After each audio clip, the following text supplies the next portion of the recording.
13. Dear Sir or Madam, my objective is a position in a community-oriented facility or business setting involving responsibility for coordinating or supporting education, counseling, behavior modification, or related programs in furthering human development and modality application. Sincerely yours, Kenneth A. Bianchi, Ph.D. Affixed to the lower right-hand corner, a photograph of Kenny, Kelly, and little Ryan, the family group. Kenny, teeth bared beneath gently drooping mustache, appeared healthy and happy, vigorous, radiating that whole-earth outdoorsy optimism indigenous to the Pacific Northwest. Kenny distributed this letter as he had the flyer for his counseling service, to advertise his merits in new surroundings. Its trendy, mindless phrasing did nothing to land him a job doing whatever it was it proposed. Still, his first few months in Bellingham showed signs of progress and stability. He and Kelly and Ryan settled into a small rented house on North Street, and Kenny got a job in charge of security for Fred Meyer's hardware and variety store. There he acted as a plainclothes floor walker and sometimes peered at customers through an aperture in the ceiling. There were, of course, wonderful opportunities for him to indulge in kleptomania, and he took equal pride in catching thieves and being one. But as word spread of his efficiency, he landed a higher-paying position as a roving security officer for a company specializing in electronic alarm systems for private homes and businesses. He was given a company pickup truck for his patrols, and his business card proclaimed impressively, "Whatcom Security Agency, Inc., the total security people. Captain Kenneth A. Bianchi, Operations Supervisor." Even better, his application for membership in the Whatcom County Sheriff's Reserves was accepted, and he began attending classes in police procedure, arrest technique, search and seizure, traffic regulation, firearm use, and so on. To all appearances, family life and the move from Los Angeles were tonic to Bianchi. He was establishing himself as a respectable and socially responsible member of the community. He had the position of authority for which he had always longed. Yet all was not well with the inner Kenny. Bellingham bored him. A town of about 40,000 inhabitants north of Seattle, less than 50 miles from the Canadian border, Bellingham lacked diversions appealing to someone of Kenny's sensibilities. It was situated on the Washington coast. No setting could be more beautiful, looking out toward the pine-covered San Juan and Vancouver Islands and the Strait of Juan de Fuca.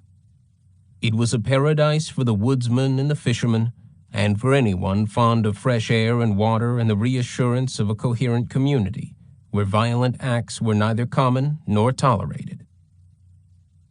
To Bianchi, none of these virtues meant anything, and the very cohesiveness of Bellingham, its smallness, and its human scale were irritants. He could not be anonymous here. In such a place, every citizen had an identity, an imposition painful to a chameleon, to a man who, himself being nothing, liked to pretend to everything. The people here were disconcertingly direct and sincere. The dramatic primary blues and greens of the landscape and waterscape oppressed him, conjuring certainties, implying definitions. The blurry grays and browns of smog suited him better, the days of night. And at night in Bellingham the two bright stars seemed to watch him like lidless eyes. There were no freeways here, no instant access routes to anonymity where, sealed in his car with the music turned up, he could melt into the columns of millions on his way to another scam. Worst of all, in Bellingham there was no Angelo Buono. Kenny longed for Angelo like a lover scorned, and as the days of the year began to shorten, bringing long northern lights and the steady rains of the Washington autumn and winter, Angelo came to haunt Kenny's thoughts more and more. He found himself thinking of Angelo day and night, images of strength and anger, Angelo grabbing onto some girl with his big hands, Angelo grinning, Angelo erect, Angelo taking what he wanted in front and behind, Angelo fingering a gun or deftly manipulating a roll of twine, Angelo a magnet to girls, Angelo looking on him, his own cousin, with scorn. Kenny's job, driving around checking on security systems, patrolling vacation houses left vacant until the next season, providing the illusion of safety to householders who were happily unaware that they had entrusted their lives and possessions to a murderer and a thief, offered few diversions. He had to content himself with stealing canned goods, telephones, gardening tools, books, light bulbs, storing everything in his basement, which soon resembled a fallout shelter. When Kelly asked where he was getting all this stuff, Kenny would praise the generosity of the people of Bellingham, how neighborly they were, how everyone seemed to want to help out a newcomer. But he was lonely, his thoughts more and more drifting southward to Angelo as the winter darkness and dampness encroached, covering his thoughts like a shroud. He did enjoy the authority of being Captain Kenneth A. Bianchi, operations supervisor, but the job left him much on his own, inviting him inward. At home, he found that Kelly had lost her sexual appeal for him. At first, he had made the excuse to himself and to her that it was difficult for him to see a nursing mother as a sexual partner, and Kelly had said she understood. Now he told himself that there was something inherently unappealing sexually about a woman who had given birth to his own child. And he and Kelly, when they were home alone together, were usually silent and distant from one another, Kenny browsing constantly in his psychology books. Lately, inspired by a pamphlet he had come across from the Bellingham Hypnosis Center, he had become interested in the subject of hypnosis because of the power it afforded over others, and he was reading a book entitled Handbook of Hypnotic Techniques by Garland H. Frost, a dentist. His self-absorption and the absence of sex with Kelly led to masturbation, something his activities in Los Angeles had left him little time for. A small rabbit fur rug became his favorite masturbatory aid because it reminded him softly of the great days with Angelo. He could rub the rug against himself even as Angelo had stroked his rabbits, and dream of the spare bedroom or the orgy at the box factory, or a girl being gagged in the brown vinyl chair. Once, after he had played with himself on the living room couch and jerked himself off into the rabbit's fur, Kelly, cleaning house, found the rug stuffed under the couch, deduced what he had been doing, and confronted him with the gooed fur. She was not angry, but she wanted to talk to him about it as a sign of their problems. Kenny denied everything. "I'm sorry, I meant to tell you. I spilled some of that turkey gravy there, just grabbing a snack. Wasn't that silly of me? I guess I was too lazy to clean it off. I've been working so hard. Sorry." But the secret acts pleased him, and he continued with them. They belonged to him, and they were a way of recapturing memories more vivid than anything in his present life. A vision of Angelo with Sabra Hannon would always do the trick. Angelo's rough voice talking about Sabra's tits and telling her to shove the dildo up her ass was sure fire. Beating Sabra. Angelo reaming Becky. Jane King resisting. Those little girls, so hairless and helpless. The women and girls were merely characters to him. What mattered to him was that they pleased him. His memories served as a mental bank of videotapes that could be played at will for his morose delights. These thoughts and acts came to sadden him, moving him to self-pity. He felt neither remorse nor anything like a post-masturbatory depression, but a melancholy sense of the emptiness of his present life. Me then and me now. It seemed that nothing could do or would replace the days and nights with Angelo. To what new thrills was this new, regular family life of his leading? Where were the energies of the city, the slut-crowded boulevards, the evenings of promise? Was he now condemned to a life of memories? Would he always be looking backward like some old man recalling the bold adventures of youth? As his spirits sank, his listlessness increased, and with it anger welled up in him. Anger not at himself, but at his circumstances, and most of all at Angelo. Angelo still ruled his life.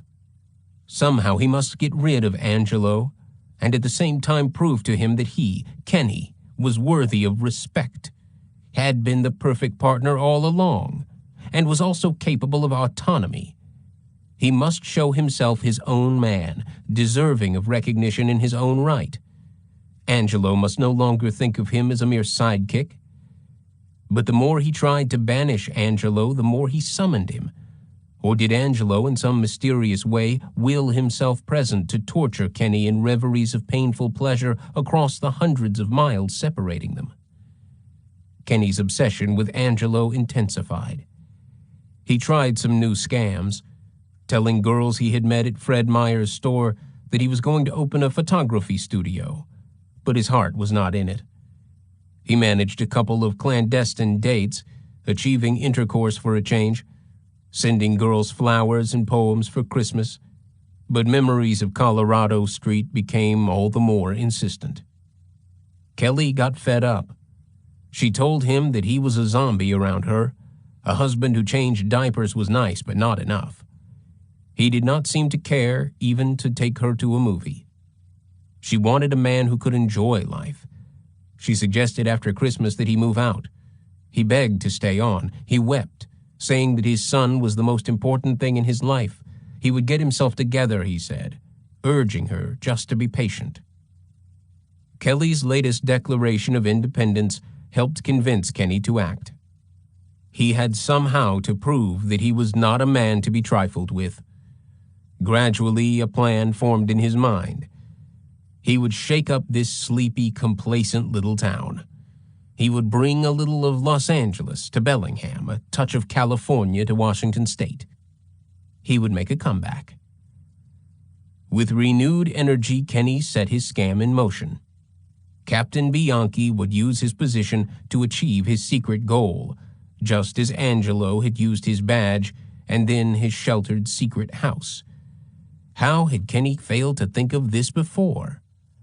Captain Bianchi had all kinds of houses at his disposal, empty vacation places just as safe and secluded, or more so, than Angelo's house had ever been.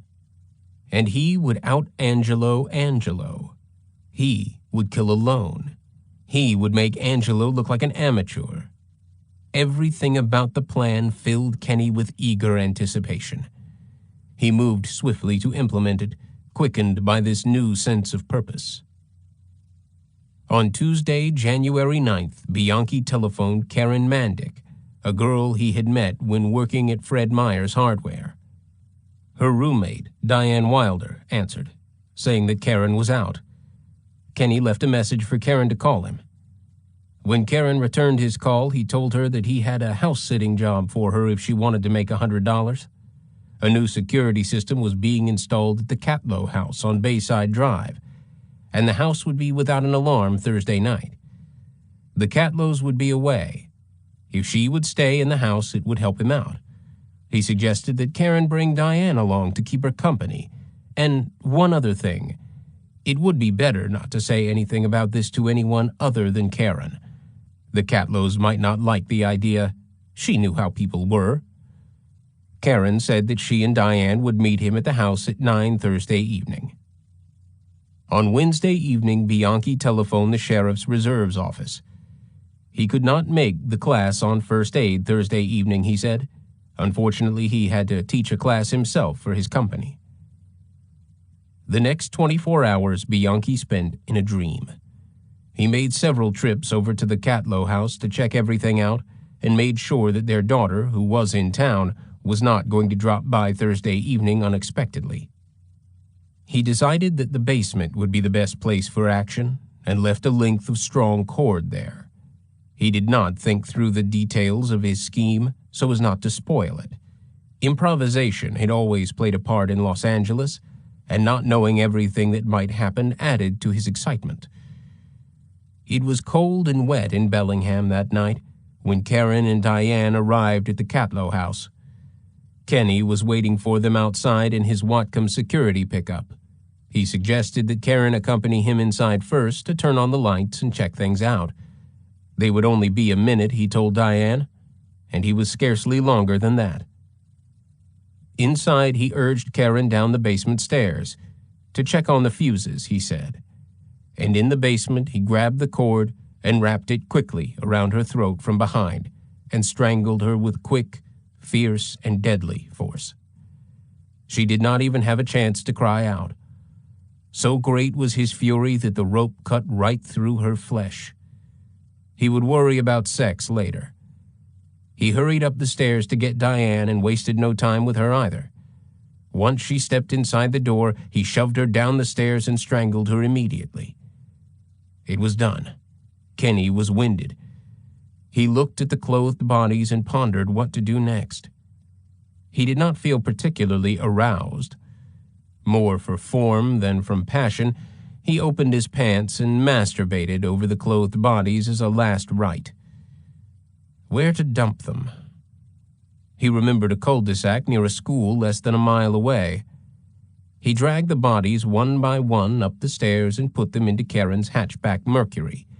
Then he drove the Mercury to the cul-de-sac, left it with the bodies heaped together in it, walked back through the rain to the Catlows and drove his pickup home, disposing of the ligature on the way. It occurred to him that Angelo would have been useful during the dumping stage. As with Cindy Hudspeth's Datsun, Karen Mandick's car could have been driven to a more remote spot, but that seemed a minor inconvenience. Christina Weckler and Lauren Wagner had been dumped almost as close to Angelo's house. Climbing into bed, Kenny was careful not to disturb Kelly. He slept well that night, feeling disburdened, secure in the certainty that he had gained the headlines again and that he had done it on his own.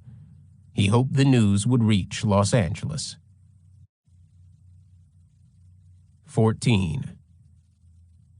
The news reached Los Angeles in ways Kenny had not anticipated.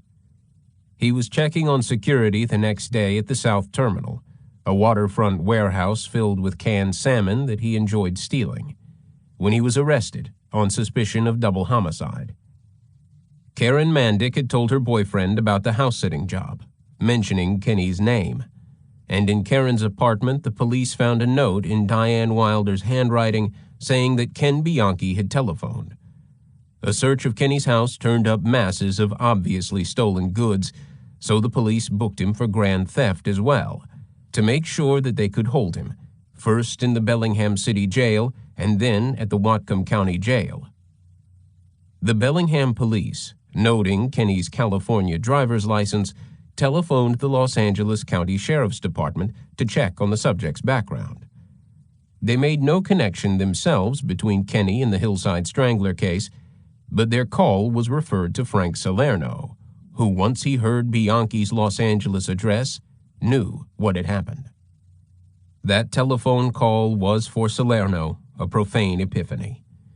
In an instant, the entire case broke open for him in a dizzying series of connections that had obsessed and eluded him since Halloween of 1977. From that moment, Salerno knew that between the Hillside Stranglers and justice, there stood only the law. On Sunday, January 14th, Bob Grogan answered a long-distance call from his partner, Dudley Varney. "Where the hell are you?" "Bellingham, Washington.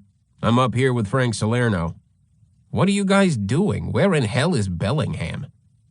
Grogan was just unpacking from a trip to Greeley and Pueblo, Colorado, another false lead to the Stranglers. A San Marino, California socialite had charged her boyfriend with raping her in the Rocky Mountains. She said that the boyfriend had confided to her that he was the Hillside Strangler. Just another wacko, Grogan had concluded after interviewing the man. "You better check on these addresses. 809 East Garfield, Glendale, 1950 Tamarind," Dudley Varney said. "Check on those addresses? Dudley, are you kidding? Check on them? That's Kimberly, Martin, and Christina. What's going on?" Varney told Grogan about the phone call Salerno had gotten from the Bellingham police. Salerno had recognized what he was onto immediately when he traced Bianchi's driver's license. Now they were up in Bellingham and everything was breaking open. In Bianchi's house, they had found a big stash of jewelry, rings, pins, watches, loose diamonds, and one of the rings matched the description of a turquoise one Yolanda Washington was supposed to have been wearing. A gold ram's horn necklace matched Kimberly Martin's. What about the other guy? Grogan wanted to know. There's a lead on that. Looks good. Bianchi's wife says his only friend in L.A. was a guy named Angelo Buono.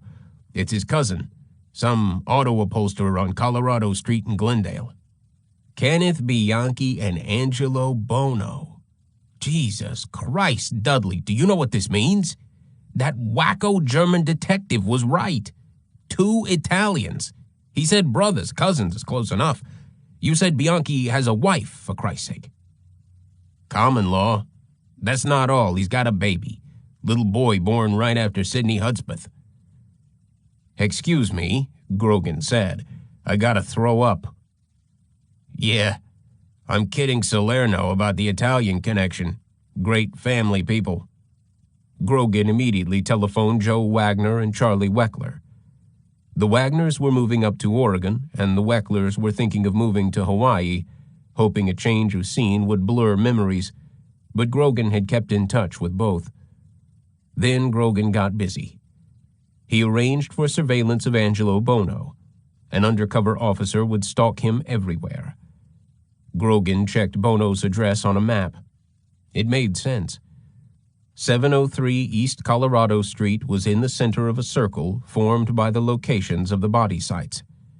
Christina and Lauren had been dumped almost in the same neighborhood as Bono's, but it was difficult to think of murderers living in Glendale, a peaceful community for Los Angeles, full of retired people in the silence of Forest Lawn. Casey Stengel had owned a house there and had died and was buried there beside his wife, and he seemed, other than for his fame, the typical Glendale resident, middle American, down to earth, a relic of innocence. Grogan telephoned Frank Salerno's new partner, Deputy Pete Finnegan, and arranged with him to talk to Buono after Frank and Dudley returned from Bellingham with all their information. Bianchi was denying everything up there, including the 2 new murders, but Grogan was feeling optimistic for the first time in 14 months. In the next couple of weeks, many of the pieces of the case fell together in spite of Bianchi's persistent denials. When LAPD Chief Gates gave a press conference announcing that a Strangler suspect was now in custody and released a photograph of Bianchi to the media, the undaunted Jane Sims telephoned the police again to offer her account of the Excalibur incident. This time, Grogan and Varney interviewed her, and they believed her. David Wood, recognizing Bianchi's name, told a television reporter friend of his, Wayne Satz of KABC, about his experience with Becky Spears, and Satz talked Wood into flying to Phoenix in the company of a sheriff's deputy to interview her and Sabra Hannon, who was also living in Phoenix. They brought the girls to Los Angeles, where Salerno interviewed them and learned all the details of Angelo and Kenny's pimping operation, and the names of other people who knew dark and valuable things. Much to his relief, Salerno was able to persuade Wayne Satz not to air his videotaped interviews with Sabra and Becky until Angelo was in custody. Grogan wanted to arrest Buono immediately, but Salerno's boss, Lieutenant Bullington, insisted that they needed more evidence first, ideally a confession from Bianchi. No one doubted that Buono was the other killer, but after all this time and the mistakes that had already been made, they wanted to be sure that they had the goods on Angelo when they took him. When Grogan learned that Bianchi had been interviewed so sloppily by LAPD officers in March 1979, he vowed to handle as much as he could himself from then on. Grogan let only one day pass before going to see Angelo. On January 16th, he and Pete Finnegan drove over to the trim shop, where they found Angelo seated behind his desk in his office. Finnegan, who had been Salerno's partner off and on since joining the sheriff's department in the early 60s, working his way up through vice and narcotics to homicide, had been assigned to the Strangler case the previous autumn. He had a special feel for the territory, having been born and raised in Glendale. He and Grogan made a striking pair, this rare cooperative link between the sheriffs and the LAPD. Grogan, the looming Cro-Magnon, Finnegan, about 5'9", a fireplug with dark, curly hair, always a cigar in his mouth, his knobby face impassive, alert but unreadable dark eyes giving away nothing. Grogan, as usual, wore a light-colored suit. Finnegan, a dark tweed jacket unbuttoned over his round belly. Only their Irish names made them alike. Grogan was garrulous and profane. Finnegan preferred to speak only when he had a point to make, and, like his partner Salerno, he rarely cursed. It was only a preliminary visit this time, a way of feeling Buono out so they could decide how to go after him later. They found him cocky, not hostile, but not giving an inch either. He pretended to want to cooperate. He admitted knowing Bianchi, but implied that his cousin was pretty much a mystery to him. During this session, they learned nothing, except, to their surprise, that Angelo had married once more. On January 28th, they visited Angelo again.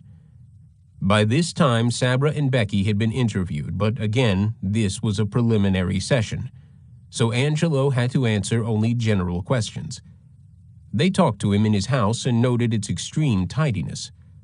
Unaware as yet of the location of the actual murder scene or scenes, they could not apprehend the significance of the place.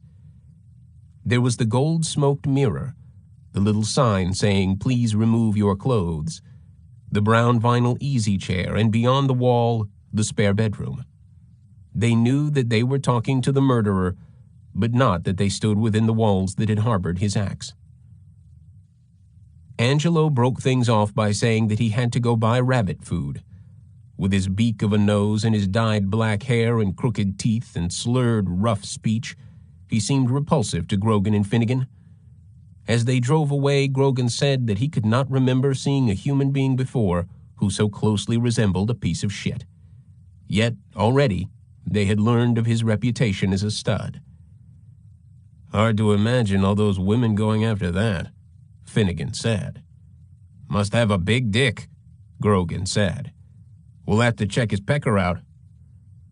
Salerno and Varney returned from Bellingham, and what were now the 5 principal investigators went over with one another everything they had on the case.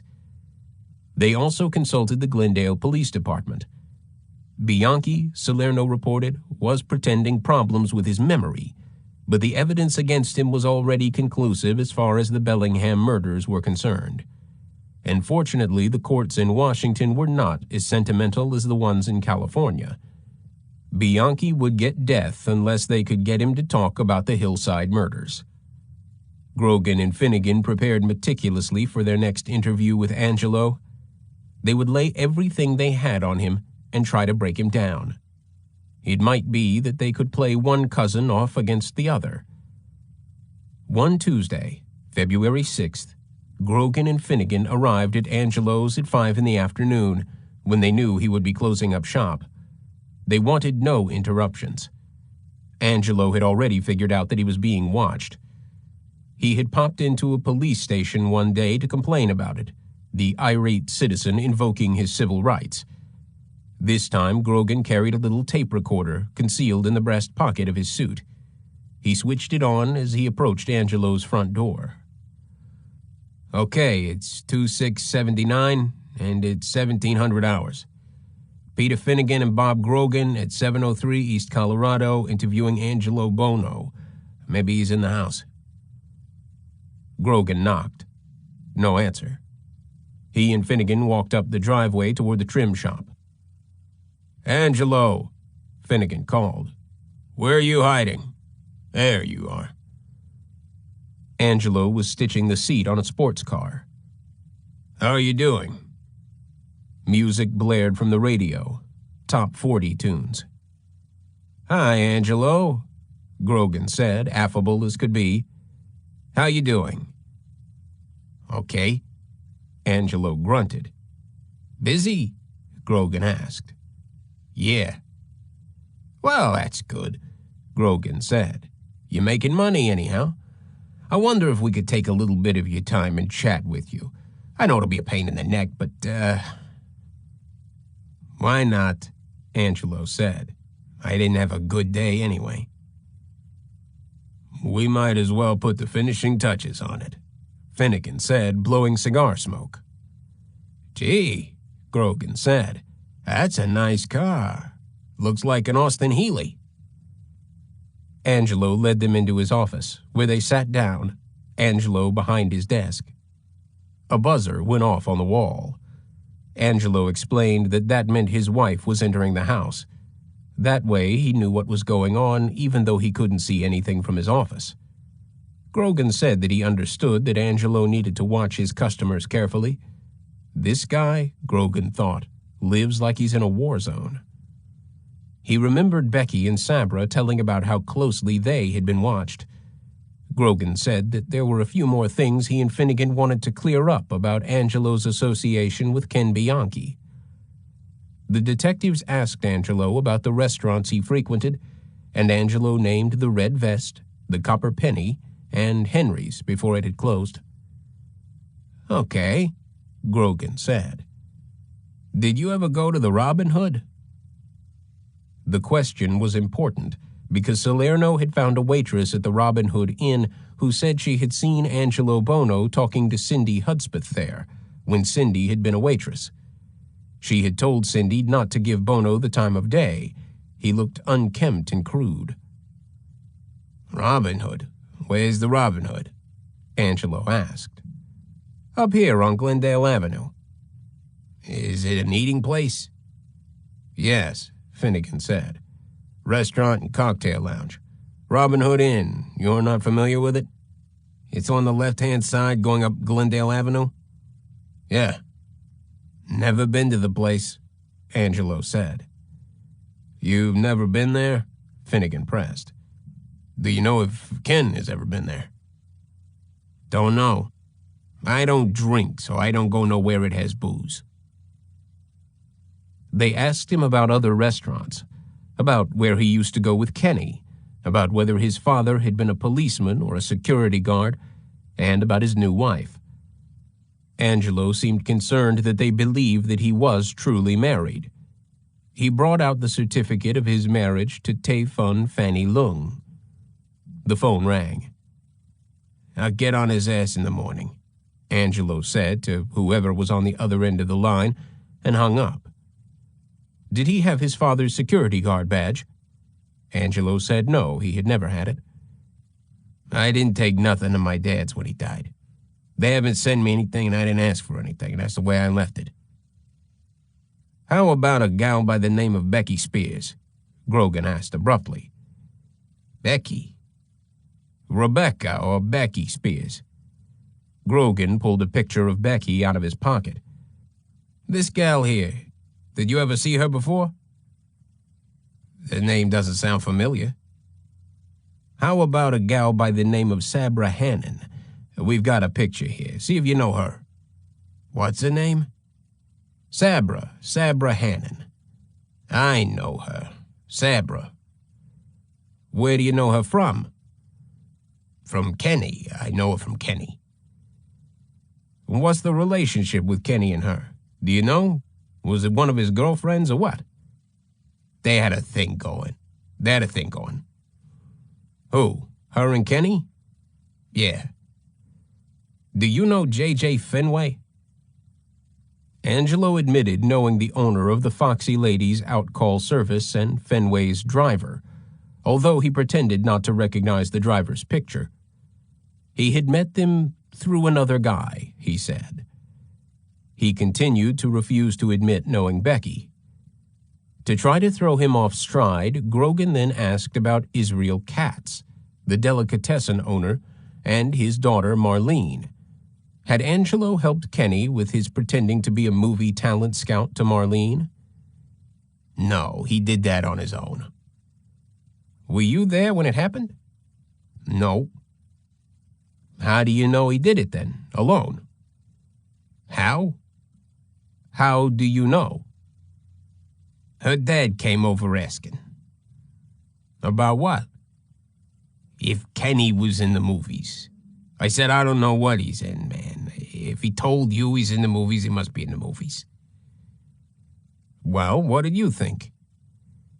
I think he was trying to, fuck the guy out of something.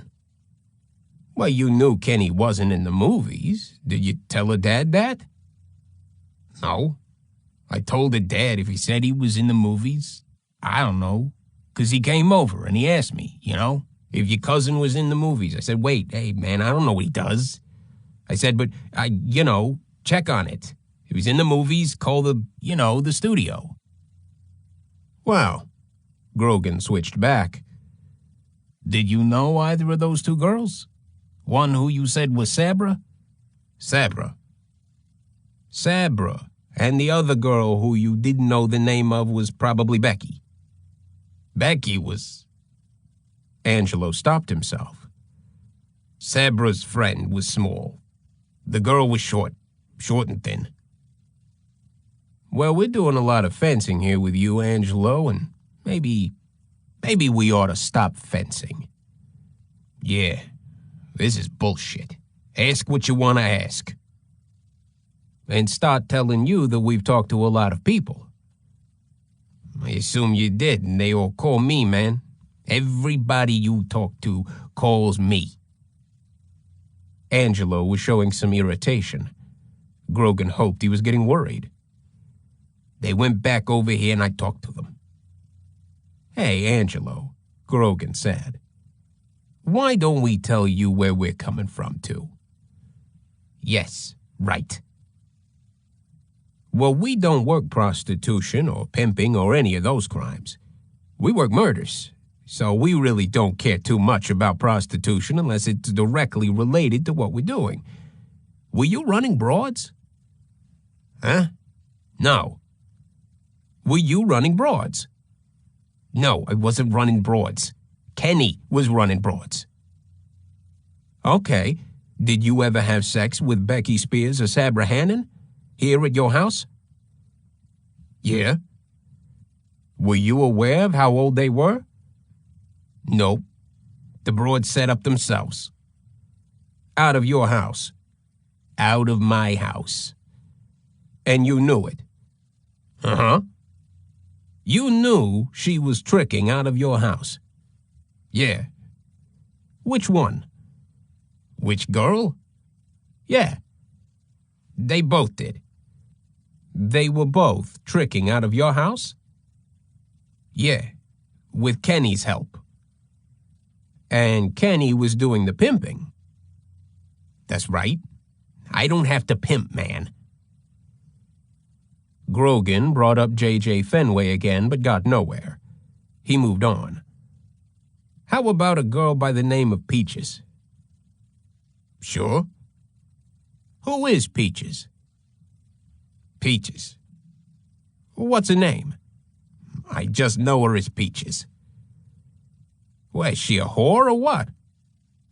Not that I know of. Did she live here for a while or what? She used to stay here. Is she a black girl?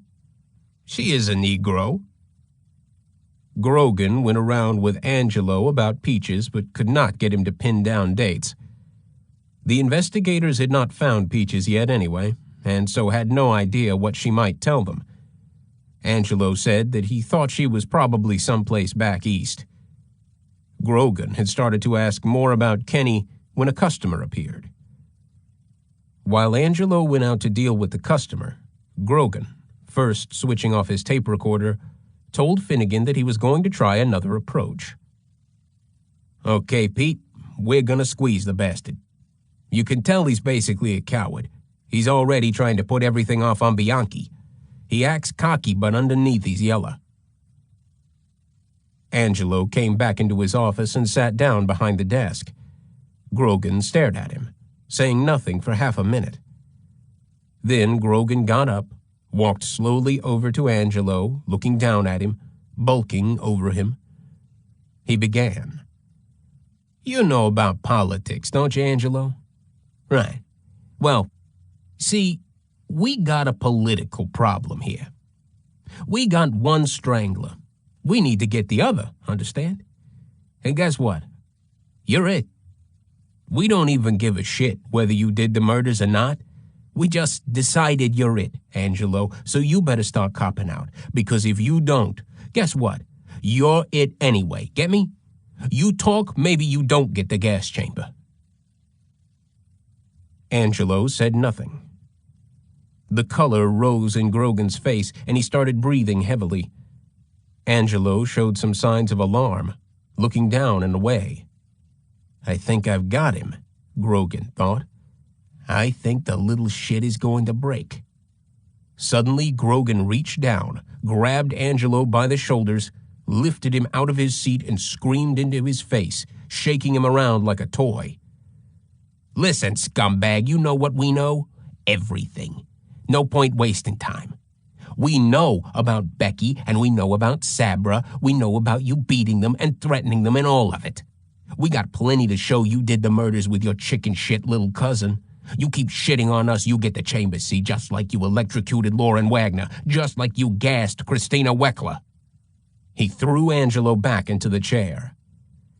I can't wait to watch you die, Angelo. We got enough on you now to fry you 10 times. We know about David Woods, see, the lawyer you tried to fuck over. We even know where you picked up Judy Miller on Sunset. We got a guy saw you. You think Kenny's not ratting on you? You better get him first. We got somebody saw you pick up Lauren Wagner with Kenny. We got 3 people saw it. Talk, you motherfucking son of a bitch. I didn't do no stranglings, Angelo said. I never killed nobody. Grogan knew then that he would never get Angelo to talk. For a moment there, Angelo was so close to breaking, Grogan believed, so very close. But the only thing to do now was to get his lies on tape. If only I had just a little bit more on him, Grogan thought, I could break him. But the moment had passed. Grogan would have to play by the book from here on out. Okay, Grogan said to Finnegan. If that's the way he wants to play it, read him his rights. Grogan took the tape recorder out of his pocket, laid it on the desk, and switched it on again. Finnegan began. 2679, 6:20 p.m. We're at 703 East Garfield. Colorado, Grogan corrected him. East Colorado, in Glendale.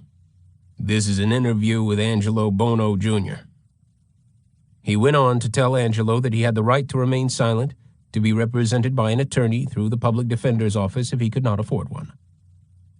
Do you understand these rights? Yep. Angelo had looked frightened during Grogan's tirade, as though he wondered whether Grogan was about to execute him personally, correctly perceiving Grogan's fondest wish. But during the reading of his rights, Angelo had regained his composure, seemed even to have gained strength from having withstood Grogan's attack. He settled into his chair and started pulling on his earlobe, tilting his head as though he were about to entertain a business proposition. Okay, Finnegan said, relighting his cigar. Do you want to discuss with us? I will discuss anything you want to discuss. Without an attorney being present? Why not? Angelo lit up a cool. Okay, fine. That good enough? It was as though Angelo wanted the detectives to think that he was doing them a favor. It took strategic effort for Grogan to keep from bursting out again. His rage had been strategic, but it had not been an act. Watching Angelo, he thought of the Wecklers and the Wagners, and wondered why anyone would think that this animal deserved constitutional rights when he had already forfeited his right to live. Simple execution was too good for him. He should be tortured first, have done to him what he had done to those girls, then killed, and left in the desert to rot and be picked apart by buzzards. Finnegan and Grogan now alternated asking Angelo questions. They started fresh, establishing that he knew Kenny Bianchi and that Bianchi had lived with him at this address in 1976. Angelo fudged on Kenny's subsequent moves about town, but he admitted having been in the East Garfield and Tamarind apartments. 2 times I went to Tamarind. There was a girl there he was living with, a fat girl. Do you know Kelly? Finnegan asked. Kelly? The one that had his baby. Right. She was there 2 times, or 3 times when I was there. Angelo verified that Kenny had worked for a land title company and had applied to the LAPD reserves, going on citizen ride-alongs. He acknowledged that Kenny had mentioned a Sergeant Mike Ryan in connection with his police applications. This explained to Grogan and Finnegan Bianchi's use of the name Mike Ryan when he had telephoned the Climax outcall service to lure Kimberly Martin. Sergeant Ryan had already said that people often confused his name with Ryan, and he remembered Bianchi as an applicant. If they weren't getting much on Buono, Grogan and Finnegan knew, at least they were building a good case against Bianchi. If they could do that, then it remained to tie the 2 cousins together. Grogan, not yet knowing about the inspirational role of a soap opera in the naming of Bianchi's son, but having heard the boy's name, wondered whether Bianchi had been perverse enough to call his son after Sergeant Ryan. Angelo denied ever having owned a badge. He admitted having had handcuffs, but said he had thrown them away when the key had broken off in them. Bianchi, he said, had never seen them. He denied having nude pictures of girls to show to customers. No, I got girls with clothes on. He admitted having often ridden in Kenny's Cadillac, and he remembered that the county seal on the windshield had come from one of his customers, a county employee. Had he ever seen Kenny with a police badge? He had something, but I could never swear it was a police badge, because you could go down to the swap meet and buy them. They had everything in there, man. You could buy anything you wanted to. That's why I asked you guys, tell me something besides a badge, because those things are Mickey Mouse things. You can buy them all over town, man. Had Kenny, Grogan asked, ever passed himself off as a professional person, like an engineer, a lawyer, a doctor that you know of? Yeah. Psychologist, psychiatrist? Something like that. But then maybe that ain't. It's something close to it. Office he had, or he was sharing or something with some guy, a professional guy out of North Hollywood. He had visited the office. And Kenny had things hanging on the wall like this other guy, certificates and things. Grogan began turning the interview toward the Hillside Stranglings. Have you ever been to Forest Lawn Drive with Kenny Bianchi? Do you know where Forest Lawn Cemetery is off the Golden State Freeway? Oh, yeah. I take it when I go to Hollywood to visit my friend. I take that for a shortcut. We might have took that road going to Hollywood or out there somewhere. It was faster than other roads, Angelo said. Grogan and Finnegan named other locations. Angeles Crest, the Eagle Rock Plaza, La Crescenta. He had visited them all, Angelo said, with friends, with his children. Grogan wanted to know what kind of a guy Kenny Bianchi was. Angelo provided this character analysis. Like I told you before, the guy'd give you the shirt off his back. He really would. You know, but he changed on me. He'd be a real nice guy when he wanted something, and if he wants something and you don't want to give it to him, then he'd get upset, okay? He never got upset with me because, I never had any reason to get him upset. I used to loan him money. He'd pay me back. I'd never push him for the money because I knew he'd get kind of upset with me. You were afraid of him? Did he have a bad temper? Yeah, he had a bad temper. And I figure, life is too short to get, in a hassle for what, $10, $5. I'd rather forget about it than don't loan him the money next time, see? Grogan showed Angelo photographs of the victims, one by one, naming them and asking Angelo if he knew them or recognized them. Judy Miller. Nah. Yolanda Washington. I probably saw her before. I might have saw her on TV. She's one of the girls who got strangled. They had a picture on TV. Dolly Cepeda. Kenny didn't bring her over. This girl was on TV. Sonia Johnson. No, I don't know this girl. I think she was on TV. I'm not sure. They had a bunch of pictures on TV. Lisa Caston. She was on TV. Jane King. No, she was on TV. This girl was on TV. Christina Weckler. I think she was on TV. I ain't sure. Lauren Wagner. No, she must have been on TV. I ain't sure. Kim Martin. I don't think I know her. I think she was on TV. Cindy Hudspeth. She was on TV. They pressed him on whether he had ever met Cindy Hudspeth, but he denied it.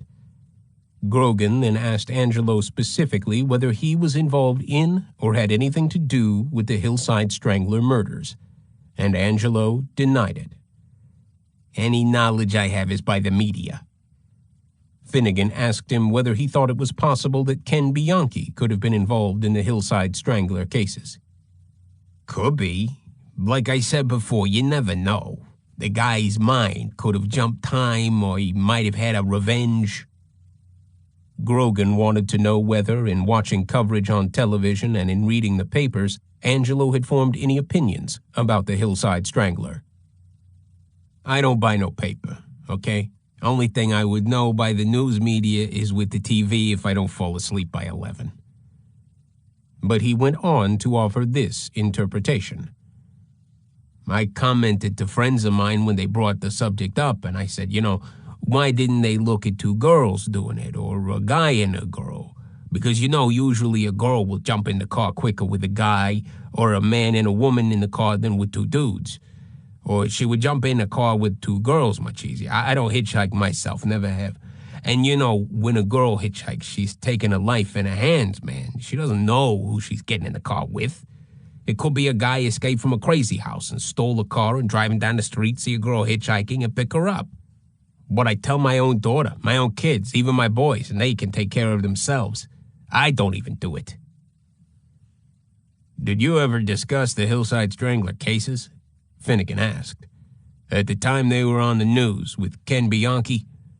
Oh, we commented on it. Kenny commented on it. I commented on it. Like I said, I commented like, could have been two girls or a guy and a girl doing it. And he didn't respond too much to it when I think back now. Because my daughter just told me he used to ask her, he said, you want to go somewhere, I'll take you. So, when then he used to see it on the news and comment to me, he was kind of quiet about it. He said something, but not like me and you would talk about it, like two people would talk about it. Do you know Kenny having any weird sexual hang-ups? Finnegan asked. I don't know. I haven't, been double dating together and end up shacking up with screwing the same broads. Everybody's got funny things, Grogan inquired once more whether Angelo had ever been involved in prostitution with girls and pimps and pimping. I never pimped any girls. If you call knowing Kenny hustling girls in my place and that makes me a pimp, then I'm a pimp. All the girls I know, if they sell their butt, they're doing it without me. I ain't getting no money. Finally, Angelo denied having contacted Kenny since his arrest in Bellingham. No, Angelo said calmly. I haven't even talked to his mother, and I'm surprised she hasn't called me. She used to call all the time and ask me how Kenny was getting along. Grogan and Finnegan concluded the interview. They had questioned Angelo for nearly 2.5 hours. He had contradicted himself at several points, especially about whether he knew Becky Spears, and whether he knew about the prostitution. And, of course, it was absurd for him to admit it had been headquartered out of his own house, and then to say he had nothing to do with it. He had tried to paint Kenny as irrational, and absurdly to depict himself as a concerned father. His theory about two women being the murderers was certainly unique. The creep will never admit to anything, Grogan said. We might as well forget about that. He's the type would go to the gas chamber denying everything. And you know something? There are people out there would believe him. There are juries would believe him. They'd believe Angelo Buono is just a hard-working guy with all these kids to support. just a guy who happened to get divorced and settles down with a nice Chinese girl 25 years younger than him, they would actually believe him. Grogan got further insight into Buono's family life when he went to see Candy at the house on Glover Street. Candy was not reluctant to talk about her ex-husband, and perhaps the most important information she supplied Grogan was that Angelo knew Landa Street, the most obscure of the body sites, very well. She remembered his taking the family on a picnic to the cow patch. She also described to Grogan the beatings she had endured, the threats against her life. She told him about Angelo's handcuffing her and tying her to the bed, and about how Angelo would never give her any money for the children after the divorce. She doubted that her children would talk about their father. Her son Peter was afraid Angelo would kill him, and in Candy's opinion he would not hesitate to kill anyone who crossed him, including his own son. When Grogan and Finnegan talked to Peter, he was so gone on drugs that he could barely speak, but he did manage to get out that his father would kill him if he talked. And when Grogan was interviewing Artie Ford, the story about Angelo's turning on the gas and not caring whether the kids blew up along with Candy came out, as did Angelo's boast that he and his sons had slept with his stepdaughter, and Peter's statement that Angelo had had sex with him, too. Grogan wondered what else Angelo might have done. It was beyond imagining. The police obtained a warrant to search 703 East Colorado. They moved Angelo into a Holiday Inn for 3 days so that they could make the search as thorough as possible, but they found nothing. They used a chemical spray, ninhydrin, which was capable of revealing fingerprints even years old. But Angelo's tidiness paid off for him. No fingerprints of any age or kind showed up, not even Angelo's own. That a man could live for years in a house and avoid leaving a single set of his own prints seemed incredible. Angelo bitched, of course, about being moved out of his own house, claiming that his rights were being violated, and he complained that his privacy was being invaded also by his being publicly identified in the papers and on television as a suspect in the Stranglers case. What if some nut should take it into his head to kill him, an innocent man? Angelo had good reason to be apprehensive about vigilantes. He received several anonymous, threatening letters, which he turned over to the police. To Greaser Buono, you sure are guilty as hell. You are a perfect example of a subhuman mutation, and your existence is a disgrace to normal human beings. I pray to God someone kills you. And, Mr. Buono, why don't you and your gook wife go back to New York where New York wops belong? We don't like your kind in Glendale. Grogan hoped that no one would actually shoot Buono, only because there would be so much public sympathy for the assassin that it would create a messy public relations problem for the police, who would have to arrest him. Grogan now spent most of his days and nights interviewing anyone he could find who had anything to do with either Bianchi or Buono, weaving together the hundreds of threads that bound the two. One Sunday he took his girlfriend, for so she had become and yet remained the woman he had met through the case, out for a ride on the boat. He could not stop talking to her about Buono and Bianchi, and because the case had broken after Grogan and she had begun their affair, it gave them a common ground, far more than the usual connections for middle-aged lovers, more like the violent intensities of a wartime romance.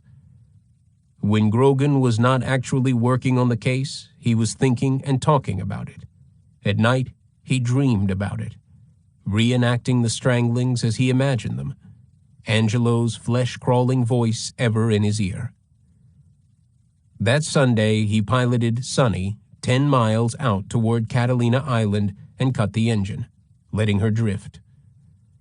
He sat in a deck chair in swimming trunks, a baseball cap on his head, fishing for yellowtail, drinking a Cape Codder, vodka and cranberry juice, a link to home. Here he was happiest, or as happy as he could be with his life messed up, rocked by the swell, breathing in the salt, thinking that this was the California he loved. Out there on the sea, he liked to look back toward shore and imagine what the city had been before all the human beings had fouled it up. The California Indians had been so content, Grogan had read, that they had forgotten what war was, and had been easy prey for the Spaniards and their militia-backed missionaries.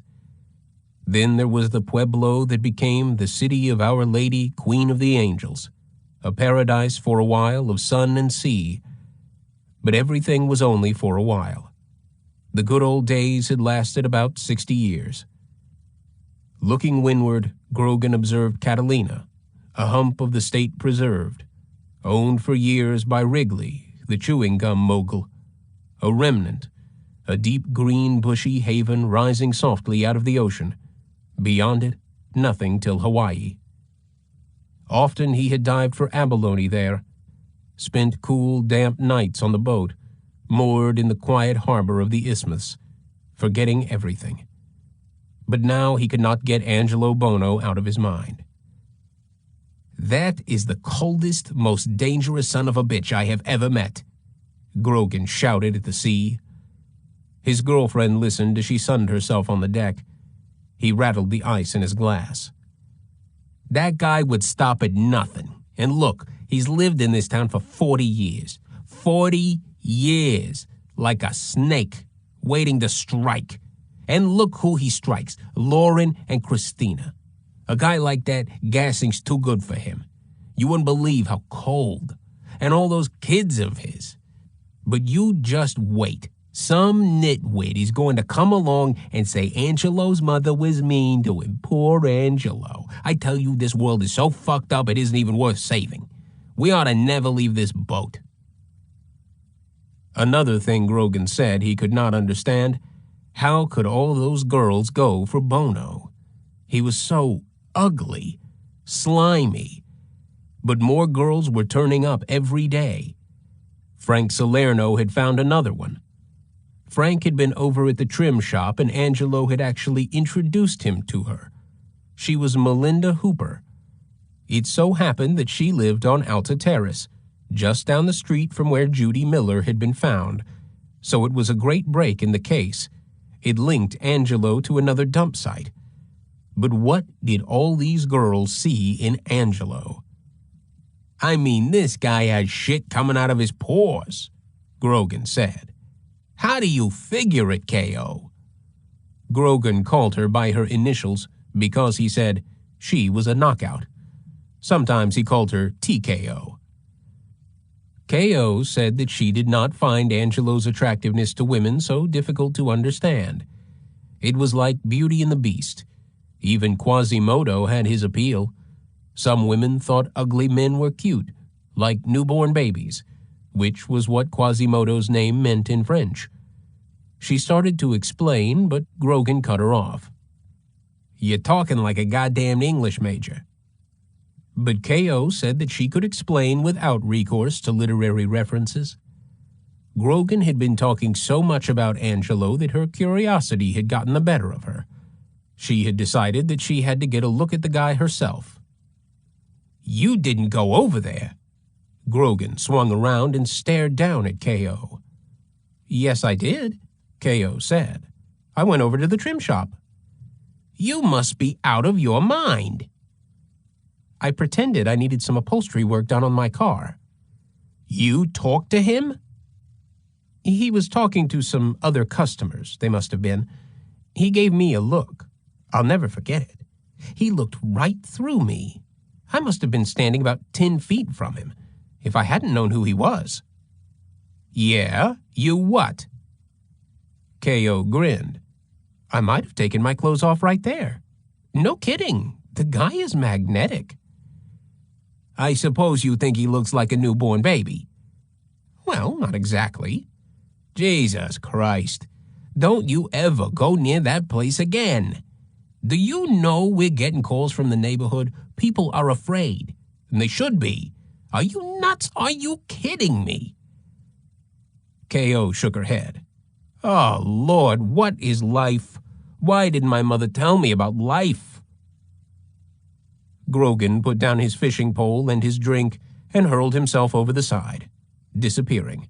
breaking the surface, snorting, swirling, and splashing, the large-hearted walrus. 15. Locked up safely in the Whatcom County Jail, Kenny Bianchi had little opportunity to indulge his inclinations to evil, but he could still lie. And he found several people important to his fate who were ready, for one reason or another, to believe him. His initial foundational lie was that he could remember nothing about the night of January 11th except that he had gone out for a drive. He told his court-appointed lawyer, Dean Brett, that he was so concerned about his situation, so distressed about his apparent amnesia, and so horrified at the possibility which he could scarcely imagine that he had killed 2 people, that he was considering suicide. Worried about his client, Dean Brett called in a psychiatric social worker, John Johnson, to counsel Kenny. John Johnson spent a great deal of time with Kenny during February and found it difficult to square his mild, intelligent, and sensitive personality with that of a multiple murderer. By this time, Kenny had been publicly identified as a prime suspect in the Hillside Stranglings as well. After listening for weeks to Kenny's sorrows, his love for his mother, his concern for Kelly and Ryan, his shocked disbelief in the possibility of his guilt, his desire to regain his Roman Catholic faith, his belief in his fellow man, his love of children, his affection for nature, the pride he had taken in his work in Bellingham, his admiration for his deceased adoptive father, his respect for his mother's present husband, the high regard in which he held womankind. After weeks of this, John Johnson ruminated on the various categories of neurosis and psychosis into which Kenneth Bianchi, murderer, might fit. How best, Johnson reasoned, proceeding deductively on the basis of his psychological training, could one label a man who had committed acts so at odds with his observable personality and his social and moral values, as manifested during so many hours of discussion? How could one reconcile Kenny's obvious concern for the welfare of his wife and child, who were visiting him regularly in jail, with his strangling to death at least 2 women? His amnesia, Johnson thought, might well be a key. It just might be that Bianchi was suffering from a multiple personality disorder, a condition in which more than one person or personality appears to inhabit the same physical body. Certainly, multiple personality disorder was a possibility worth investigating. Just as there had been the 3 faces of Eve, there might be 3, 4, or 5 faces of Kenny, each one unaware of the others. Johnson told Dean Brett about this possibility and hinted at it to Bianchi. Kenny took the hint, leaped at it.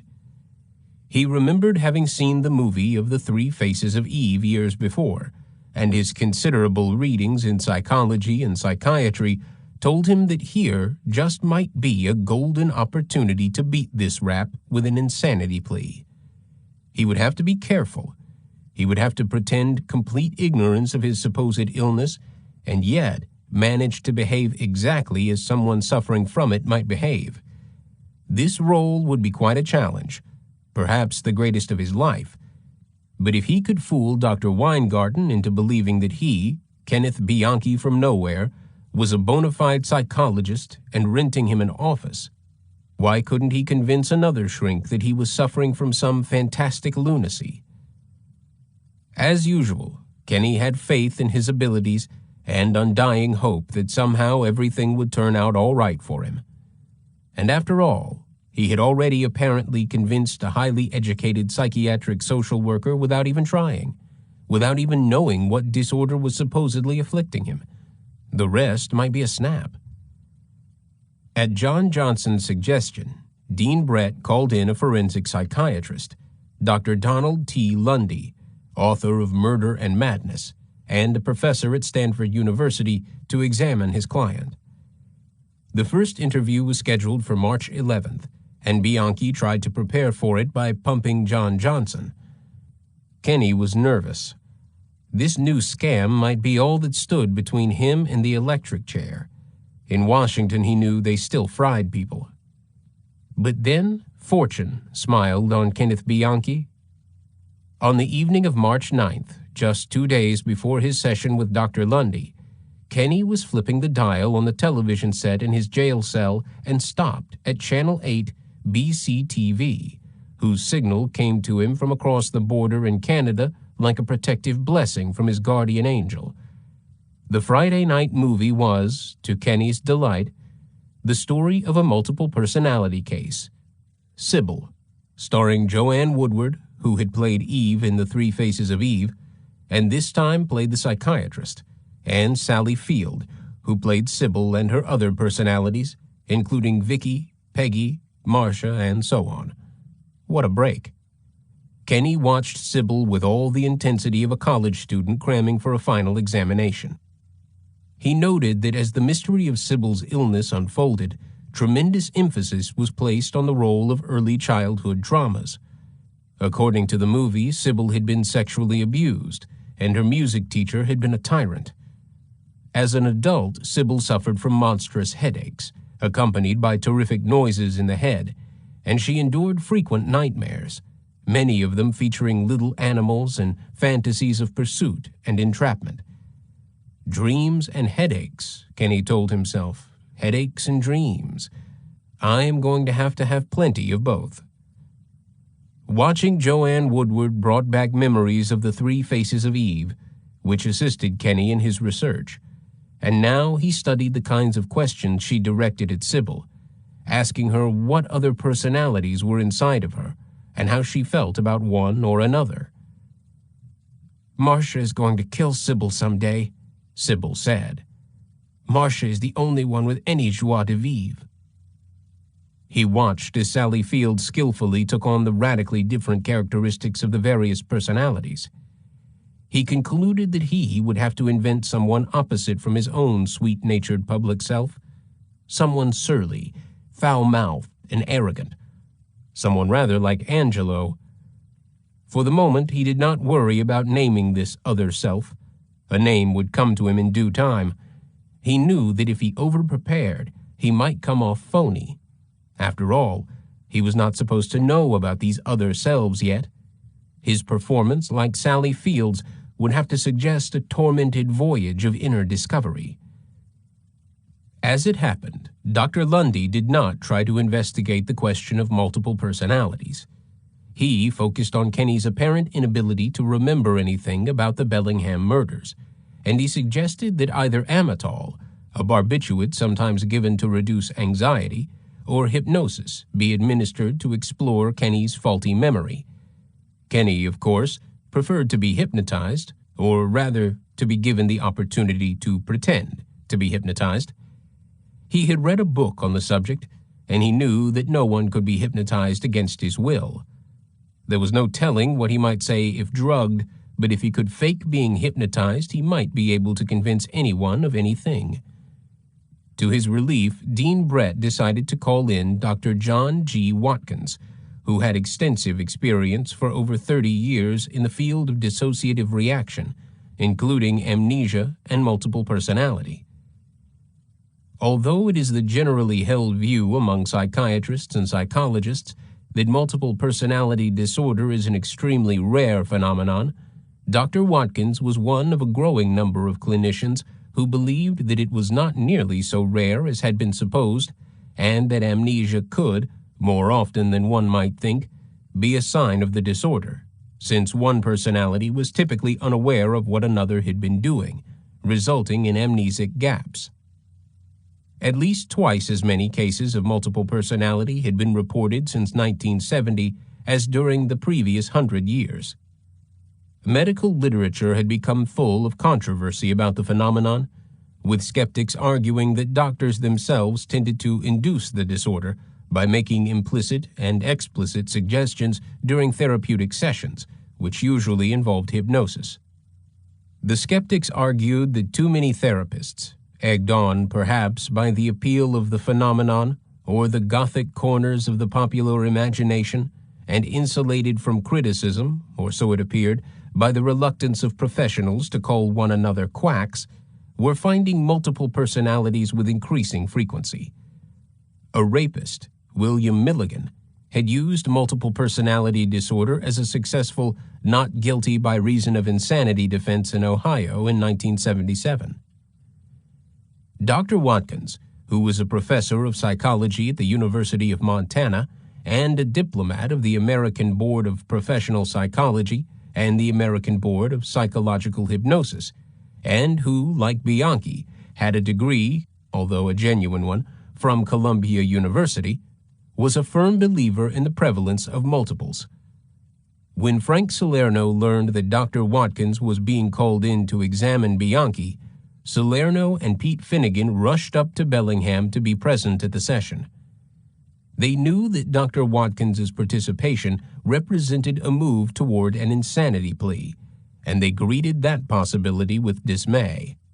But they hoped they might catch Bianchi lying, and that perhaps under hypnosis he would confess and implicate Angelo Buono. On March 21st, Dr. Watkins began interviewing Kenny in a small room at the county jail in the presence of John Johnson, Dean Brett, Salerno, and Finnegan. The detectives were there with the permission of the defense lawyer. A videotape machine recorded the session and all subsequent sessions. Dr. Watkins began by telling Kenny that John Johnson and Dean Brett felt that maybe I could be of some help to you. I don't know if I can or not, but maybe if we talk a little bit together, I could be of some help. To Salerno and Finnegan, this statement was already a bad sign. Was Dr. Watkins here to make a diagnosis, regardless of the outcome, or was he here, as he said, to be of some help? I'm just here as a consultant and as a psychologist that may or may not be of some help to you, Dr. Watkins went on. I know that you're in a lot of trouble, and it's not pleasant, I know, but how have things gone since you've been here? It's not pleasant for 12 dead girls either, Salerno and Finnegan thought. Kenny said that it was very hard on him. He had never been in jail before. He was trying to make do and keep calm and keep my wits as best I can. You worry a lot, though, of course, Dr. Watkins said. Constantly. Do you dream much when you sleep? Sometimes. It varies from time to time. There are some days when I can remember 2 or 3 dreams. Kenny had the right dreams ready, but for the moment, Dr. Watkins passed on to touch on Kenny's past life.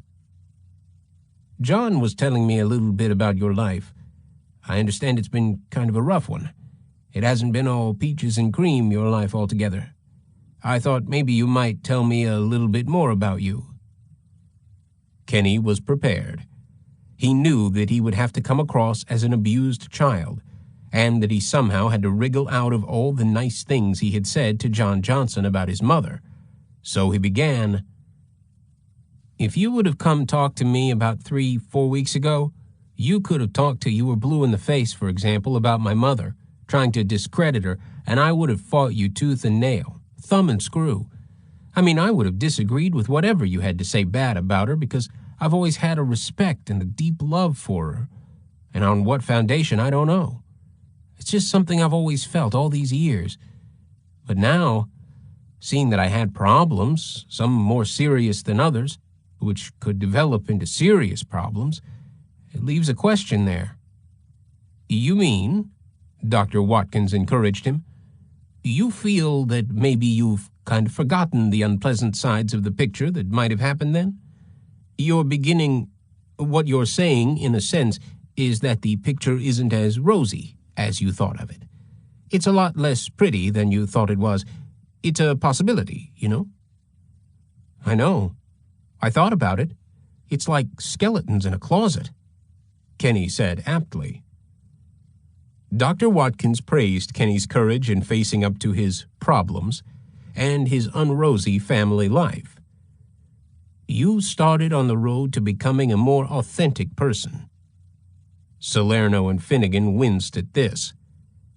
Dr. Watkins wanted to know whether Johnson and Brett had told Kenny anything about him. Ah, yes, Kenny said. Your credentials precede you." Indeed they had. One of Kenny's many psychology texts, Handbook of Clinical Psychology, even had a chapter in it written by Dr. Watkins. Dr. Watkins remarked modestly that it was difficult to live up to one's credentials. What about hypnosis? Did Kenny know anything about that? What did he think about it? "Well, I don't really know much about it," Kenny lied. "I've read a few things about it, but it was very minor, just in a small pamphlet once." "And movies," Dr. Watkins said, "have a lot of scary stuff about hypnosis and so on and so forth, and television." "Oh," Kenny jumped in, "I don't pay much attention to what's on TV.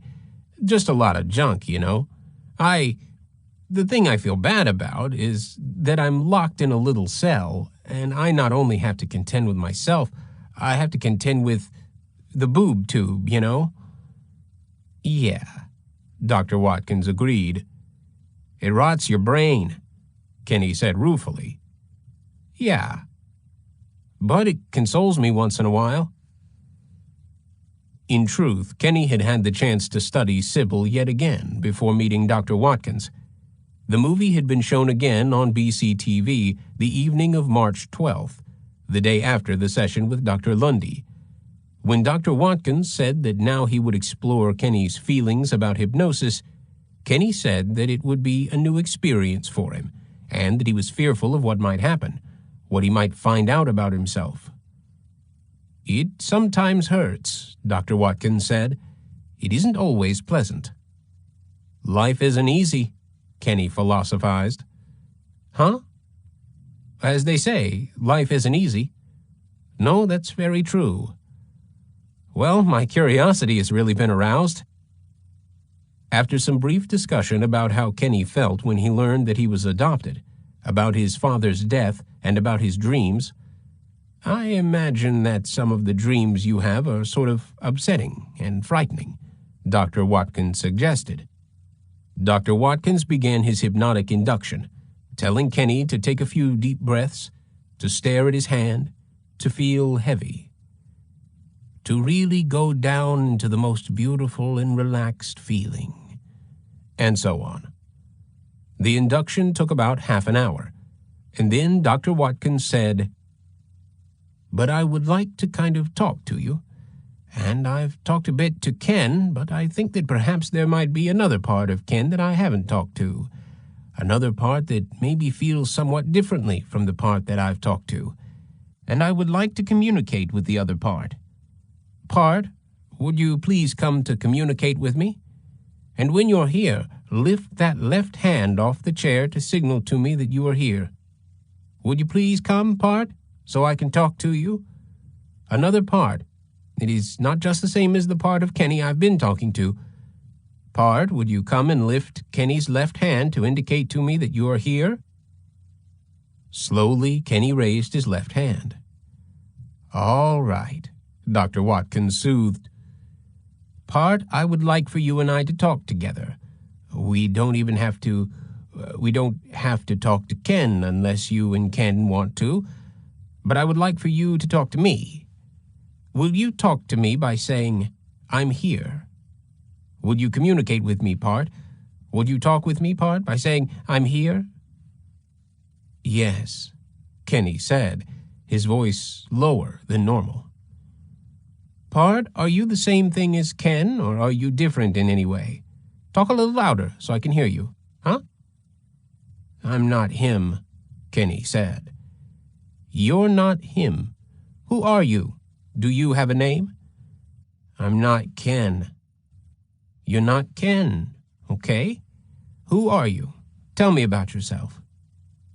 "I don't know." "Do you have a name I can call you by?" "Steve." "Huh?" "You can call me Steve." "I can call you Steve. Okay. Steve, just stay where you are. Make yourself comfortable in the chair, and I'd like to talk to you. You're not Ken. Tell me about yourself, Steve. What do you do?" Kenny had had plenty of time to think up the right answer to that question. He sat slumped in the chair with his head bowed and swaying, feigning hypnotic drowsiness, sensing that his moment had come. He knew the evidence against him in Bellingham, and he knew that by this time both he and Angelo were prime suspects in Los Angeles. Finnegan and Salerno, who had been identified to him as Los Angeles detectives, were looking on. He knew that he now had to establish an alter personality at odds with himself, and so he answered straight away. "I hate him." "You what?" "I hate him." "You hate him? You mean Ken?" Dr. Watkins asked helpfully. "I hate Ken." "You hate Ken? Why do you hate Ken?" "He tries to be nice," Kenny said, letting his head roll around. "He tries to be nice, I see. Well, tell me about... How do you mean?" "I hate a lot of people." "You hate a lot of people?" "He tried to be friends." "He tried to be friends? Who do you hate?" "I hate my mother." Having put in place that foundation stone of analysis, Kenny rushed ahead to construct a conflict between Ken and Steve, and to establish that Steve had forced Ken to commit the Hillside Stranglings. "I fixed Ken good when he went to California." "How'd you do? How do you mean? What did you do?" "I can't tell you." "Huh?" "I can't tell you. You'd tell Ken." "He won't tell me," Dr. Watkins said. "So you got to tell me." "I was with him one night." And Kenny paused to laugh, rather sneeringly, rather like a movie version psychopathic killer. "He walked in on his cousin, Angelo." "Yeah?" "And Angelo had a girl over." Kenny laughed again. "Yeah?" "Ken walked in the middle of Angelo killing this girl." "Walked in on the middle of what?" "Angelo killing this girl. I made him feel like he was a part of it." "Now who's Angelo?" Some turkey he knows. His cousin." Not content with supplying, along with his psychological alibi, the link between himself and Angelo, Kenny quickly went on to explain how Steve had supplied Ken with a motive, one neatly consistent with basic psychological theory as derived from Freud. "I made Ken think all these real morbid thoughts." "Like what?" Like there was nothing wrong with killing, 'cause it was like getting back at his mother, and I made sure he didn't really know what was going on." "Did he go kill a number of them?" "Yeah, I made him do it." "You made him do it?" "He thought it was his mother, and he thought it was people he hated." This was a slip, since Kenny, as Steve, had already said that Ken did not hate anyone, and was always trying to be nice. But if Dr. Watkins noticed the slip, he said nothing about it. "Yeah," Dr. Watkins said, "you fooled him." "Oh, yeah. He couldn't figure out later what he had done and why." Here Kenny laughed again for effect. "Did he forget it then, that he did it, or not?" "Yeah, I wouldn't let him remember that. I made him strangle them all." Kenny then went on to say that Steve had also made Ken strangle the girls in Bellingham. He made one more slip. In response to Dr. Watkins's saying that he must like to kill women more than men, Kenny, forgetting for a split second the distinction he had established between the two selves, explained why. "'Cause Ken hates women." But he caught himself, quickly interjecting, I hate women." Again, if Dr. Watkins noticed the discrepancy, he said nothing about it. For good measure, Kenny had Steve say that he wanted to kill Ken, and he would make Ken die somehow, echoing the dialogue from the film when Marcia says she wants to kill Sybil. As he brought the hypnosis session to a close, Dr. Watkins gave Steve, or Part, or Kenny as Steve, or whatever Kenny had wrought, all the credibility Kenny could have wished for. "Well, Steve," Dr. Watkins said, "I guess you can go back where you need to go. Just go back and sit down." Kenny was already sitting down. Had Steve been standing all this time? Can one personality sit while the other stands? Kenny, at any rate, stayed seated. "And I want to talk to Ken. Can you stay under hypnosis? But, Ken, I want to talk to you. Will you come back? When you're here, say, 'I'm here.'"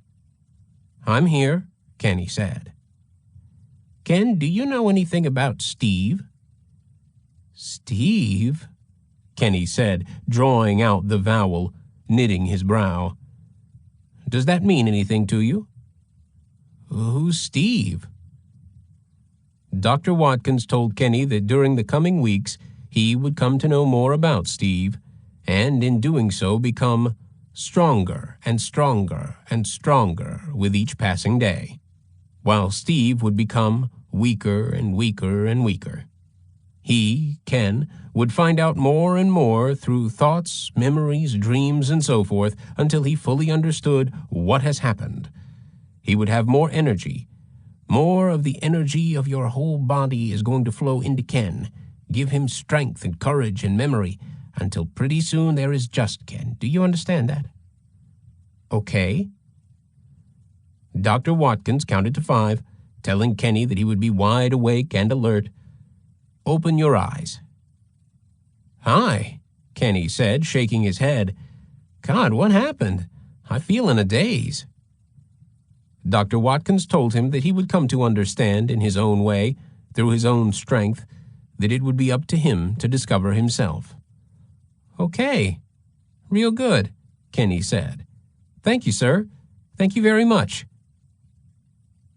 Watching all this, Frank Salerno wrote down in his notebook a succinct judgment. Bullshit. That evening, he and Pete Finnegan went to dinner with some members of the Bellingham PD at the Bellingham Yacht Club. Over many drinks, they discussed what had happened, how Dr. Watkins had appeared to swallow the whole act, how Bianchi had slipped up a couple of times, forgetting whether Ken or Steve was supposed to be the good guy. When they telephoned Grogan to tell him what was going on, Grogan said, "Okay, I got a great idea. The judge says to Bianchi, 'Mr. Bianchi, I tell you what I'm going to do. I am going to let Ken off. Ken is acquitted, but Steve gets the chair.'" 16. The detectives, sickened as they were by the prospects of having an insanity plea by Bianchi, could take some solace in his having finally fingered Angelo Buono. In anticipation of this break, Salerno had already contacted Marcus Camden, tracing the itinerant bounty hunter all the way to Indiana a week after Bianchi's arrest. Salerno had several telephone conversations with Camden, who complained of problems with a wife or girlfriend. Salerno, commiserating with him, got Camden to agree to come to Los Angeles at some future date for another interview. Informed about Bianchi's arrest, Camden said that he recalled Judy Miller's introducing him to a Kenny at the hot dog stand in Hollywood, a guy who she had said was strange and liked sex a lot. This turned out to be a false lead, but on April 11th, during a break in the Bellingham psychiatric evaluations, Salerno got Camden a plane ticket to Los Angeles and flew down to interview him at the Gala Inn Motel on Figueroa Street downtown. Salerno arrived prepared with 2 mug runs, each a lineup of 6 photographs of male faces arranged in 2 rows of 3, one run including a picture of Bianchi, the other one of Buono. Camden failed to respond to the run that included Bianchi, but when shown the other, he pointed immediately to the middle picture on the top row. "That's your man," Camden said. It was Angelo. Then Salerno showed Camden a blow-up of the photograph of Angelo. How sure was he that this man was the one Camden described earlier as a Puerto Rican who had driven Judy Miller away from the railroad diner in a limousine? "I'm positive," Camden said. He added that he would be willing to affirm the identification under oath in court. Salerno put Camden on the plane back to Indiana, asking him to keep in touch if he moved again. He would definitely be needed at the trial. All this was promising except for one unfortunate factor. Camden had been staying at the Richmond State Hospital in Indiana, a mental hospital. He had checked himself in, he said, voluntarily, because he had become upset about troubles with his wife. To Salerno, Camden's stay in the mental hospital did not compromise his credibility. His story was the same as it had been before, and he had picked out Buono's picture with no hesitation whatsoever. But a defense lawyer might make something of it. Nothing about this case was simple. At about the same time, Bob Grogan called again on Beulah Stouffer, his 75th visit to her, Grogan estimated. He, too, had mug runs, but as soon as he suggested to Mrs. Stouffer that she try to pick out one or both of the men whom she had seen abducting Lauren Wagner, she started wheezing and asked Grogan to leave. Grogan immediately withdrew, but in the next few days called her repeatedly, trying to calm her and telling her that she was in no danger, but that what she knew was vital to the conviction of Lauren's killer. Grogan tried everything with her, but she was too frightened to cooperate, and she said she was worried that her asthma was getting worse. But finally, she agreed to try to help. It had been her doctor, she said, who had convinced her. She had confessed to him what was on her mind, preying on her, and the doctor had advised her to go ahead and try to help the police. Holding back was making her condition worse, the doctor said. Her health required her opening up. Again, Grogan sat with her, soothing her, chatting aimlessly about anything that came to his mind, and then he brought out the mug runs. She immediately picked out both Buono and Bianchi. Although from one point of view Mrs. Stouffer had now become twice as good a witness as Camden, she picked out both suspects and was a more credible sort of person.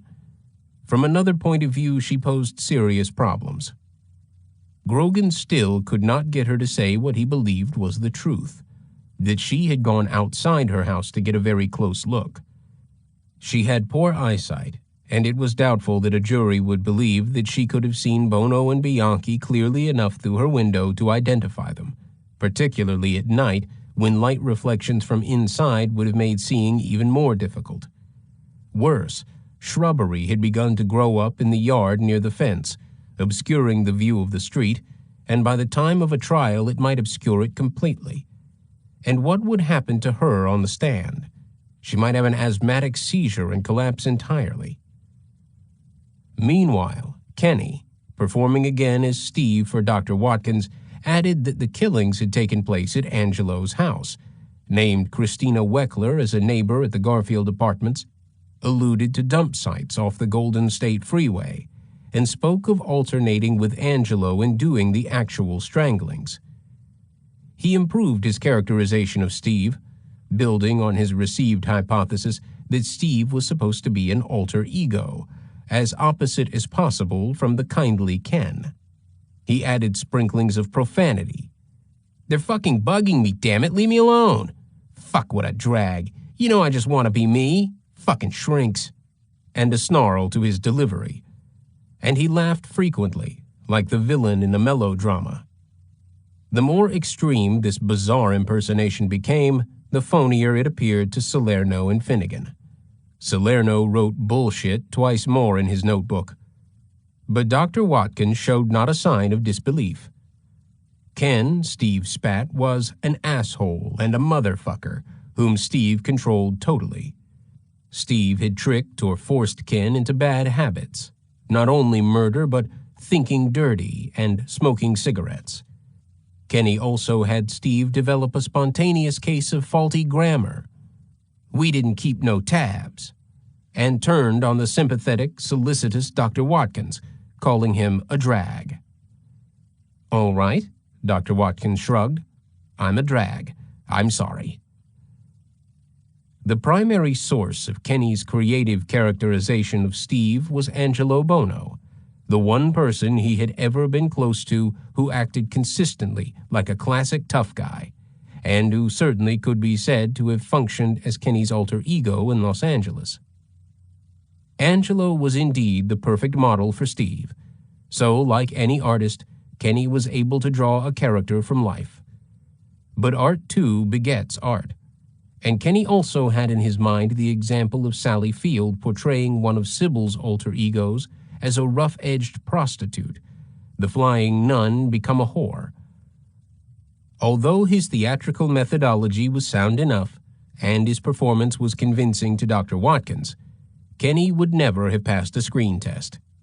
Or, to be fair to him, his acting never rose above the level of a primitive television series or the outsized gestures of the villain in an old B-Western. He might have been cast for a minor part in a high school production of Guys and Dolls. Still, as they say in Hollywood, you don't argue with success. When Dr. Watkins dismissed Steve again for the day, "Well, nice talking to you, Steve. Why don't you just go wherever you need to go? I'd kind of like to talk to Ken now." Kenny switched back immediately to his accustomed role as Mr. Nice Guy. "Nice talking to you. Thank you, Doctor. Have a nice trip now." Although he had now betrayed Angelo, Kenny had not done so without deliberation.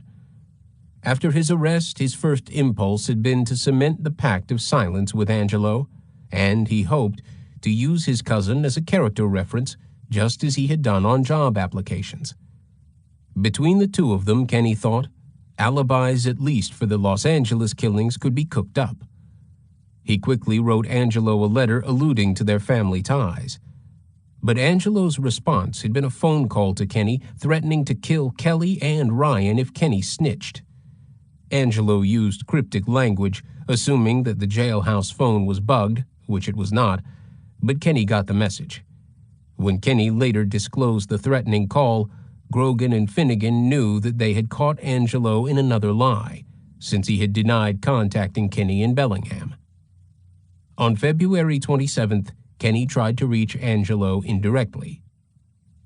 "Dear Mom and Dad," Kenny wrote to his mother and her second husband.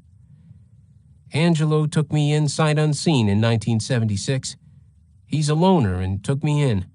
He may have been a criminal years ago, but he's got 2 legitimate businesses, and although not always kosher, he's not a terrible egg. None of us are perfect. I want you to call him for me, see how he's doing. I wrote him to say hi.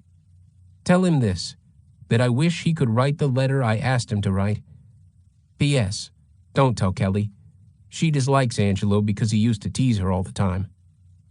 Had Kelly known what Angelo had threatened, she would have had a better reason to dislike him. When even this roundabout approach to Angelo failed to produce so much as a friendly note, Angelo was not about to say hi to his accomplice.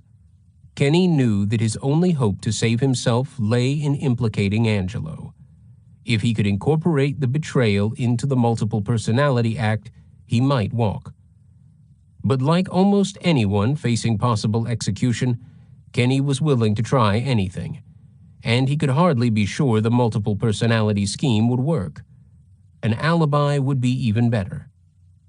He wrote again to his mother, this time enclosing a crudely hand-printed, supposedly anonymous letter that implicated a boyfriend of one of the murdered Bellingham girls. He implored his mother to fly to Seattle and mail the faked letter from there to the Bellingham police. She did not reply with her son's request, although she did come to Bellingham to see him. Alone and face-to-face with him, she could only weep, unable to doubt his guilt, feeling sorry for him but ashamed. Eventually, she broke down and told the police that her son had been a liar as far back as she could remember. But Kenny, ever resourceful, tried another woman. Angie Kinneberg, one of the girls to whom he had sent Christmas flowers in Bellingham, came to see him in jail, and he managed to slip letters to her, 57 in all, and 3 postcards. He begged her to give him an alibi, to say that he had been with her on the night of the Bellingham murders.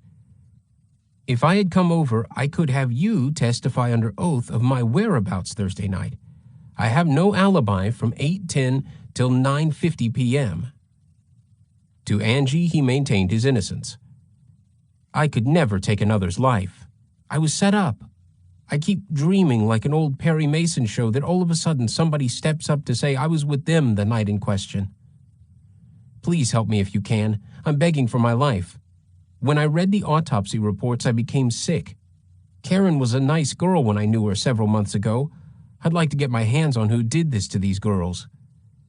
If you can find the strength in your heart to help me, you can include the times in your letter along with the place."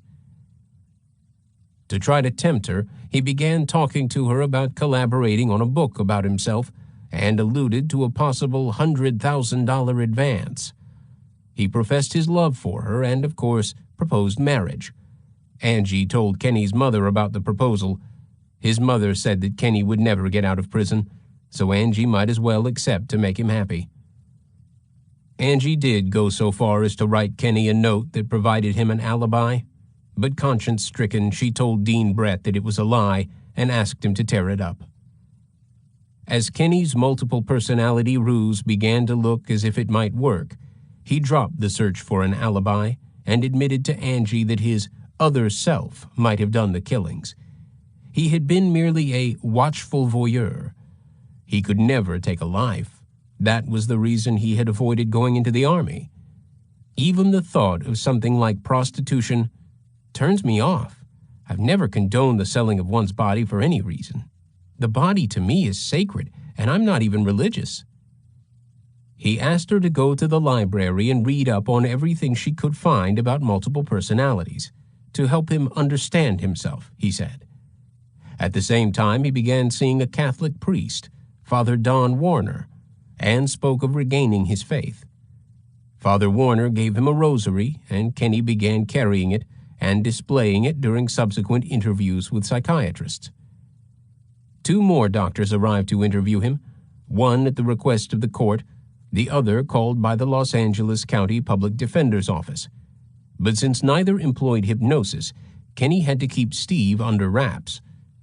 He concentrated on trying to depict his mother as very stern on punishment, mindful that he had to appear to have been an abused child, and on inventing Sybil-like dreams. Like Sybil and Eve, he also announced that he was suffering from headaches. To add to these orchestrated impressions, Kenny began keeping a diary, knowing that it would be read by his doctors. He managed to write down something in it almost every day, and by the time he was finished with it, he had scribbled more than 25,000 phony words. He emphasized lurid dreams modeled on Sybil's dreams, with recurring themes of entrapment, pursuit, violence, visions of escape or death. And he made sure to mention his mother frequently, always portraying her as a villain, himself as her victim. Kenny's approach to this situation was something like that of a spy caught behind enemy lines. He knew what role he was supposed to play if his captors were finally to be convinced that he was genuinely what he was trying to appear to be. He knew the value that the enemy would place on documentation. If the documents were lacking, he would supply them. I was running down a dark hallway. I could see a light at the end, but I wasn't reaching for it for some reason. I ran and finally reached the end of the hallway, lighted, and I couldn't move forward. At an amusement park, I was on a roller coaster ride. It never seemed to end. He varied entries about such dreams with complaints of headaches, and since he knew it was vital that the doctors perceive him as helpless, he added vignettes of himself as a timid little tyke. There was a song popular on the radio. I used to be afraid to go to bed at night. The name was One-Eyed, One-Eared, Flying Purple People Eater. My mother controlled all my relationships. Occasionally, his prose approached baby talk. For a while, I had a pet duck until it grew too big. I used to like to pick those flowers that if you suck on them, they were so sweet. I remember having to go to bed if I didn't eat everything. When I was sick once, my aunt brought me 4 books. I remember being disappointed because she didn't bring me a toy. Kenny knew that it was important for him to try to establish that he was capable of understanding himself, in the light of the already assumed perceptions of the doctors, and therefore of becoming one day integrated or cured. And so, in writing specifically about his alter ego Steve, he was careful to suggest that he, Kenny, was making progress, and that he was beginning to figure out Steve's origins. The name Steve that keeps popping into my head has been familiar. I think I know something about myself now. There is another, stronger person inside of me. I think he calls himself Steve. He hates me, hates my mom, hates a lot. I feel this person wants to get me. I've had dreams of someone who was a twin, but he was exactly opposite from me. For the past few days, I feel like my insides were at war. For the past 2 nights, just as I'm about to fall asleep, bits and pieces have been forming. The name, the struggle, me against him. In my dreams, it felt like the body of the twin was exactly mine, but the attitude totally foreign. I feel stronger, but scared. I feel hate, but I don't feel like reacting to the feeling. Why does he hate me so much? Where did he come from? And always he slipped in that his mother had caused this warring split in him. I dreamt of my mother. She was yelling, screaming. I was backing down some stairs. She was slowly pursuing. For good measure, on April 17th, Kenny began adding poems to his diary. Poems had been effective with women. They might make a doctor more sympathetic, too. In them, he tried to create the impression that his poetry showed that through art, he was able to express a new integration of personality. A somewhat clever idea when one considers that from Freud on, the psychoanalytic community has always considered art the expression of personality, and analogous to dreams in its unconscious expression of inner conflicts. I'm scared. My stomach hurts. There's no place to run now. It was easy to run away before. I feel strong, in control, but still unsure. Of someone I've come to know, someone I don't understand, as well as I know myself now. I'm so alone now, somewhat I feel naked. I'm knowing me. I wish I were free of him. I want help. I don't care for him, and he doesn't like me. I feared confinement, but I'm thankful for it now. Here, Kenny picked up on Dr. Watkins' prediction that he would get stronger, become an authentic person. Kenny was clever enough not to suggest that he was already cured. He knew that that would appear premature, but that he was ripe for healing. He wanted to present himself as eager for treatment, so as to lay the basis for a verdict of not guilty by reason of insanity, to be followed by treatment in a mental hospital and a return to the world as a cured maniac. He would try to take advantage of a contemporary willingness on the part of the courts, the doctors, and to a lesser extent the public, to forget about the real victims and to see the criminal as victim.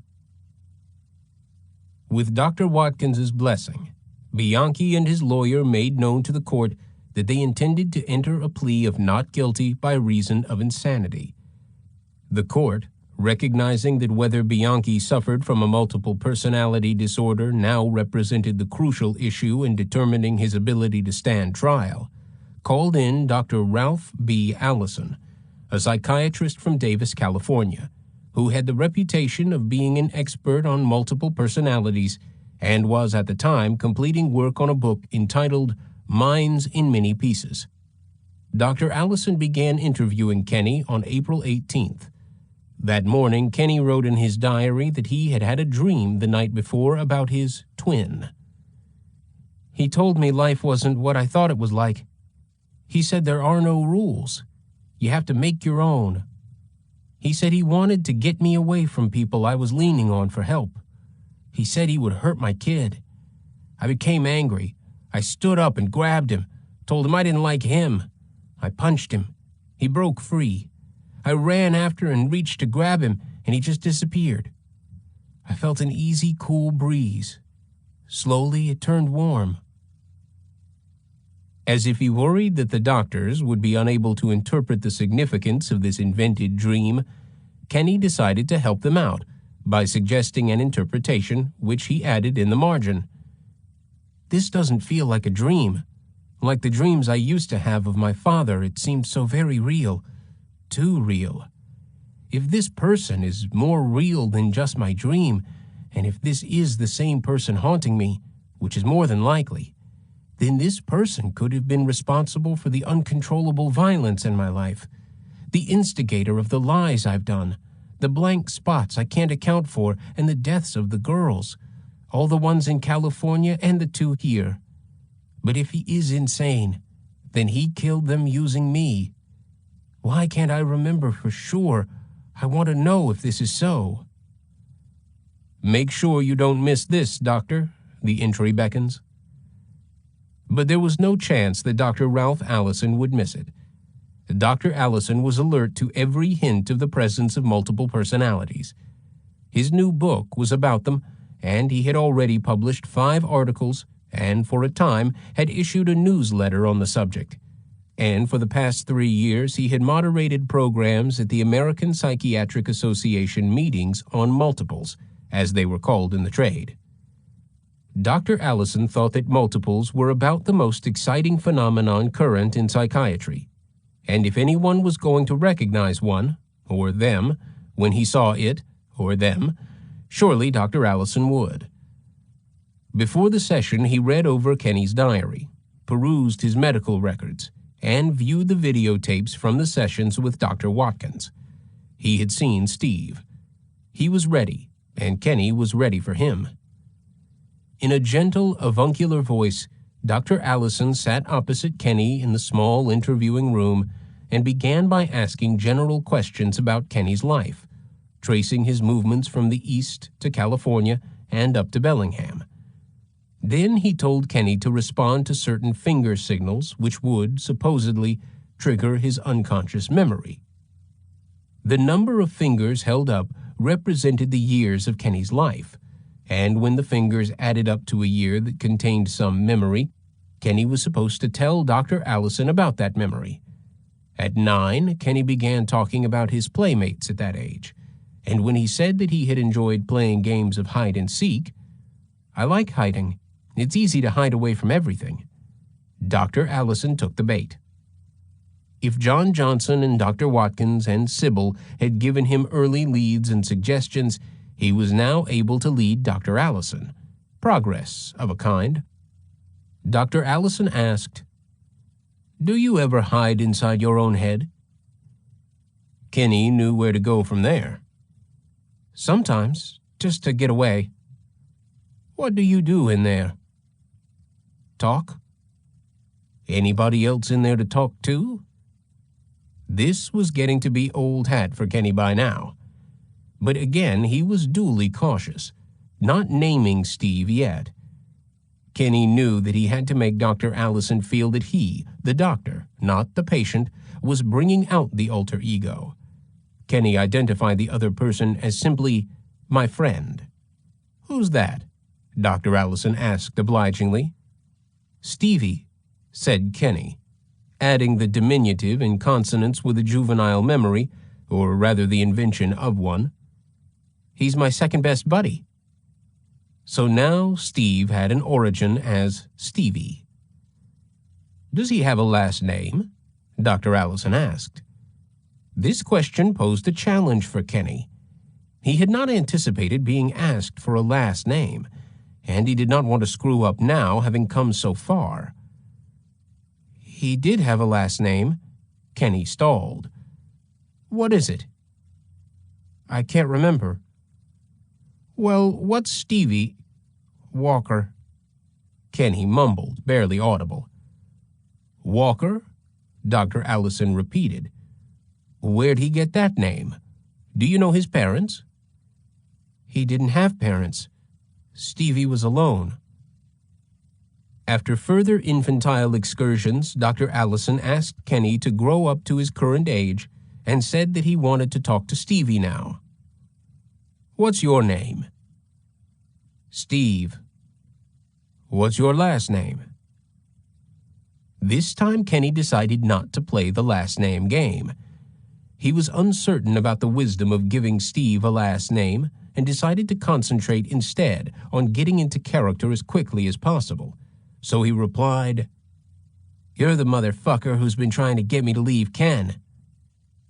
"You can't," Dr. Allison said. "Fucker." "What's your last name?" What business is it of yours? What are you, writing a fucking book? To divert Dr. Allison further from the surname question, Kenny took out a cigarette and ripped off the filter, lighting the butt with his best macho manner. Ashtrays are in the chair over there, Dr. Allison offered. I know where the fucking ashtrays are. You don't have to tell me. Aw, fucking assholes. You know, I was doing fine. I come out whenever I fucking felt like it. Now you gotta stick your goddamn nose in this whole shitty mess. I was doing fine, you know. Now I can't even fucking come out when I want to. Snarling and ranting, Kenny as Steve attacked Ken. Fuck him, his mother too. She was pretty weird, Dr. Allison offered helpfully. Fucking cunt. She was quite a bitch, wasn't she? She was a fucking cunt. You know he still puts up with her shit a little bit. You know, I mean, granted, I can't come out, but I can see what he's doing. And fuck, man, he's gotta wise up. But you did get yourself in a jam. He got himself into a jam. I fucking killed those broads, you know, to smarten him up, to show him that he couldn't push me fucking around. The idea of Ken pushing Steve around rather than the reverse was new, but Kenny pretended to rave on. He said that he, as Steve, had killed the Bellingham girls to get rid of Ken, to get him out of the way.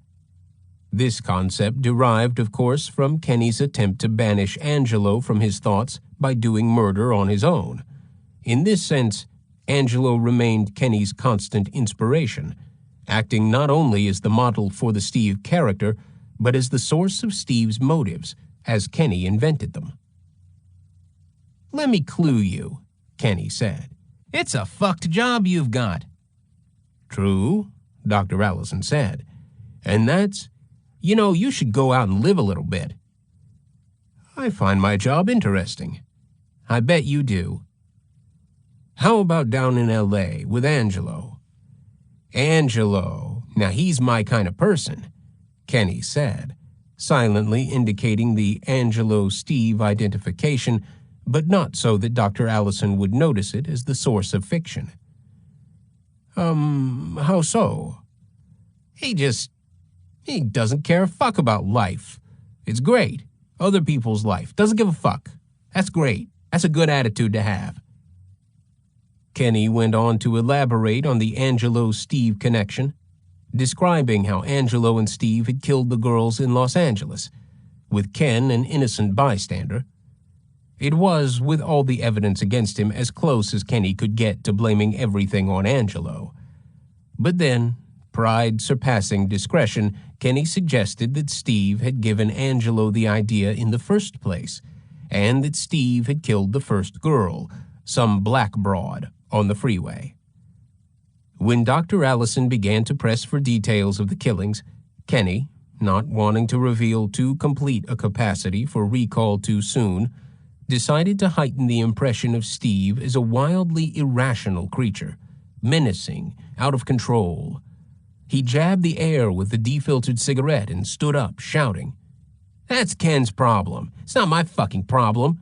I want him out of the way. You don't really know. You don't fucking understand that I want him out.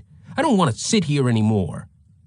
He took a swipe toward the videotape camera. "I don't want no fucking cameras. Turn that shit off." "Just sit down, sit down, sit down, sit down. Cool off, cool off." Dr. Allison held up his hand, as if trying to calm an evil spirit. "You don't have to talk to me anymore." "That's right, I don't. And I don't fucking want to either." "Okay. You can go back where you came from." "I don't want to. I want to stay now." Kenny slumped back into his chair and pretended to fall into a trance. "Ken's going to have to come out," Dr. Allison said, urged, seemed to pray.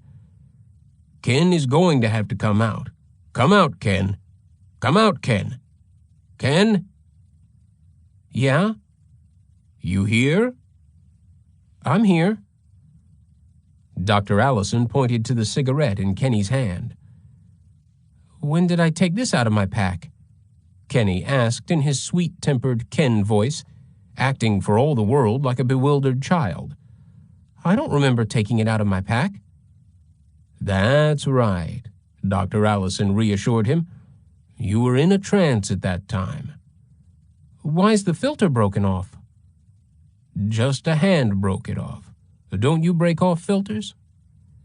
"No," Kenny said, his voice rising in wonder. "I can't smoke a non-filtered cigarette." The delicate boy. "I guess someone around here smokes without a filter," Dr. Allison suggested. "You ever found that before? Where and when?" "At different times, around apartments I've had." Kenny was simply reacting to the law of supply and demand. If Dr. Allison wanted to know where and when, Kenny would supply him with an answer. And Dr. Allison's voice was so soothing and encouraging. Dr. Allison said that it looked as though Steve had been at work again, as though Steve were a mischievous leprechaun. All at once, Steve was now playing devilish little tricks on poor Ken. Dr. Allison was relieved to be talking to Ken again instead of Steve. The doctor, although he had diagnosed many multiple personality cases before this one, had never talked to what he believed was a multiple personality who was also a murderer, until Bianchi. The doctor had been frightened by what he perceived as Steve's murderous anger, and was glad that, as he believed, he had succeeded in banishing Steve at a crucial moment. Dr. Allison considered himself lucky, although he also prided himself on his skill and bravery in dismissing this monster. He had feared that he was about to become Steve's next victim. Kenny's act had been that successful. Before sending Kenny to his cell, Dr. Allison asked him to try to dream that night about Steve, unusual though it was for a psychiatrist to suggest the subject of a dream to a patient. He asked him to dream how to cope with Stevie, with the aid of the highest elements of helping power inside Ken's mind.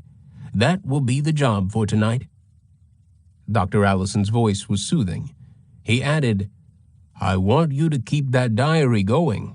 That's very, very important." Kenny could not have agreed more. The next day, Dr. Allison asked Kenny to see whether he could talk to Steve directly. Kenny responded with a rambling stream of consciousness monologue, or rather a bizarre imitation of one, in which he pretended to reminisce about childhood. He acted like a medium making contact with a dead relative, pausing from time to permit voices to pass over the great beyond. Dr. Allison was impressed. He said that it had been like listening to someone talk on the telephone without knowing what the party on the other end of the line was saying. On the following day, Dr. Watkins reappeared again and presented Kenny with yet a new opportunity to dissemble. He administered a Rorschach ink blot test to Kenny, or, to put the matter more precisely, he administered the test first to Kenny as Steve and then to Kenny as Ken. Kenny, of course, knew the test well, but pretended ignorance of it, not mentioning that he had often amused himself by administering it to Kelly and others, and that he knew what sorts of responses would produce the right results. As Steve, he pretended to see in the blots such intriguing phenomena as two elephants fucking each other. In another blot, he pretended to discern something like somebody eating out a cherry broad. "Eating out of what?" Dr. Watkins inquired. "Cherry broad, man." "Okay. Anything else?" "Do you understand me?" Kenny asked, not sure that Dr. Watkins was up to Steve's vocabulary. "Of course." And on to another blot. "Looks like Siamese twins, doesn't it? But it's not. It's a big dick. It's two broads getting it on. Looks like an abortion." Then Dr. Watkins summoned Ken. "Hi, Dr. Watkins. Have I been asleep or something?"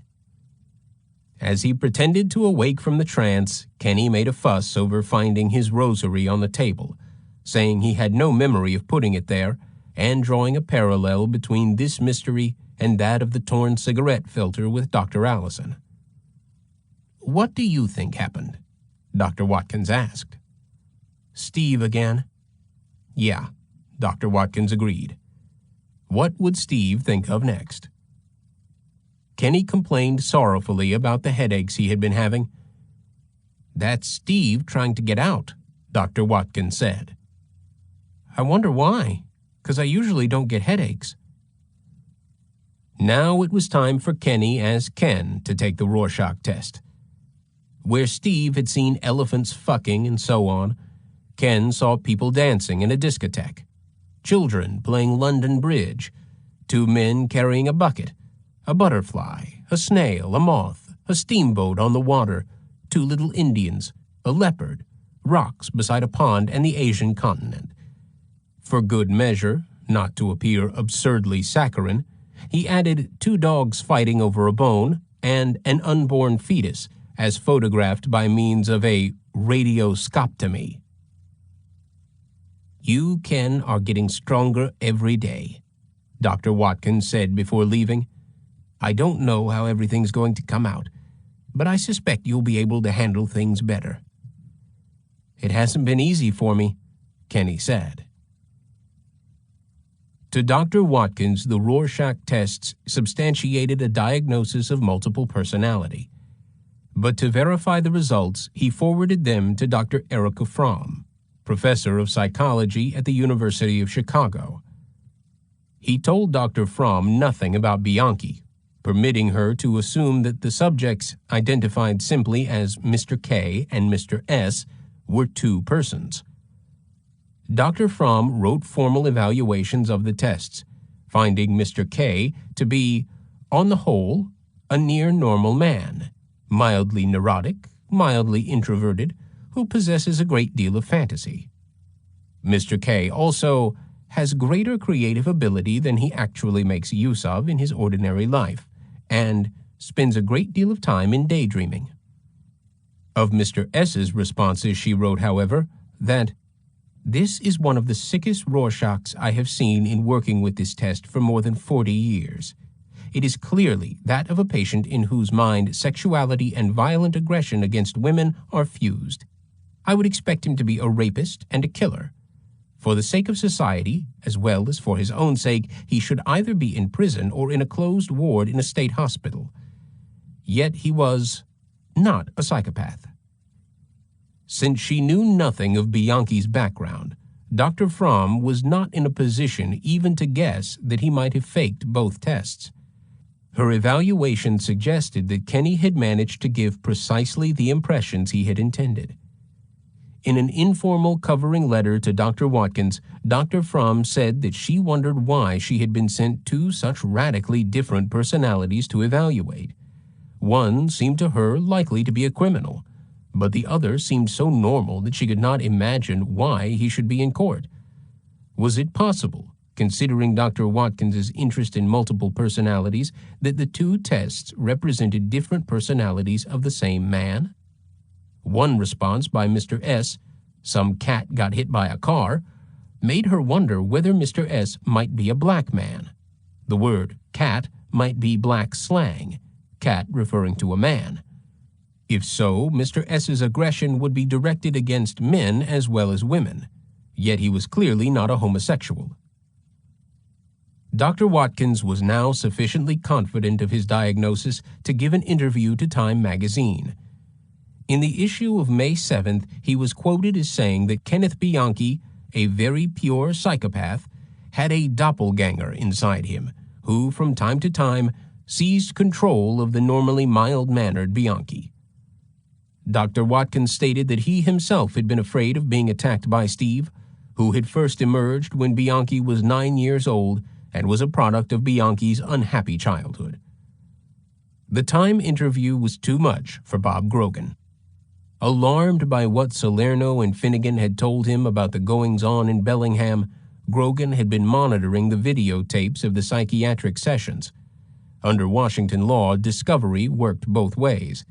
Both defense and prosecution were entitled to review any evidence before it was formally introduced in a trial. Grogan had already formed a low opinion of Doctors Watkins and Allison. He was certain that Bianchi was putting on an act.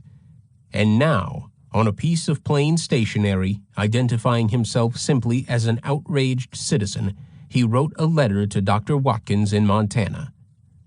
He attacked Dr. Watkins for the Time interview, calling him a Bush League unprofessional turkey, and accusing him of trying to get national publicity for himself at the expense of a fair and effective trial for a murderer. The sanity hearing had not yet been held. What right, Grogan asked, did Dr. Watkins, in violation of any sort of legal or medical ethics, have to give out his ridiculous diagnosis to a national news magazine at this point? At least the other doctors had been discreet.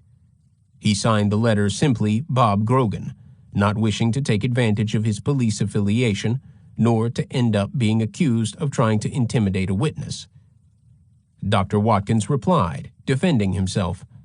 When asked about Dr. Watkins' letter, Grogan said, "I counted 9 typos. I'll bet because I called the guy a turkey, he probably thinks my mother took away my Thanksgiving dinner. Maybe I shouldn't have pissed the guy off. If I ever murder anybody, I might need him. I think I've got another personality inside me. His name is Derek, and he plays with his pee-pee and has a thing for shrinks." 17. Kenny was delighted with the way things were going. He read Dr. Watkins' Time interview with pleasure and pride, and said in a tape he sent to Kelly, "Things are looking really good. Dean Brett and a lot of other people know now that I'm not guilty. It's just a matter of getting all that data together." But just to be sure, he kept up the elaborate fiction of his diary, adding dreams and feigned realizations. When Kelly wrote him about an article she had read about Sigmund Freud, Kenny took the opportunity to give himself the benefit of a spontaneous Freudian analysis in his diary. In 1923, Freud finally set out his well-known tirade of id, ego, and superego. He proposed that the id is unconscious and the instinctional, without moral judgment. That the superego is partly unconscious and represents the rules instilled by one's parents and society, the voice of guilt. And the ego is the conscious ego which is able to relate and adapt to the outside world. I think that the problem that's been is that Steve could be a part of the id, because the id is unconscious and instinctional without moral judgment. That's really an interesting hypothesis. Anyway, just thought I'd mention it at this time.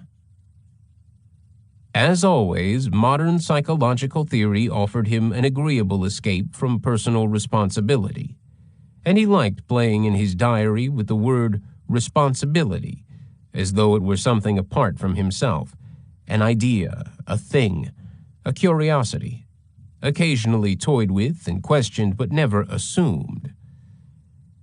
I'm filled with this false sense of responsibility, not meaning that the feeling is false, meaning that I really shouldn't blame myself for what has happened. Always what has happened, never what I have done. To Kelly, he said, as if congratulating himself, citing as usual a psychological authority, John Johnson mentioned that in actuality I am a victim. That if you ever have any questions or don't understand anything about dissociative reaction, I'm not an expert, but I'm gaining a lot of personal knowledge. I hope the book that I'm going to write will help people. This will be my repayment for what has happened. Now that I'm aware of what has happened, I would trade my life for bringing all those girls back. But that's not possible. Dean says I shouldn't blame myself. I wasn't responsible for what happened. Anyway, when you get the film for the camera, take a picture of the kitty for me. You know, I never realized before I can get shots for my allergy to cats. He spoke to Kelly of his plans for the family after he was released. They would sit in the park and enjoy the air. He missed her cooking.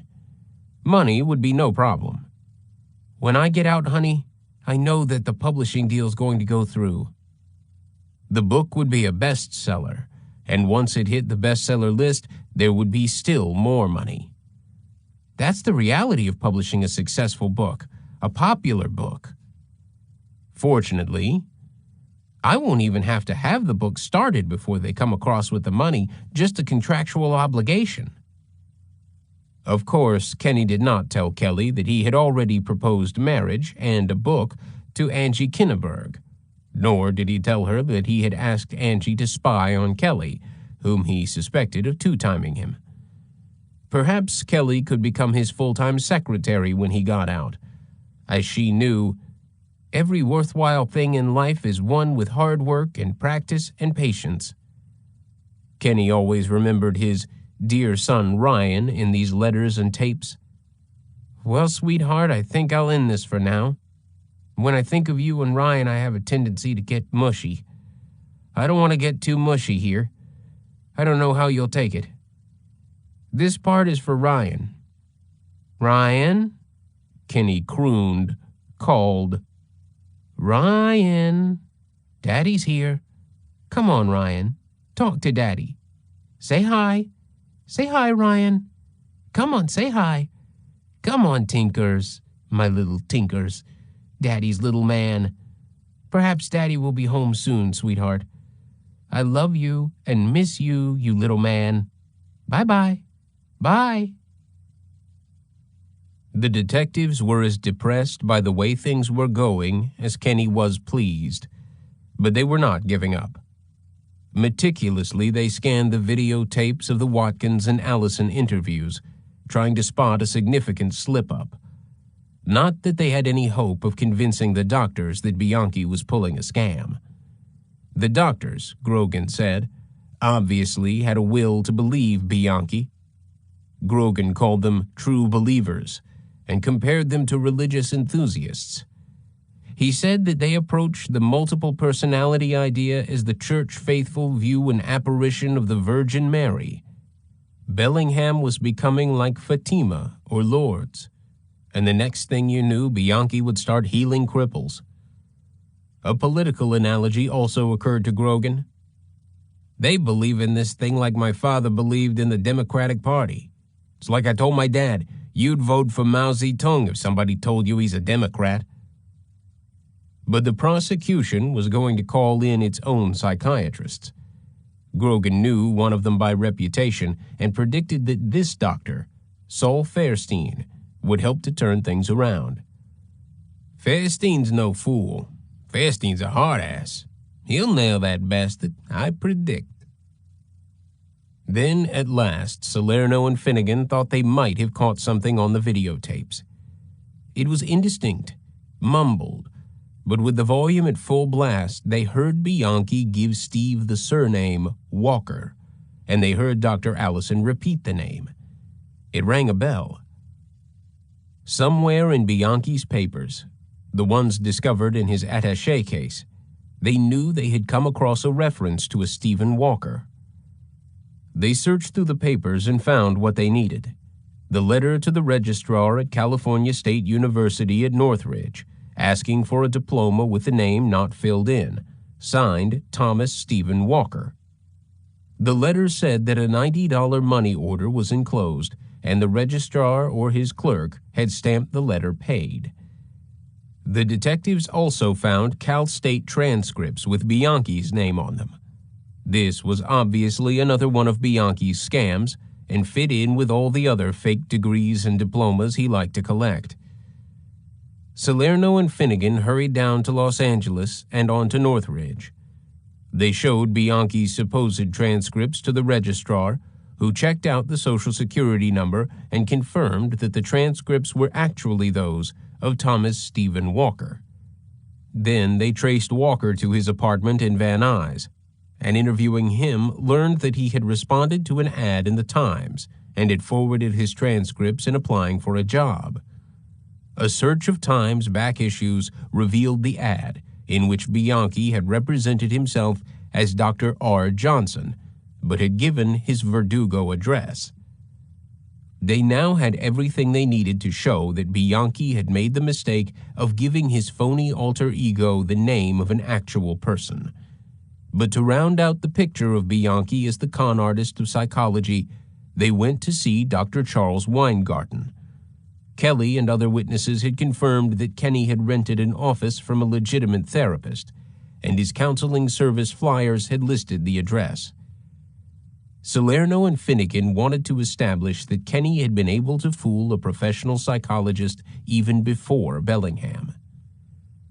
Dr. Weingarten, who had a gentle, even fragile manner, said that Bianchi had identified himself as a marriage, family, and child guidance counselor, and had said that he needed temporary space while he built up his practice.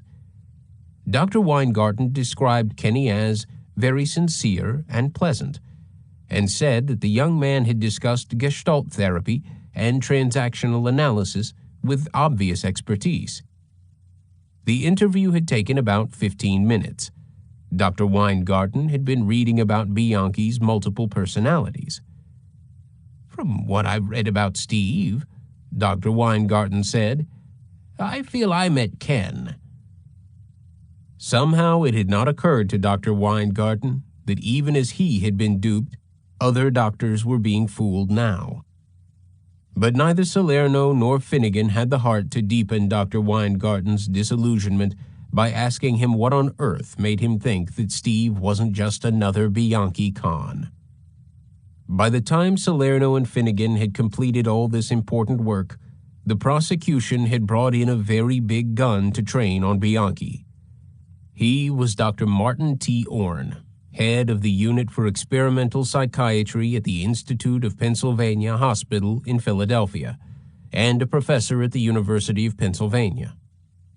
Among other distinctions, Dr. Orne, who was Vienna-born, was considered the world authority on hypnosis and had written the definitive historical and clinical article on the subject for the Encyclopedia Britannica.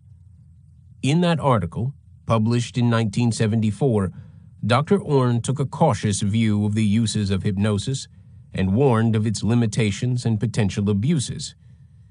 In general, Dr. Orne wrote, "Hypnosis cannot be induced against an individual's will."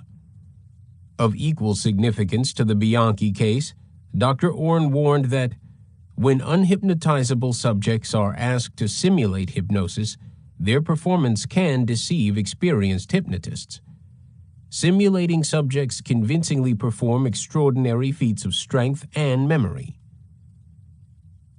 Dr. Orne was also aware of the controversies in medical literature surrounding diagnoses of multiple personality disorder, and he was mindful that a defendant facing a charge of murder would have much to gain by faking insanity.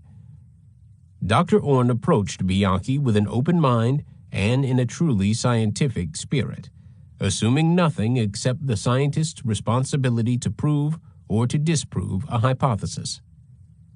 In the forensic context of Bianchi's statements, Dr. Orne knew that he had to be particularly alert to possibilities of malingering. Diagnosis in such a situation, he knew, was a very different and more difficult problem than in the ordinary therapeutic context. After reviewing the Watkins and Allison videotapes, Dr. Orne decided that his primary task should be to determine whether or not Bianchi had, in fact, been hypnotized. He noted that Steve had first appeared under apparent hypnosis when Dr. Watkins had said that he believed there might be another part of Ken that I haven't talked to, and proceeded to summon that part. Dr. Orne also noted that Steve appeared to change or intensify as the interviews progressed. In addition, Dr. Orne went through masses of material accumulated by the police which indicated that Bianchi was an accomplished liar. If Bianchi was faking being hypnotized, it would not prove that he was also faking the symptoms of a multiple personality, but it would obviously suggest that this was the case. Dr. Orne had developed certain procedures which could help to determine whether someone was actually hypnotized or was simulating the state, and he decided to apply these to Bianchi without, of course, telling Kenny what was going on. Dr. Orne called these procedures double hallucination, single hallucination, suggested anesthesia, and source amnesia. Kenny's responses to 3 of the 4 indicated that he was faking being hypnotized. At first, Dr. Orn asked Kenny to imagine that Dean Brett was sitting next to him in an empty chair. Kenny did so, pretending to speak animatedly to his lawyer. Dr. Orn then pointed to the real Dean Brett. Kenny explained that the hallucinated Brett was no longer there. But he overacted, rattling on in a manner that Dr. Orn knew was inconsistent with actual hypnosis. "Dean! Dean! How can Dean Brett be in two places?" and so on. In true hypnosis, the subject does not question the logic of the hallucination, and it was obvious to Dr. Orn that Kenny was trying to prove to him that he had actually experienced the hallucination when he had not. Kenny also made the mistake of getting up and pretending to shake hands with the imagined Dean Brett. It was unprecedented for a hypnotized subject to attempt to have a physical exchange with a hallucination. Equally telling was Kenny's insistence that Dr. Orn himself must be able to see Dean Brett. The truly hypnotized subject simply assumes the induced reality. Kenny's final error was to ask the phantasmagorical Dean Brett whether he would mind being touched. Again, the truly hypnotized subject would assume that the hallucination would not mind if, as Dr. Orn did, the hypnotist says that it would not mind. The hypnotized subject accepts reality as defined, within limits, by the hypnotist.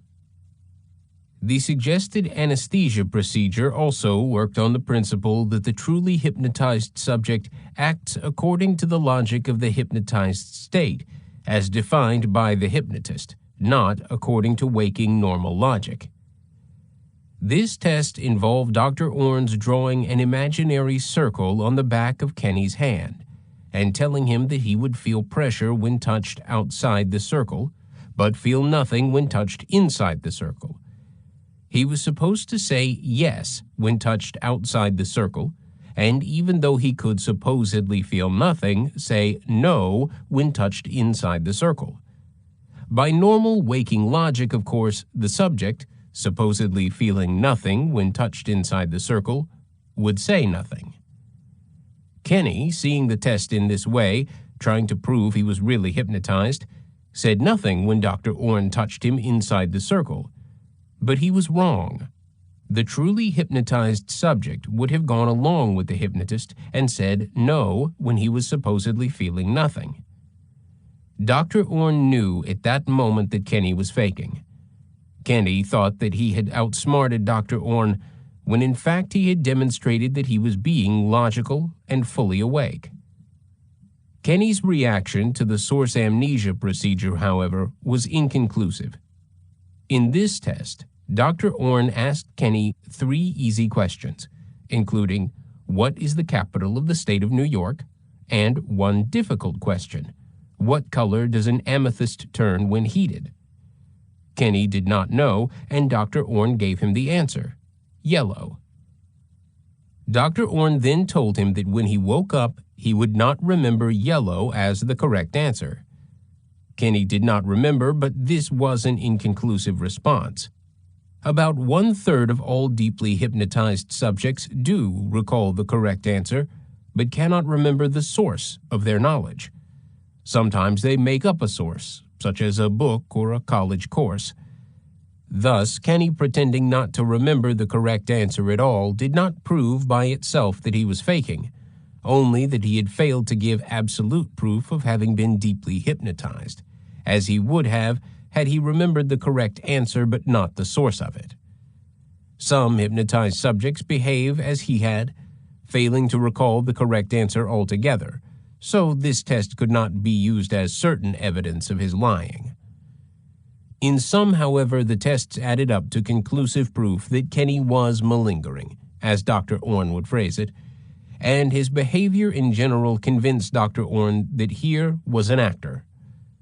Kenny went through, as Steve, his cigarette-tearing routine again, once more expressing a childlike bewilderment afterward when he pretended to notice for the first time a heap of filterless butts in the ashtray. To Dr. Orn, this was transparent fakery, not only because of the obvious overacting, but because, having gone through the cigarette routine before with other doctors, Kenny, had he been telling the truth, would not have been surprised that the mischievous Steve had been at work again. He would have remembered what had supposedly happened with Steve before, since he had been told about it when awake as Ken. And since he was faking amnesia now, Dr. Orne concluded, he had doubtless been faking amnesia from the beginning. What had been obvious to common-sense detectives from the start had now been proved scientifically. Kenny, unaware that Dr. Orne had tricked him into betraying himself, continued to add baloney to his diary. I just had my first session with Dr. Orne. Nice guy. Strangest thing happened. We were doing the test for hypnosis, and it seemed that I was dreaming that Dean came into the room, only it wasn't clear. It was like I was seeing him in a strobe light, and it looked like he was standing next to Dr. Orne. There remained for Dr. Orne the question of multiple personality disorder itself.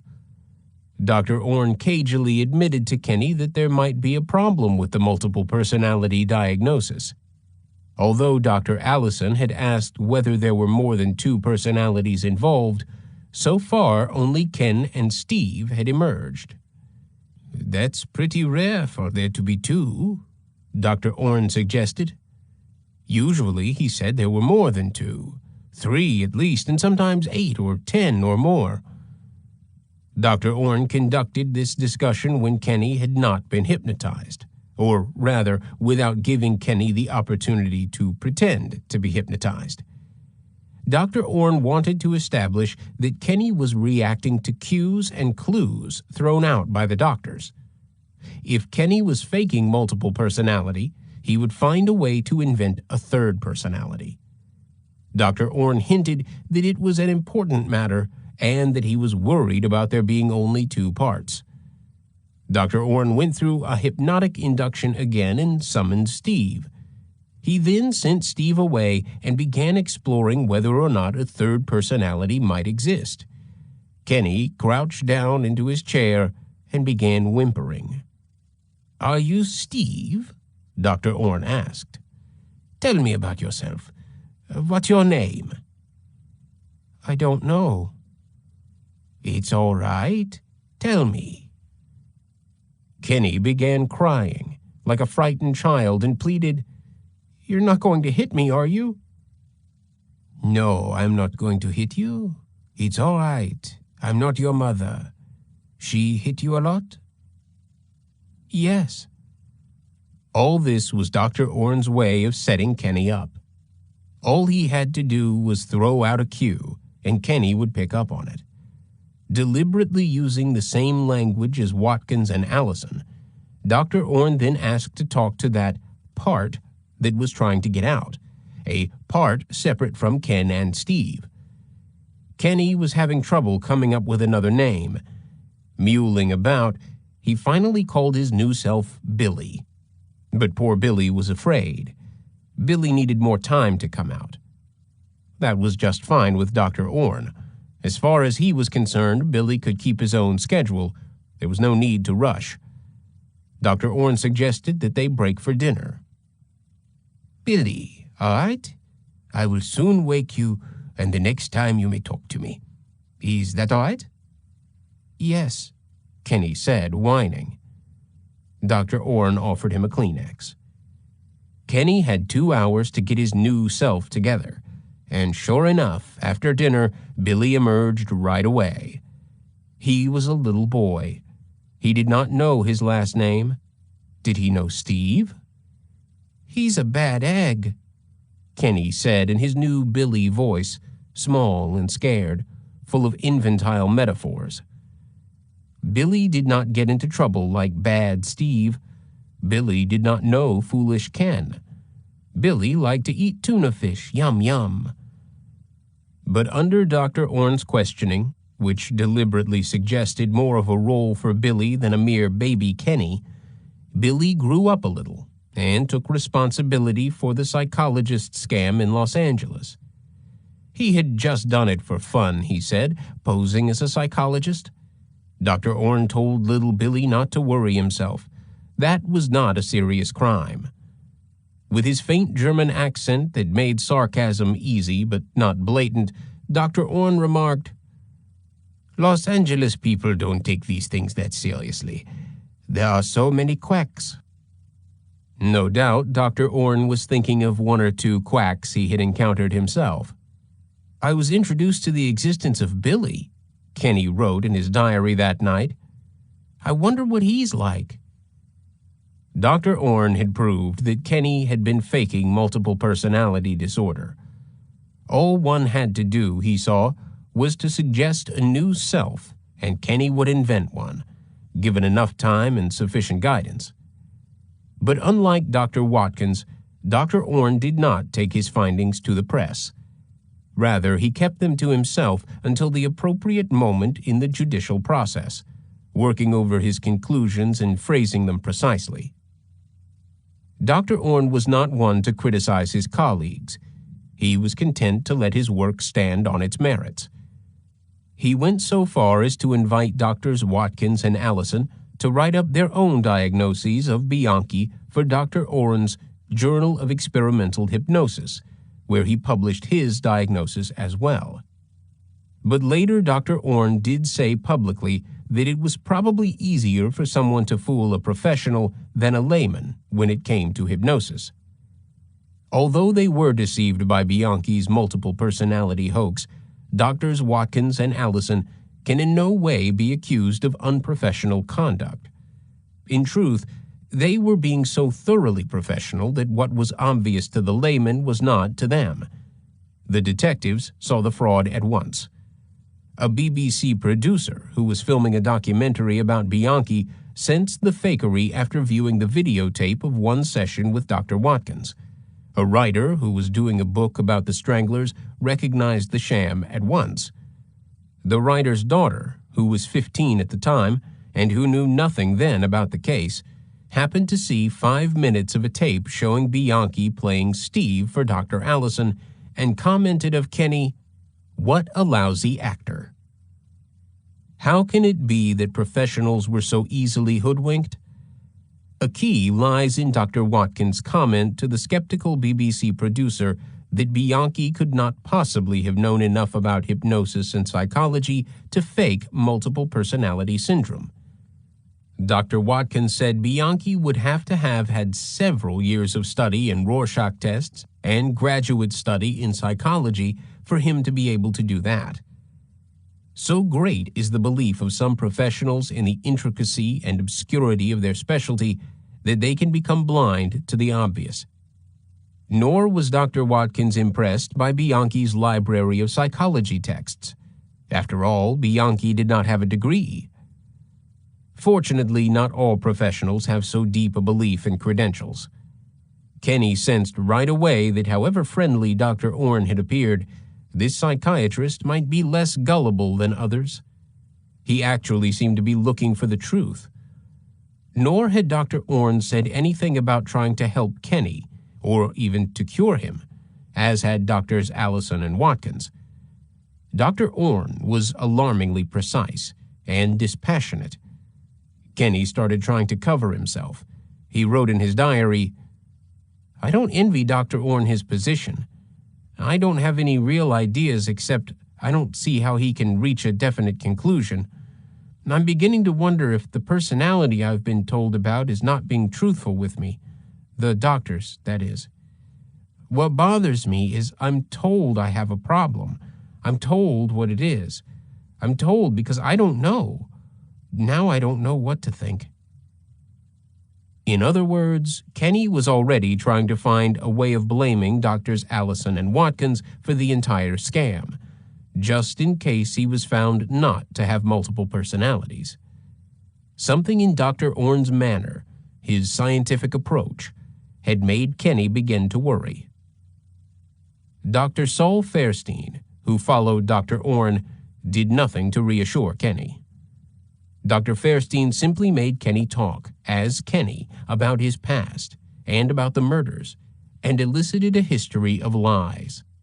"I had my first day with Dr. Fairstein," Kenny wrote in his diary on June 1st. "He's not very objective. I can't help what my past was. I know what he's shooting for, and I don't blame him, but I don't understand what's happening to me. I dislike it when people make up their minds before they get into a situation. He doesn't understand that there's a difference between knowing of doing something and having no control, and not knowing of doing something, therefore having no control. He's definitely not objective. I don't think he really understands what's been happening in my life.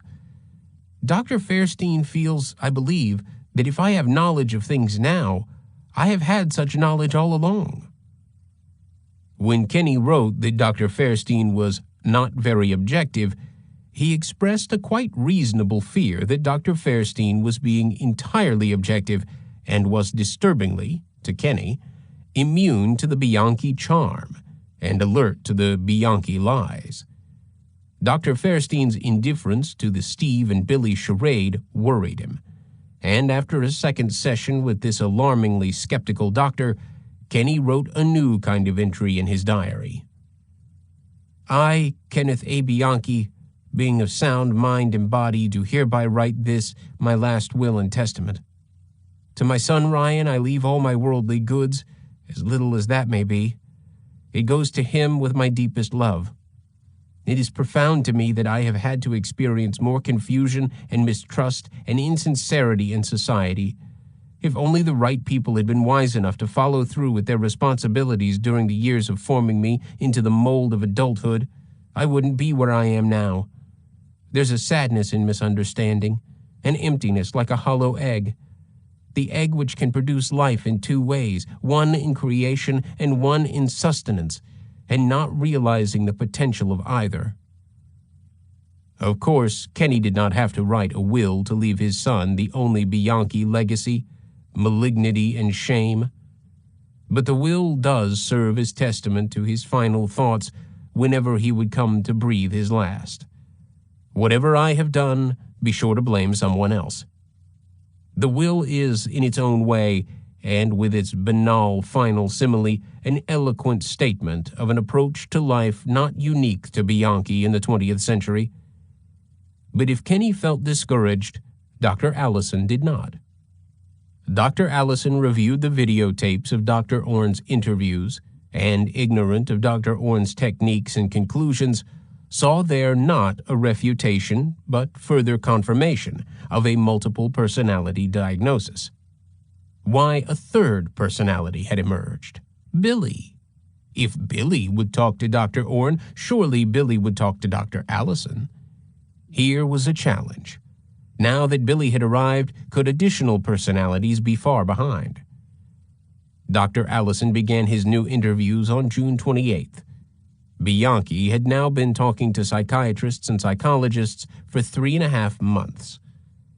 He began by telling Kenny at great length about the history of his involvement with multiple personality cases, the articles he had written, the book he was preparing, the oceanic vastness of his experience in the field. I was the communicator between the psychiatrists around the world. I've been in India, Germany, United States, Canada, Austria. I sort of became the coordinator of passing information around because they were all very lonely out there. Nobody understood them. You think you're not understood. The psychiatrist who's treating such folks is also not understood by the other psychiatrists. Dr. Allison wanted Kenny to know that Dr. Cornelia Wilbur, also known as Connie, was a personal friend. She was the doctor who had treated Sybil. Did Kenny know that book, or had he seen the movie? No, Kenny said. He thought perhaps Kelly had seen it, he was not sure. Well, Dr. Allison said, Sybil was a super bestseller as a book, and since that time they've made a movie out of it with Joanne Woodward playing Dr. Wilbur, and I forget the name of the young girl who played the patient. She was formerly the Flying Nun. Sally Field, Kenny said helpfully. Sally Field, right. Well, anyhow, Dr. Wilbur got to be friends with me, and when this case came up, your attorney presented the defense that there might be another personality in there doing these dastardly deeds. Dr. Wilbur had actually recommended Dr. Allison for the present case because she was 70 years old and he was on the West Coast, and, after all, he was such an expert. I have collected up to now 50 cases I've seen, which is not a world's record, but it's close to it. I know another psychiatrist who's had about 65 back in Philadelphia, and one that had that amount in Honolulu. The three of us have the largest numbers. I've got 3 in therapy right now in my clinic. By 1984, Dr. Allison himself was up to 70 and closing fast on the Hawaiian. Dr. Allison told Kenny that, sad to say, some psychiatrists were skeptical about multiples. Kenny shook his head. Gee, weren't all psychiatrists open-minded? No, I have to say that's not true. Well, anyhow, you're learning about psychiatrists. We can't help exposing some of ourselves when we expect you to expose yourself. I've already picked out my favorites, Kenny said coquettishly. Having exposed himself at length, Dr. Allison now brought up a touchy issue. Why had Billy talked to Dr. Orne but not to him, Dr. Allison? Somebody lied to me, Dr. Allison said. Steve, Kenny offered. I'm not trying to lay blame. I consider it like military secrecy. You gotta have the secrecy clearance, Dr. Allison said. Why had he not received clearance? His goal now was to get that clearance and to find out more about Billy.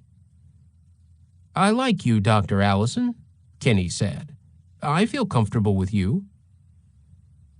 Dr. Allison suggested that they would talk to Billy during the next session. He concluded this interview with a lengthy digression on the collective unconscious according to Carl Jung, and further digressions on the transpersonal self, 7 levels of consciousness, and 5 more about that Freud and ego theory, and the source of all wisdom that we need to solve all these crazy problems while we live in this crazy world. And heavens to Betsy, Dr. Allison said, we all have to have some help for that. The next morning, preparing Kenny for the appearance of Billy, Dr. Allison told Bianchi to imagine that he had inside himself a special force, almost like another person, whom he was to call Inner Self-Helper, or Ish for short. Ish would help him get in contact with Billy. Ish was strong and not a bit neurotic. Was he ready? All right. So now we want you to call out Billy. He's back in there. He must respond to your call, and I want to hear both of you this time because I don't want only one side of the conversation. You call, Billy. Come on, Billy. I want to talk to you, Billy. Billy? Kenny called. Billy? Billy? Nothing, Dr. Allison. Dr. Allison now assumed the voice of a kindly but firm schoolmaster. Billy, you get in there. Get in there right behind his eyeballs and you answer Ken's questions. Enough of this hiding. Time to get to work. I've never met you, but that's not important. Get your rear end up there and get to work. Nothing, Dr. Allison, Kenny said, teasing the eager doctor. Come on out, Billy. Billy? Come on, Billy. Now Dr. Allison sounded like a man calling a puppy dog. Come on out, Billy. I know about you, Billy. I know you met with Dr. Orne. But Billy refused to budge. Come on, Billy. Come on, Billy. Come on, Billy. Come on, Billy. Now is not the time to be shy, Billy. Come on out, Billy. Billy. Come on, Billy. Come on, Billy. Come on out, Billy. Kenny, who had been sitting slumped, eyes half closed, now began to stir, raise his head. He looked Dr. Allison vaguely in the eye. "You are Billy," Dr. Allison said happily. "Dr. Allison?" Kenny said, very much like Stanley meeting Dr. Livingston. This was a slip. Billy was not supposed to know who Dr. Allison was, but Dr. Allison corrected. "You have not seen me before, have you?" "Glad to meet you. No, sir." "You hid out the last time I was here." "Yes." "Why did you do that?" "I don't know. Just curious." "Will you sign in, please?" Dr. Allison handed Kenny a pencil. It was just like the old TV show, What's My Line? Kenny signed Billy on a piece of paper in childish script. It seemed to satisfy Dr. Allison. Before he was through, Dr. Allison found yet another personality, which Kenny called Friend. Now there were Ken, Steve, Billy, Friend, and if you wanted to count him, Ish. Quite a crew. But Dr. Allison wanted to make sure that all these personalities would not disappear again. He made each one of them promise that he would return if summoned, even if asked to emerge by another doctor. Ken and Steve and Billy all promised to come back, and Friend promised to help. To dramatize this, Bianchi conducted a conversation among all of them. "Just call me," Steve said, "and I'll come out if it's okay with you." "Okay," Ken said. "Now I want to talk to Billy. Billy, are you there?" "Yeah, Ken. What can I do for you?" And so on. Dr. Allison was delighted. Now, would all the fellows write notes on pieces of paper? "Sure, it's okay with me, Doc," Kenny said. He scrawled a few lines for each personality, each in a different handwriting. "Good job, Ken," Dr. Allison said. "All hunky-dory." Alone in his cell the next day, Kenny, his hopes once more up, wrote in his diary. "Had my second visit with Dr. Allison. Accomplished a lot."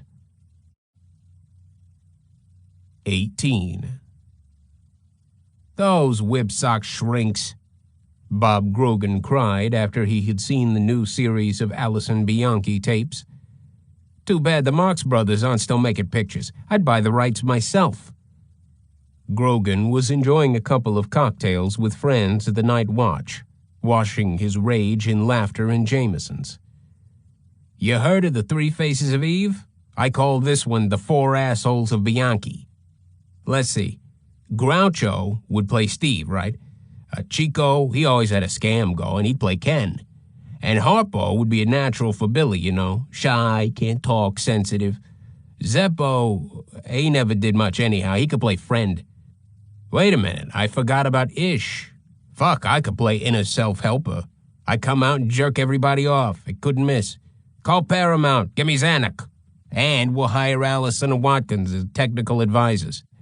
A laugh a minute. Get Angelo to direct, he knows all the right moves. I tell you, I've worked hundreds of homicides. This is the first one started out as a tragedy and ends up a fucking farce. Grogan was laughing, but as he left the bar early that morning, he took out his .38 and shone out 2 street lamps. After that episode, Grogan started leaving his gun in the trunk of his car. He did not like carrying it anyway, and saw his shooting out the lights as proof of his belief that if you were wearing a gun, you were all too likely to use it. He would wear it when the time came to arrest Buono, or if some other threatening occasion turned up, but for now, he would leave it in the car. A couple of months later, someone jimmied his trunk and stole his gun. Whatever could go wrong in this case, he thought, would. He was surprised the thief had not stolen the car as well. In Bellingham, Bianchi spent 2 more days with Dr. Lund, and then the doctors were through with him. He stopped writing in his diary as soon as the doctors were no longer there to read it. Dean Brett entered a plea of not guilty by reason of insanity, and the doctors presented their findings. Doctors Watkins and Allison agreed that Bianchi suffered from multiple personality disorder, and was not competent to stand trial. Had their advice been followed, Kenny would have spent some time in a mental hospital and then would have been released, when it was determined that his personalities had been integrated into one big happy Bianchi. But Doctors Fairstein and Orne stated unequivocally that Bianchi should stand trial, and Dr. Orne's systematic dissection of Kenny's act proved decisive. Salerno and Finnegan's discovery that Steve Walker was an actual person living in Van Nuys and not inside Bianchi was also important, although the multiple personality advocates argued that multiples often took the names of altered personalities from real life. The Los Angeles County District Attorney's Office offered Kenny a deal. If he pled guilty to the Washington murders and to some of the Hillside Stranglings, he would get life with the possibility of parole, and he would be able to serve his time in California, where the prisons were supposedly more humane than in Washington. Washington's Walla Walla State Prison had the reputation of being one of the most brutal in America. In return, Bianchi was to agree to testify truthfully and fully against his cousin Angelo Buono.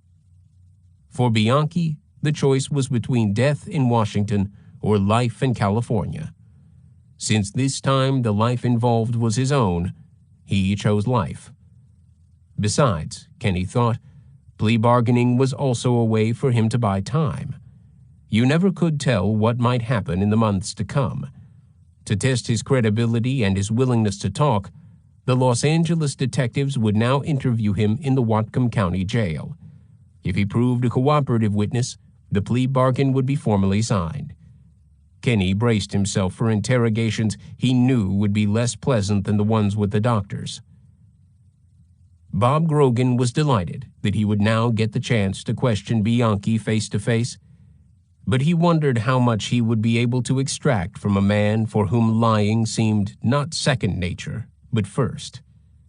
Grogan went over everything that was known about the Wagner and Weckler killings. It was about these that he would be the primary interrogator, and he would have to be able to check everything Bianchi said against the known facts. And to further prepare himself, Grogan went to talk to a psychiatrist friend of his, a man who worked for the Rand Corporation in Santa Monica. What chance was there, Grogan asked his friend, that Bianchi would now tell the truth? A very good chance, Grogan's friend replied. A man like that, fighting for his life, might well tell the truth now, but only once. He probably would tell the truth now, but after that, in the weeks to come, he would start lying again, and would probably contradict everything. Grogan had better get it all down the first time, because that would be it. All the principal investigators, including one sergeant from the Glendale PD, now gathered in Bellingham to interview Bianchi in the county jail. Roger Kelly, the Los Angeles County Deputy District Attorney who had been assigned to the case, also came up to Bellingham to participate in the interviewing, and this annoyed Grogan. He did not like Kelly personally, and it was his opinion that Kelly's reputation as a skillful prosecutor of murderers was ill-deserved. Kelly had an excellent record of achieving convictions, but Grogan believed that Kelly avoided difficult cases, taking only those that offered a great deal of incontrovertible physical evidence. Grogan felt that Kelly did not have the will or the stamina to pursue a case in which most of the evidence was circumstantial, and in which the principal witness was both an accomplice and an accomplished liar. Grogan, being Grogan, made no secret of his opinions, which Kelly denied publicly and vehemently. Grogan hoped for the best. If he and the detectives did a good job of getting Bianchi's confessions, they might overcome what he perceived as Kelly's deficiencies. Their chief hope was that Bianchi would tell them things which he could not have known without participating with Angelo in the stranglings. They also hoped that Bianchi would supply them with new information which could help to convict Angelo. Under California law, the accused could not be convicted solely on the testimony of an accomplice, But if the accomplice's testimony was corroborated by other evidence, direct or circumstantial, it could be used to convict. The first interview, conducted by Williams and Varney, dealt with Yolanda Washington, and it was not promising. Bianchi, although maintaining his typically polite, mild manner, gave no motive for the original Hillside strangling other than his and Angelo's desire to get sex from a prostitute without paying for it. He refused to acknowledge that the turquoise ring found in his Bellingham house belonged to Yolanda, and he said that when they had dumped the body, they had covered it with a big log. No log had been found on or near the body. The officers pressed, but Kenny insisted that there had been a log. Salerno and Finnegan, however, got better results when they questioned Bianchi for 2 days about Judy Miller. His description of the abduction from the railroad diner jibed with everything Marcus Camden had said, with one irritating discrepancy. Camden had described the car as a limousine and had said that Kenny's Cadillac had not been the car when Salerno had shown him a photograph of it. Kenny insisted that he and Angelo had used the Cadillac that night. It may have been, Salerno and Finnegan thought, that Camden simply took the big four-door caddy for a limousine and then failed to recognize it from the photograph. But any inconsistencies in Camden's statement might spell trouble. Salerno and Finnegan were highly detailed in their questions. They wanted to know what kind of rope or cord had been used, how long the strangulation had taken, whose idea it had been to perform this or that act. Of great interest to Salerno was Kenny's account of how Judy Miller had been blindfolded and with what sort of material. The wisp of fiber Salerno had taken from Judy Miller's eyelid had yet to be traced. When Bianchi said that he believed it was a kind of foam Angelo used in his work, Salerno knew that a most important piece of evidence might now materialize. Salerno and Finnegan concealed their revulsion as Kenny recounted every detail of the killing, with no more emotion than someone talking about what he had eaten for lunch. The cool, inflectionless voice, the way Bianchi said Judy Miller over and over again, running the syllables together, indifferently, with utter detachment, as though the girl had been a thing, a toy of no consequence. It was chilling, and, at last, incomprehensible. They could tell a little about his thought process from his grammar. Always he discussed his actions in the third person, unless he was asked specifically about what he himself was actually doing at one point or another. I'm squatted down. My butt is around the area of her knees, which would put my knees in the area of her chest. I did this, and simultaneously he put the bag over her head.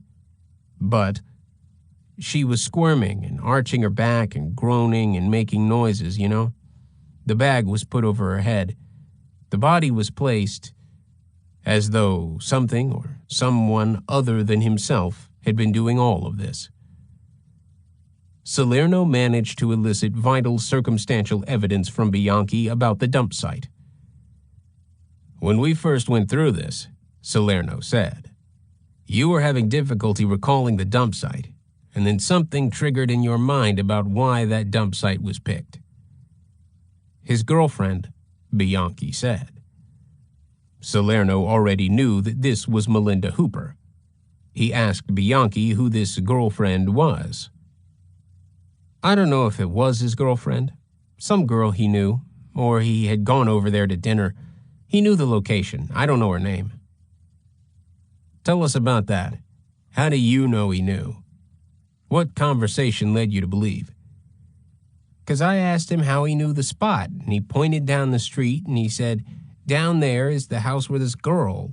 I've been over there to dinner, and I know her father. He's either taken her out or wanted to take her out or something like that. She was apparently really attractive. She was young. Salerno pressed him for several minutes, then showed him a photograph of Melinda Hooper's house, which Bianchi identified as the one Angelo had pointed out. Bianchi also told Salerno and Finnegan about trying to pick up Peter Lorre's daughter. This was something entirely new. They would check it out, along with a few other leads Kenny volunteered.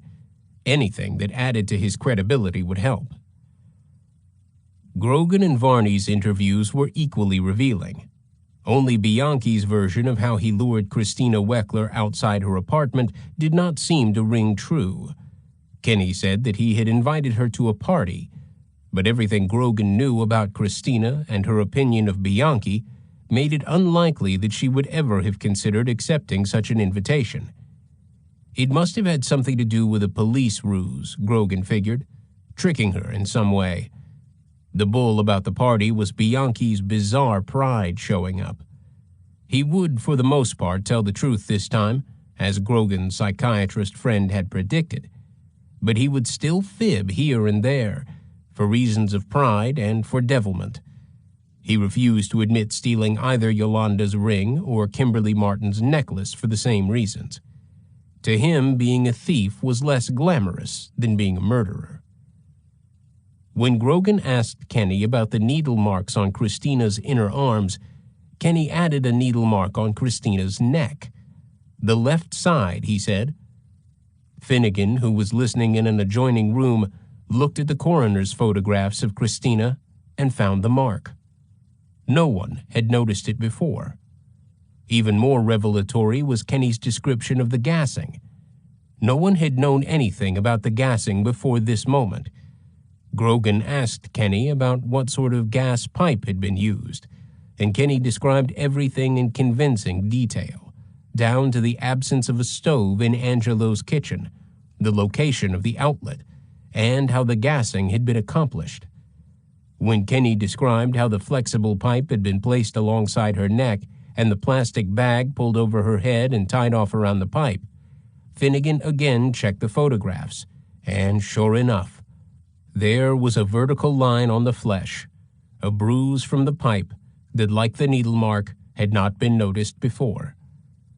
All this was not merely new information, it was proof that Bianchi was telling the truth. In talking about Lauren Wagner, Bianchi was similarly detailed about the attempted electrocution, and everything he said about the abduction squared with Beulah Stouffer's statements. He quoted Lauren as having said, "I love sex. It's no problem. I'll do whatever you want. I enjoy it so much that I just spent most of the day with my boyfriend. We've been doing it all afternoon." Grogan said nothing, but he believed Bianchi. Grogan knew that Lauren Wagner had been in bed with her boyfriend just before the abduction, and there was no way that Bianchi could have known that then, nor could he have discovered it since. It was not something Grogan told the press or the family. "Ken, there's something that's bothering me," Grogan said after hours of talk. "Prior to your coming to California, Angelo Buono lived there alone. We didn't have any strangulation murders till after you came on the scene. Now, I talked to Mr. Buono, and I've had the opportunity to talk to you. And I put my money on you in terms of intelligence and organization any day, rather than on Mr. Buono. What you tell us is kind of hard to believe, that Bono's the organizer and you're the follower." Time and again, Kenny had described how Angelo had led him, had figured out how to pick up the girls, how to kill them, and where to get rid of the bodies. "I don't think you're a follower, Ken. I think there's some problem in that area.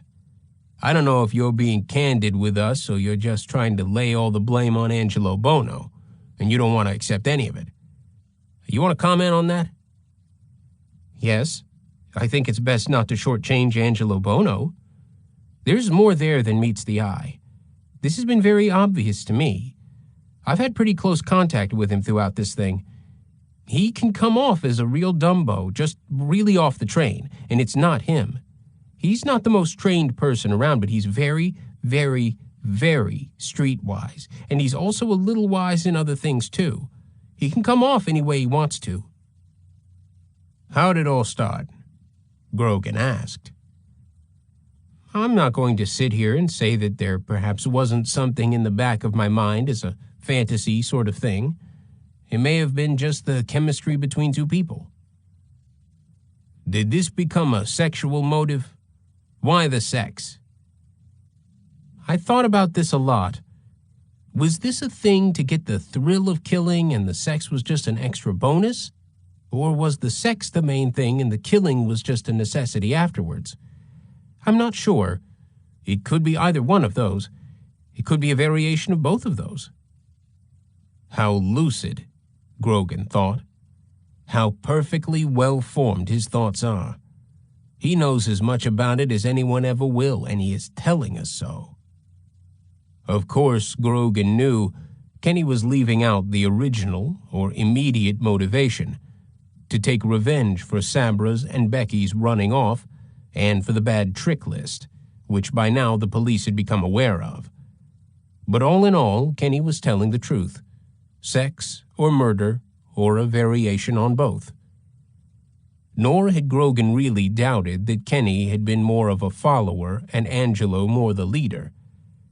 Kenny, Grogan believed, was a nowhere man. He was whoever someone else wanted him to be.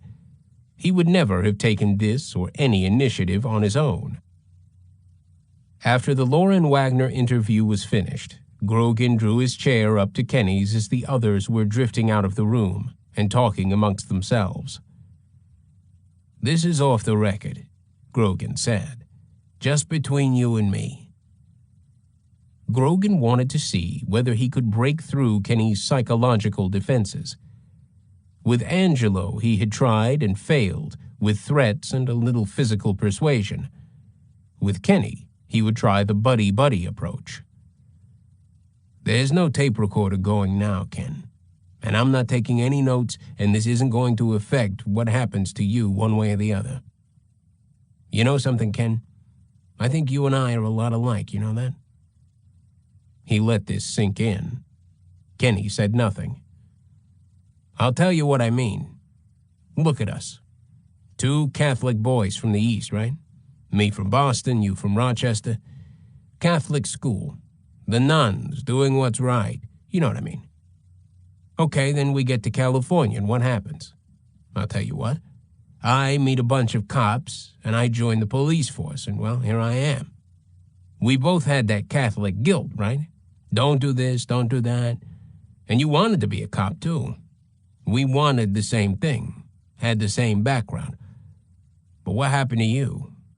You meet up with Angelo Buono. You live with the guy, and what happens? All that pussy. Instead of all that don't do this, don't do that, suddenly it's do whatever you damned want. Pussy, dope, money. California. You just couldn't resist. You gave in, and then pretty soon, what do you know, here you are. See? We're really alike. I could have gone the same way. What do you think?" Kenny said nothing. He just stared blankly at Grogan. This guy, Grogan thought, is completely dead inside. He can't even pretend to believe me, because he knows it won't help his case. He can't even pretend if he doesn't think he's going to get something out of it. The guy is a zero. What a fucking shame he won't be executed. Grogan did not bother trying to get through to Bianchi again. But Finnegan and Salerno could not let Bianchi go without telling him what they thought of him. After the Cindy Hudspeth interview, which was the last and took 2 days, Salerno was drained, but his hatred for Bianchi gnawed at him. It had taken hours to get Bianchi to admit that he had been up at Angeles Crest a month before the murder, that this was one dump site which he had chosen. He did not quite admit the latter, but he almost did when confronted with Liz Ward's recollection of sex with him on the mountain trail. Liz Ward had recorded the event in her diary. Salerno and Finnegan also had the idea that Bianchi might well have known Cindy Hudspeth or have met her before the killing and might have lured her to Angelo's, perhaps telling her that his cousin wanted to take dance lessons. But Bianchi denied any of this. At the same time, Salerno and Finnegan, through various trick questions, satisfied themselves that on the whole, Bianchi was telling the truth in his icy narrative of the events. They tested him on his memory of the interior of Cindy Hudspeth's Datsun. For instance, suggesting at one point that the upholstery had been torn. When Kenny emphatically denied this untruth, he verified his general credibility. He insisted that the car had been pushed over the cliff front first, even though it had been found with its rear pointing down the mountain. And his version eventually checked out with informed analysis of the car's plunge and final position. Salerno and Finnegan mocked Bianchi's multiple personality scam with sarcastic questions, referring to their own discovery of the real Steve Walker. "Do you realize now," Finnegan asked, "that it was probably one of your biggest screw-ups, using that name, Steve Walker?" "I have no idea what it was." "Of all the names you could have picked, you picked the one that could be traced. What were you going to do with those diplomas?" "I have no idea." It was highly irritating to the officers, not that it mattered as far as their case against Bianchi was concerned. But here was a man who would admit to murder, but not to an error in manufacturing a defense, even when the error was obvious. They asked him why, given his deviousness, he expected them to believe anything he had to say. Why would he be telling them the truth now when he had spent his entire life telling lies? "I've learned from John Johnson," Bianchi had the nerve to say, "that it's the truth that sets you free." Salerno and Finnegan restrained their laughter. Salerno felt about Cindy Hudspeth much the same as Grogan did about Christina Weckler and Lauren Wagner. Although he had not become emotionally entangled with her mother as Grogan had with the Wagners and Wecklers, Salerno did feel rage against Bianchi for Cindy's death, and somehow he wanted Bianchi to know it. But he knew Bianchi would not care a damn about a homicide detective's opinion of him, so he thought and thought about some way to get through to him and make him squirm. At the very least, Salerno wanted to go on record as despising him. At last, Salerno decided to try to burn Bianchi with whatever might be left of a Roman Catholic conscience in the black recesses of his soul. At the end of the last session, Salerno said, "Are you seeing a priest?" "Yes," Bianchi said. "Father Don Warner." "On a regular basis?" "Yes. Every Sunday, at least, and sometimes a couple times a week." "Are you a practicing Catholic?" Bianchi hesitated. "Practicing Catholic?" he asked the heir. He took the question as though he were being asked by a bank officer whether he owned a Visa card. "Yes, I am," he said at last. "Does Father Warner bring you communion?" Salerno was thinking that for a Catholic to take communion without having repented of his sins meant eternal punishment. "Do you go to Mass?" "He brings communion. I don't go to Mass." "They don't have a service for Mass in here?" "No." "He's heard your confession and all that?" "That is correct." "Do you believe in God?" Salerno asked, his voice with an edge to it now. Salerno for this moment was no longer a mere detective, but the Grand Inquisitor. It was time, Salerno believed, for a truth greater than a legal or any merely mortal truth to be served. Again, there were seconds of silence. "Yes," Bianchi said blandly. "I do." "Do you believe in hell?" "Yes, I do. Some form of punishment, yes." "You had better," Salerno pronounced. He stared at Bianchi, hoping but not believing that he had made some impression. Pete Finnegan wanted to put himself on record too. He could not try to weigh Bianchi down with the weight of religious conviction because he did not share Salerno's intensity of faith, but he could make clear his hatred. "Just so you know where you and I stand," Finnegan said to Bianchi, "it really galls me to spare your life. The only reason we're going through with this bullshit as far as I'm concerned is so we can lock you and Angelo both up forever." "Yes," Bianchi said quietly. Okay? Okay. Well, I'm through, Finnegan said. That night, the detectives gathered at the Bellingham Yacht Club for cocktails and dinner. Grogan and Varney, Salerno and Finnegan. Bill Williams had already returned to Los Angeles. They were in a good mood, and they kidded Varney as he consumed dozens of steamed clams. Varney always wore cowboy clothes and boots, but never ate meat. They talked about how slithery Bianchi had been in the interviews, how he would give them a lot and then hold back a little. Some of his revelations, such as that he and Angelo had tried to pick up Peter Lorre's daughter, they would have to check out in Los Angeles. Others they knew they would never be able to prove. But the important thing was whether Bianchi would be consistent in testifying against Angelo, because there was far more evidence against Bianchi than against Buono. They thought the plea bargain agreement was regrettably lenient, but probably necessary. Bianchi would plead guilty to the 2 Bellingham murders and would serve consecutive life sentences for those. In California, he would plead guilty to 5 of the Hillside Stranglings: Washington, King, Weckler, Martin, and Hudspeth. 1 count of conspiracy to commit murder, and 1 count of sodomy, for all of which he would receive a sentence of life plus 5 years. Theoretically, parole was possible. No one believed he ever would be paroled, but the idea of it annoyed them. To a man, they wished him dead. But they were men used to making the best of what was. Tearing into slabs of salmon, they anticipated the pleasure of escorting Bianchi back to Los Angeles. Grogan had chartered a private jet for the trip. It was a shame, he said, that Bill Williams would not be along for the ride.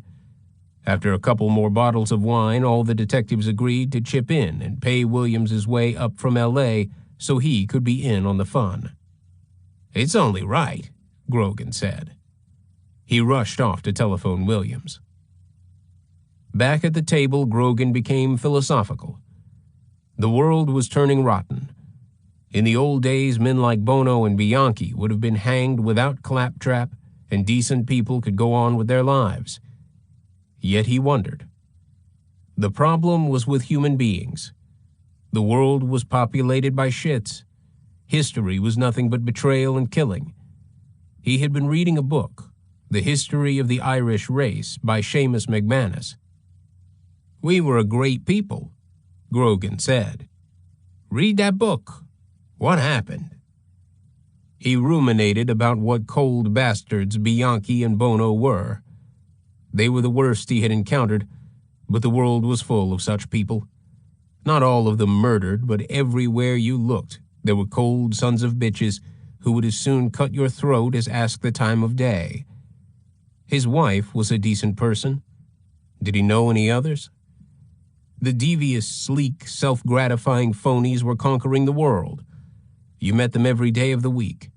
Businessmen, reporters, politicians, policemen and hypocritical priests, half-wit lying psychologists, whores, married whores, fake waiters, self-serving, two-faced owners of newspapers. Everybody had a gimmick. America was Hollywood. If the truth were known, Grogan said, sipping, there were not a hell of a lot of good people in the world. Look at all the Hollywood assholes. Look at the Latin American community in L.A. If he ever told the press, he said, what he knew about the Latins and their gang warfare, he'd be crucified. The Irish, they were always killing each other and stabbing each other in the back. It was funny, strange. Everybody talked about how good people were, with all the evidence to the contrary. To listen to the Jews, you would think Auschwitz was an aberration. It's not an aberration, Grogan said. Don't people understand? World War II was normal. The truth was that it would be hard to find a table in the world like this one, with 4 good guys sitting at it and no sons of bitches. At least when they did something wrong, they felt guilty about it. You know, I kind of envy those 2 bastards. They can do anything and never give it a second thought. Me, I steal a newspaper and I feel like shit. I must be an idiot. I look at another woman and Okay, Grogan, Varney said, who knew about Grogan's girlfriend, K.O. You're laying it on a little thick. Let's just say you're not what we call an asocial personality, except I sometimes wonder about you. I'll tell you what it is, Grogan said. It's my Catholic goddamn guilt, and I know where it all started. I was a kid, maybe 14, 15, back in Boston, see? That's when my guilt started. I walked into this shop, this little grocery store, and I was the only customer. And this lady that owns the shop, she's standing in the back. So she motions to me to come into the back of the store. Okay, I go back there, and what do you know? First thing I know is this lady, she was real attractive, about 30, 35. She's kneeling down, and she unzips my fly, and she starts sucking on my pee-pee. Grogan drained another glass. And I didn't know what she was doing, you know. In those days, we didn't know from nothing. But it sure felt good. So afterwards, I ran out there and I went and told my buddies. They didn't believe me. They said, Grogan, you're nuts. No woman would ever put her mouth where a guy pees. Anyway, I knew what happened was a sin, see. It had to be a terrible sin. But I didn't know what it was called. Maybe nobody had ever done it before. Maybe I had committed the worst sin there was. I looked in my catechism and there wasn't any name for what I'd done. I knew adultery wasn't it. Maybe getting your pee-pee sucked was the sin against the Holy Ghost. So how was I going to confess a sin without a name? I couldn't see myself actually describing what had happened to some priest. He'd throw me out. So I never confessed it. I just kept it secret on my soul. And it's been there ever since, and that's why I feel so goddamn guilty all the time. So who do I blame? I'll blame the Pope. He could take the heat. Pass the wine. Let's have a cognac. The detectives discussed the mysterious relationship between Buono and Bianchi, what Kenny had referred to as the chemistry between them, as always viewing human behavior as the result of impersonal forces.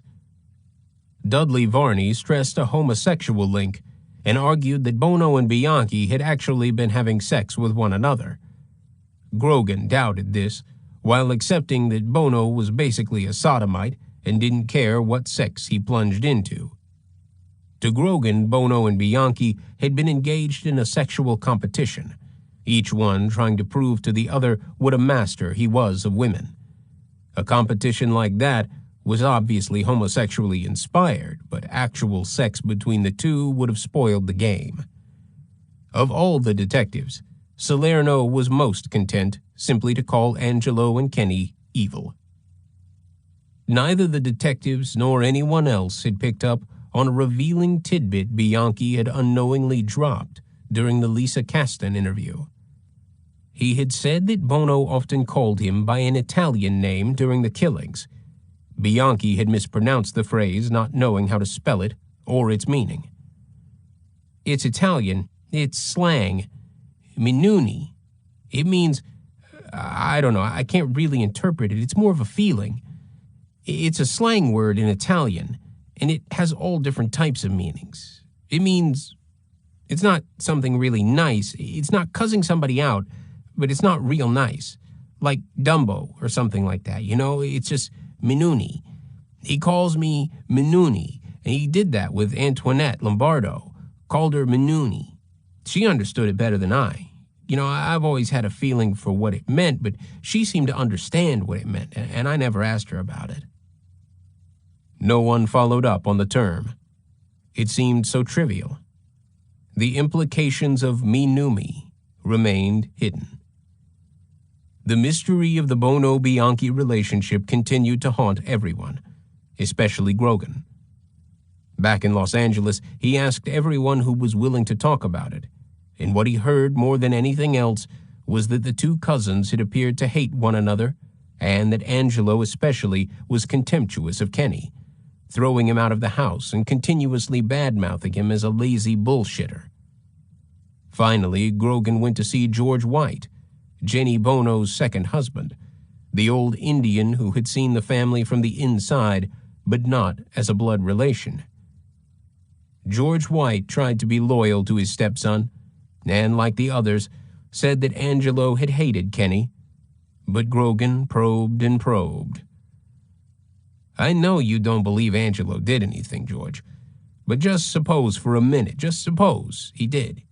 Just suppose he and Kenny actually committed these murders together. How do you figure, supposing that these two guys who hated each other so much actually got to be asshole buddies? You know what I mean? That they ended up killing 10 girls together. How would you explain that, George? George White said nothing, looking every inch the wise old Indian who knew secrets of the earth but would not disclose them. Then he sighed and fixed Grogan with a stare and said, "Well, Bob, you know those guineas. They stick together like stink-on shit." 19. The small jet, leased from Continental Airlines, taxied up to the terminal at the Bellingham airport, and Grogan sauntered out to meet it. When the pilot descended, he said that he was there to pick up the Grogan party. "That's us," Grogan said, and waved to the others to climb aboard. From out of the terminal came the other detectives, including Williams, who had flown up that morning, and Lieutenant Ed Henderson, who was head of the Hillside Strangler task force, had felt that he too should be along for the ride. Bianchi, handcuffed, marched among them. As he said goodbye to his Bellingham lawyer, Dean Brett, Bianchi mentioned that he had been reading a wonderful book, Blood and Money by Thomas Thompson. Bianchi hoped, he told Dean Brett, that someday someone would write such a book about himself. Maybe Thomas Thompson would be interested in the story. "Who's the prisoner?" the pilot asked Grogan, who, like a scoutmaster, was ushering everyone aboard. "You don't know?" Grogan said. "No, I just got instructions to pick up Grogan and his party." "That's the Hillside Strangler," Grogan said. "We're taking him back to L.A." "No shit. The Hillside Strangler. That's great. How about I take her up to about 35,000 feet and we open the hatch?" There were just enough seats for everyone in the little jet. The detectives, plenty hungover, were in a festive mood. Lieutenant Henderson wanted to know how and why the hell Williams was on board, since he was supposed to be on assignment in Los Angeles, and Grogan said that it would have been a travesty of justice for Williams to have missed the occasion, and that the other detectives had paid Williams's way up to Washington. It was the first and maybe the last instance in the history of Los Angeles that the sheriff's department had given money to the LAPD. Grogan spent most of the flight taking photographs through the windows, talking the pilot into swooping low over Mount Rainier and other scenic wonders, so, as he said, he would have something to show his kids from the trip. After an hour or so, Bianchi said that he had to go to the bathroom. "I'll take him," Grogan volunteered. "Let me have the honor." He guided Bianchi back to the tiny lavatory at the rear of the plane, holding the door open to keep an eye on him, telling him that he sympathized with any guy who had to open his fly with handcuffs on, thinking silently about how Kenny and Angelo had let Kimberly Martin go to the bathroom before they had killed her, as Kenny had blithely narrated. As Bianchi urinated, Grogan could not resist taking a peek at what had caused so much trouble and grief. He called back to the other detectives. "Hey, you guys, I got no evidence. Bianchi here can't be the one that did the sodomy. He ain't got the cazzo for it." Cazzo being a strong Italian word for penis that Grogan had picked up as a kid on the Boston streets. There were no other jibes at the prisoner during the flight, but as Bianchi was making his way out of the plane, Dudley Varney whispered into his ear, "You better tell the truth down here, Ken.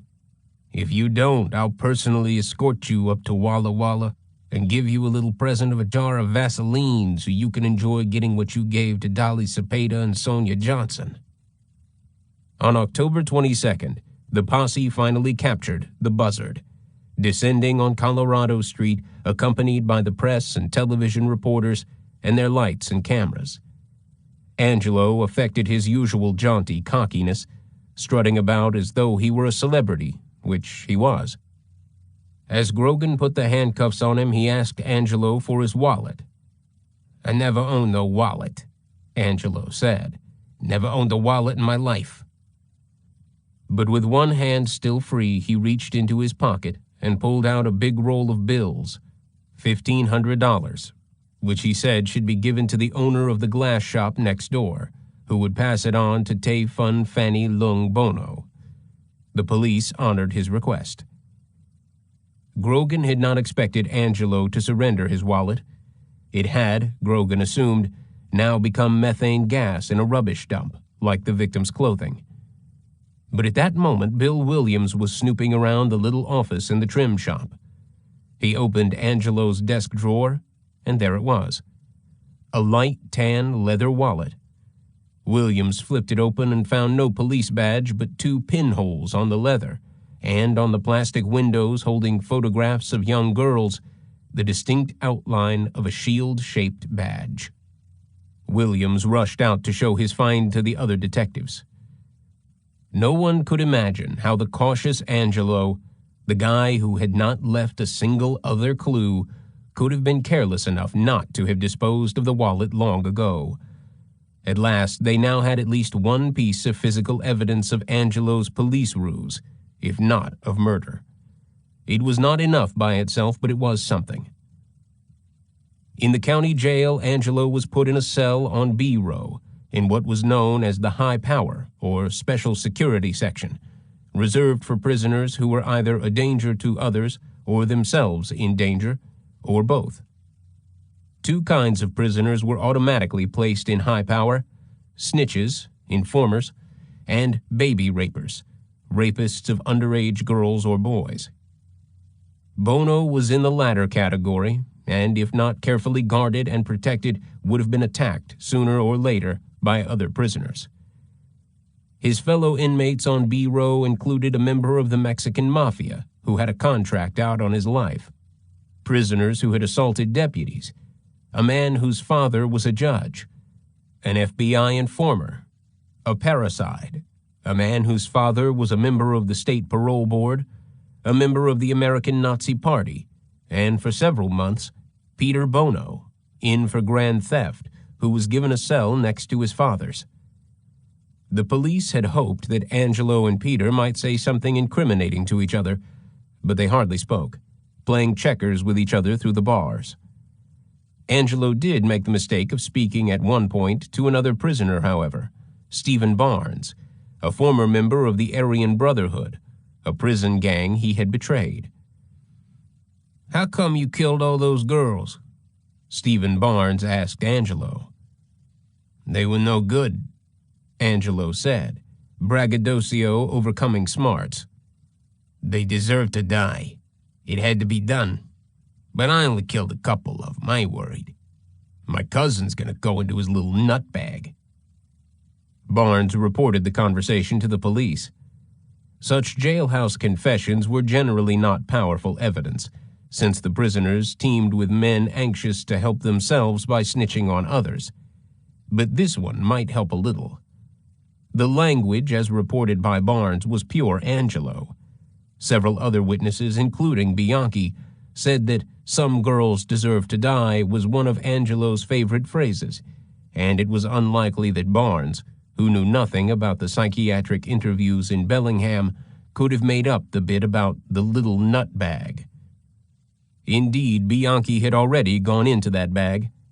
He had a cell in a separate part of the jail with his own television set, and from there he began a series of long letters to Dr. Allison, the epistolary strangler, Grogan dubbed Kenny, contradicting everything he had said to the detectives, pretending not to remember killing anyone, and reviving Steve, Billy, and the rest of his cast of characters. He said, of course, that he had been misunderstood, and that he had implicated himself with Angelo only because the police, in their black and white minds, felt I was putting too much blame on Angelo. He had confessed only to save his life, to make the plea bargaining deal. He wrote similarly to Angie Kinneberg, and when Deputy D.A. Kelly talked to him about these letters, he defended them, pretending renewed memory lapses, protesting his innocence.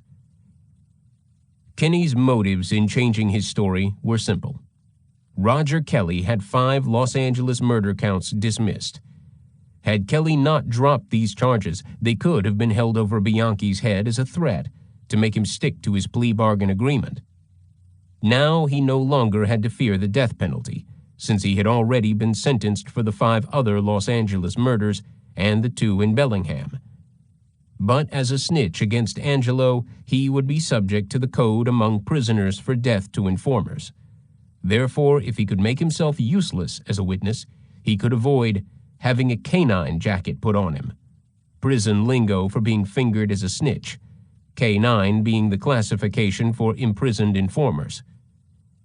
Kenny also hoped that by making inconsistent statements and by feigning memory lapses again, he might yet be declared insane, placed under psychiatric care, and released sooner or later.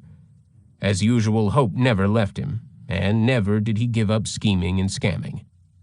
In his mind, his most serious problem remained the 2 Bellingham murders, for which there was such an abundance of evidence against him. He might wriggle out of Los Angeles, but how could he get his Washington conviction reversed? In time, he devised a plan that he hoped would be just the thing to solve the Bellingham problem. Early in June 1980, Kenny received a letter, sent to him in care of the county jail. Ken, you don't know me, but I would like to visit you. My name is Ver Lin. I am a playwright, and I am currently writing a fictional play entitled The Mutilated Cutter. The story is about a female mass murderer. The letter went on to ask Kenny if he would be kind enough to read a draft of The Mutilated Cutter and to help her with the characterizations. The playwright had never met a mass murderer, she said, and wanted to make sure she got things right. The letter was signed Veronica Lynn Compton, pen name Ver Lin. Veronica Lynn Compton was indeed a playwright and a poet, of the sort bred by the idea of art as self-expression, and of the artist as a tortured soul at odds with society. Society being, so the concept evolved, at once healthier and sicker than the artist who was to have it both ways. It was a concept at least 200 years old, but in later years it had become especially popular in Russia and in California. Veronica was also an aspiring actress and had put together a portfolio of herself with the title A Star is Hiding, consisting of glamour photographs in which she smiled, pouted, grimaced, and displayed herself in evening gown, bikini, leotard, and merry widow plus garter belt. The final photograph showed her sitting awestruck at the feet of the director of the Actors Studio and was inscribed, "For Veronica, with hopes and best wishes for the future, Lee Strasberg." She had acted in various little theater groups around Los Angeles, and another of her plays, Night Symphony, had been performed at a theater in Hollywood and reviewed, negatively, in the Times and other publications. When not pursuing art, she was sleeping with various Hollywood types, including a lawyer agent who later became the victim of an unsolved murder.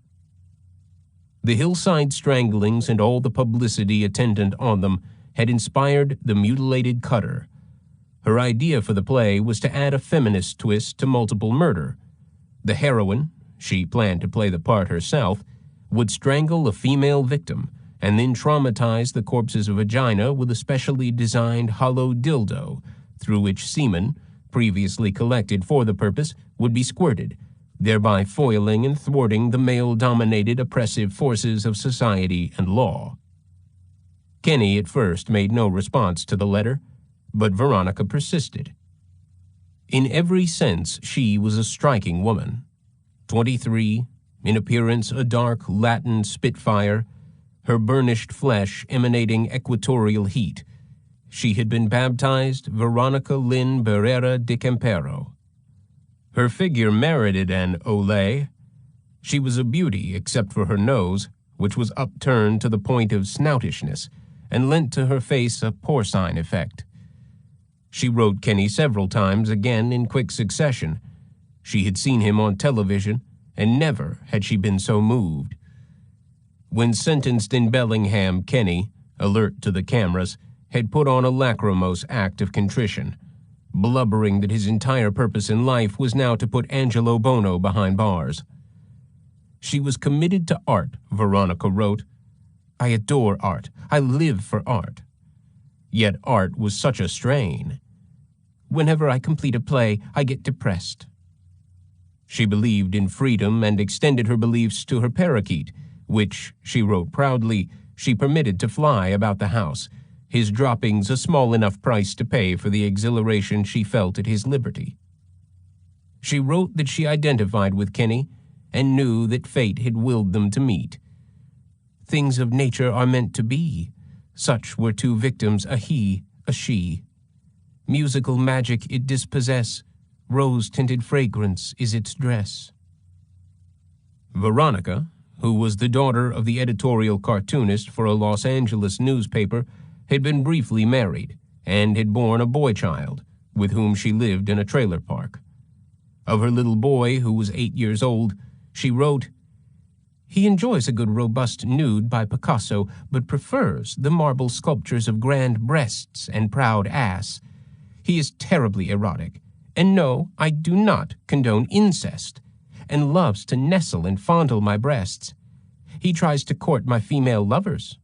I am extremely discreet, and he has only seen me in the act of love with his father, when he can sneak a peek.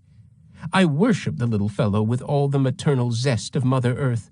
At his school, I turned down the PTA presidency. It took only a few such letters to convince Kenny that here was a woman worth meeting. He telephoned her. He had this privilege, and his calls were not monitored, and agreed to see her in the visitor's room at the jail in a few days' time. Now Veronica wrote Kenny that she was breathless with anticipation. She was counting the hours until their meeting. She could scarcely sleep. She knew that he was the man of her dreams who could calm her troubled soul. Years of tears have made my life, mistreated youth, unestimable strife. She knew that somehow they would have a beautiful sex life together. She had had an orgasm when talking to him on the telephone. She would sweep him away to a place called Island Lost, where in and out are non-existent, as is the juxtapositional concept of right or wrong. Oh, the exquisite, painful pleasure of imagining what their meeting would be like. Bring in the champagne, more caviar. I'm in love with Mr. Wonderful, Mr. Beautiful. You're the apple of my eye. All day long I sigh.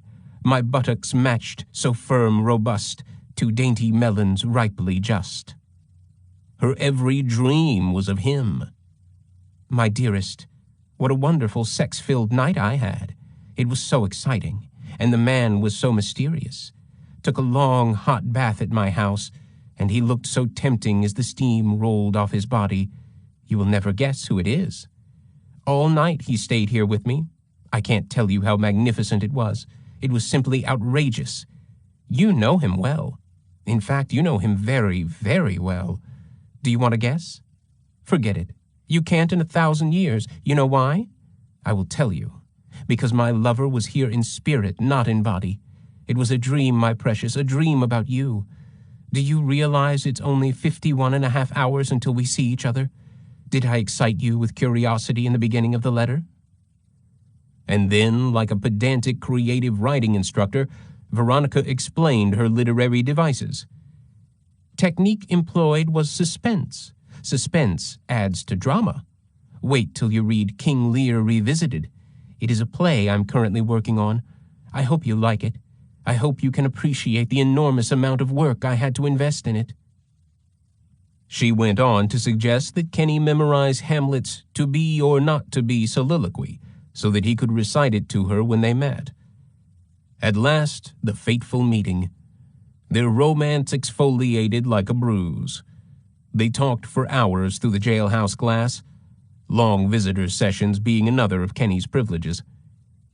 Veronica told Kenny that she herself was an actual murderess as well as a playwright, but that he alone now shared that secret. She was lying, but it helped to get their relationship off on an equal footing. Kenny told her that her letters were among the most beautiful things he had ever read, and that the mutilated cutter reminded him of Bram Stoker's Dracula, one of his favorite books. They discovered a mutual interest in necrophilia. Kenny envied openly her knowledge of literature. He wished, he said, to further his literary education, with Veronica as his guide. She suggested he start with Strindberg, Ibsen, and Edward Albee. He was, he said, something of a poet himself. She entreated him to write love poems to her. She would visit him faithfully, play Juliet to his Romeo. They would write and telephone each other every day. Kenny was not so caught up with the Shakespearean delirium of it all as he pretended. It was the mutilated cutter that had caught his fancy, not its author, and he began to formulate a plan to make use of Veronica, with the plot of the play in mind. But first he had to plight his troth. Poetry would be just the thing. He summoned his muse. He knew that for this literary lady he would have to rise above his usual plain style. Veronica required afflatus.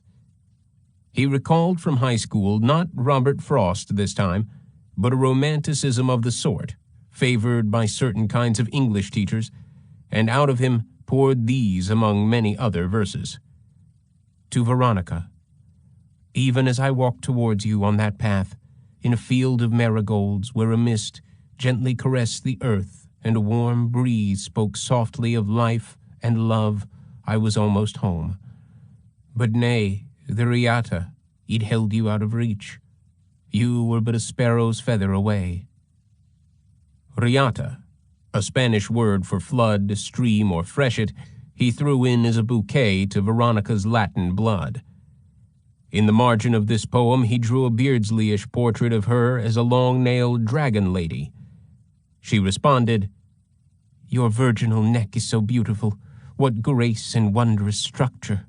With expert precision my knife's razor edge skates across your jugular vein, and then comes the deep, rich redness. I drink fondly. And he, I keep thinking of the sunshine you bring to my life, that first step. Ah, the ecstasy of that first step to sensuous bliss, and to the joining of two as one, as the earth meets the sky, as the oceans meet the shores. Inter nos, between us, we meet as one. Your orbs are as deep as the oceans. Your labiums hold the enthusiasm of 1,000 fires and ensure precipitous impatience of what you rejoinder next. To you I toast the wines of Eros's fountains and stand despotically majestic. Always he kept this elevated tone. Occasionally he chose peculiar metaphors. The following appears to have been drawn from dentistry. The sheets do show the impression still of our finest moments. The aseptic instrument of peridental care stands perched in lonely solitude within the obscurity of our powder room. Apparently Kenny was comparing his penis to a toothbrush, perhaps one equipped with a rubber gum massager, peridental. It was after this that Veronica suggested, diplomatically, that Kenny equip himself with a dictionary and a thesaurus. You, he told her, are a diamond in a pile of coal. However inept, his poems wormed their way into Veronica's heart, and their conversations became increasingly intimate. He confided to her his pride in having killed so many women. He said that he believed in living for the moment, and that his ideal would be to be at one with nature, free as a jungle beast. What was it like, she wanted to know, to pick out girls at random and have sex with them and kill them? Well, Kenny said, it's kind of like this, Veronica.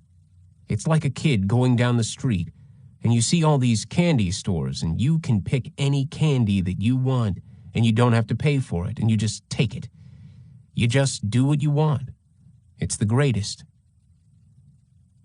They discussed how delightful it would be to go on a killing spree together. Veronica suggested that they live together, kill dozens of people, keep the bodies in the basement, and then commit double suicide. I know what we could do, she said. We could cut off their parts and have a collection of cunts, clits, and cocks. We could keep them in jars and take them out to look at them. This was a little beyond Kenny's more wholesome approach to murder, but he went along with her.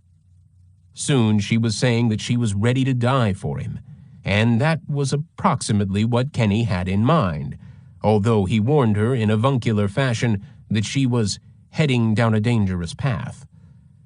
Still, if she really loved him that much, there might be something she could do for him. What he saw as the ingenious plot of her masterpiece, the mutilated cutter, might offer the key to his freedom. He could scarcely dare to suggest it, he said, but what if, just what if, she were actually to carry out the plot of the play in real life? Strangled somebody and make it look as though a man had done it. Not just any man, but the same man who had killed Karen Mandick and Diane Wilder in Bellingham. If she would go up to Bellingham and kill a girl and leave semen on her or in her, that would show the police had arrested the wrong man. Veronica agreed instantly. For her, she said, it would really be a form of research for her writing. She even ought to be able to write the trip to Washington off her income tax. They made elaborate plans. They decided that if the plot worked and Kenny was absolved of the Bellingham murders, the next thing would be for her to provide him with alibis for each of the dates of the Hillside Stranglings. Let Angelo take the rap for them. Kenny gave her a list of the dates with suggestions for alibis. They had gone to the movies, they had seen a play, and so on. But first, they would have to make sure that the new Bellingham strangling went off just right. Kenny had learned that his blood type failed to show up in his semen. Angelo also was among the 20% of males who were non-secretors, and that meant that somehow he would have to supply Veronica with a sample of his own semen to leave with the body, so it would match that found on the Bellingham bodies. He would have to devise a way to smuggle semen out of jail. Meanwhile, he advised her to pick as victim a girl with a car, so that she could leave the body in the car as he had Karen and Diane. She should be young, Kenny said, with average tits, and she should weigh no more than 90 or 110 pounds, so Veronica could handle her. Veronica should try the campus of Western Washington University. Karen and Diane had been students there. On the morning of September 16th, Veronica came to visit Kenny. The plan was for him somehow to give her a sample of his semen and for her to fly up to Bellingham that afternoon. They talked together for about 20 minutes, and then Kenny handed her a book she had lent him, a hardbound collection of one-act plays, and he whispered, "When you're alone, pull the string." A piece of string, Veronica saw, dangled from the book's spine. Kenny had hidden his semen in the book. He had masturbated into the finger of a rubber glove that another inmate had given him, sealed the finger with bubble gum, and tied the piece of string around the finger. The string had come from his rosary, from which he had stripped the beads and crucifix. Alone in her car, Veronica pulled on the string, and from out of the book's binding emerged the semen-filled finger. What an ingenious lover she had! Now it was off to kill for him. For her mission, Veronica disguised herself with a blonde wig and large sunglasses, and she stuffed a pillow into her dress, believing that a pregnant woman would look less threatening. From the Bellingham airport, she took a taxi to the university and wandered around the campus for a while, searching out a victim. She had dosed herself with cocaine for courage, but she failed to find a promising co-ed, so she called another cab, bought a gallon of wine, and checked into a motel, the Shangri-La. She drank about half the wine, sniffed more cocaine, and decided to go to a bar for some real drinks. At the Coconut Grove bar, Veronica struck up a conversation with an attractive young woman and eventually invited her to try some cocaine at the Shangri-La. The woman declined but agreed to drive Veronica to the motel. This was going to have to be it, Veronica thought. Somehow she would have to get the woman into the motel and strangle her. Veronica bought several rounds of drinks to try to loosen the woman up. She tried to gain her sympathy by saying that the man who had got her pregnant had abandoned her. In the car, the woman pushed in a cassette. It was Stravinsky's Rite of Spring. Veronica knew the music and the ballet for which it was composed, an evocation of a primitive fertility ritual in which the lead dancer, portraying a sacrificial virgin, dances herself to death. Stravinsky's tempestuous rhythms encouraged Veronica. She would commit the act and from then on be able to write from experience. She would revise the mutilated cutter with a new confidence and act the principal role with a degree of faithfulness to the method style of acting that no one could match. She and Kenny would be able to live well. There would be a movie and she would be on the cover of People magazine. Even if she was caught and convicted, she thought, everyone would sympathize with a writer in search of material, an artist who had risked all for art. She might serve a little time, but the publicity would make her a star. A committee of artists would get her out of prison. At the motel, Veronica asked the woman to come in for a chat, pleading loneliness and melancholy, offering a glass of wine. The woman acquiesced, being a little drunk now and figuring that a glass or two might even her out. Veronica went into the bathroom to fetch, she said, another glass. Behind the door, she removed from her purse a length of stout cord and checked to see that the finger of semen was intact. She knew that as she came out of the bathroom, the woman would be seated with her back toward her, and that this was the moment. It had to be now, because the woman was bigger and probably stronger than she, and surprise would be essential. She took a good grip on the cord, her fists spread apart on it, leaving a slack length between. She reached the woman in 2 long strides, brought the cord down over her head, and snapped it back against her throat, wrapping it once around, and started pulling. The woman tried to draw air, tried to force a scream, but only gargled, threw back her arms and grabbed at Veronica's wrists, held, dug nails in, pulled with everything she had, wrenched from side to side, and with one great effort, flipped Veronica up and over her. Veronica lost her grip, cartwheeled, smashed the small of her back going down against the arm of the chair, and collapsed, moaning onto the floor. In a second, the woman loosened the cord and threw it aside, and was out of the door and into her car and away. Veronica lay on the floor. She had failed. How would she face Kenny? Would the woman go straight to the police? Quickly, Veronica gathered up her clothes and hurried down the street and around the corner to a payphone, where she called a taxi. She made it to the airport and away. It took Veronica's intended victim several days to recover from the shock. Her eyes had hemorrhaged and her throat was bruised. She was embarrassed by what she had allowed to happen and bewildered by it at the same time. But finally she went to the police. Again, the rarity of violent crime in Bellingham made solving this case relatively easy. But Veronica helped by behaving peculiarly and creating a disturbance in the San Francisco airport, where she was meeting a connecting flight on her way home. She became hysterical, and police questioned her before allowing her to catch her flight. From that airport, she mailed a letter and a tape to the Bellingham police, both accusing the authorities in the most obscene language possible of having arrested the wrong man, Bianchi, in the Bellingham murders and in the Strangler case, taunting them with the new strangling. Of all these actions, together with her being a well-known visitor to Bianchi in jail, made her an instant suspect. When her airline reservations checked out and the San Francisco police verified a photograph of her, she was as good as convicted. On October 3rd, Grogan and Salerno went to arrest her in her trailer in the city of Carson, an industrial suburb south of Los Angeles. Much to Grogan's irritation, Deputy DA Roger Kelly also tagged along. They found Veronica living in disarray with a dope dealer. Her son was safe in the custody of her father, who had taken the child from her in desperation over her way of life. They had a warrant for her arrest, but at first Grogan and Salerno, having discussed strategy beforehand, simply asked her if they could talk to her about Kenneth Bianchi, whom they said they knew she had been visiting.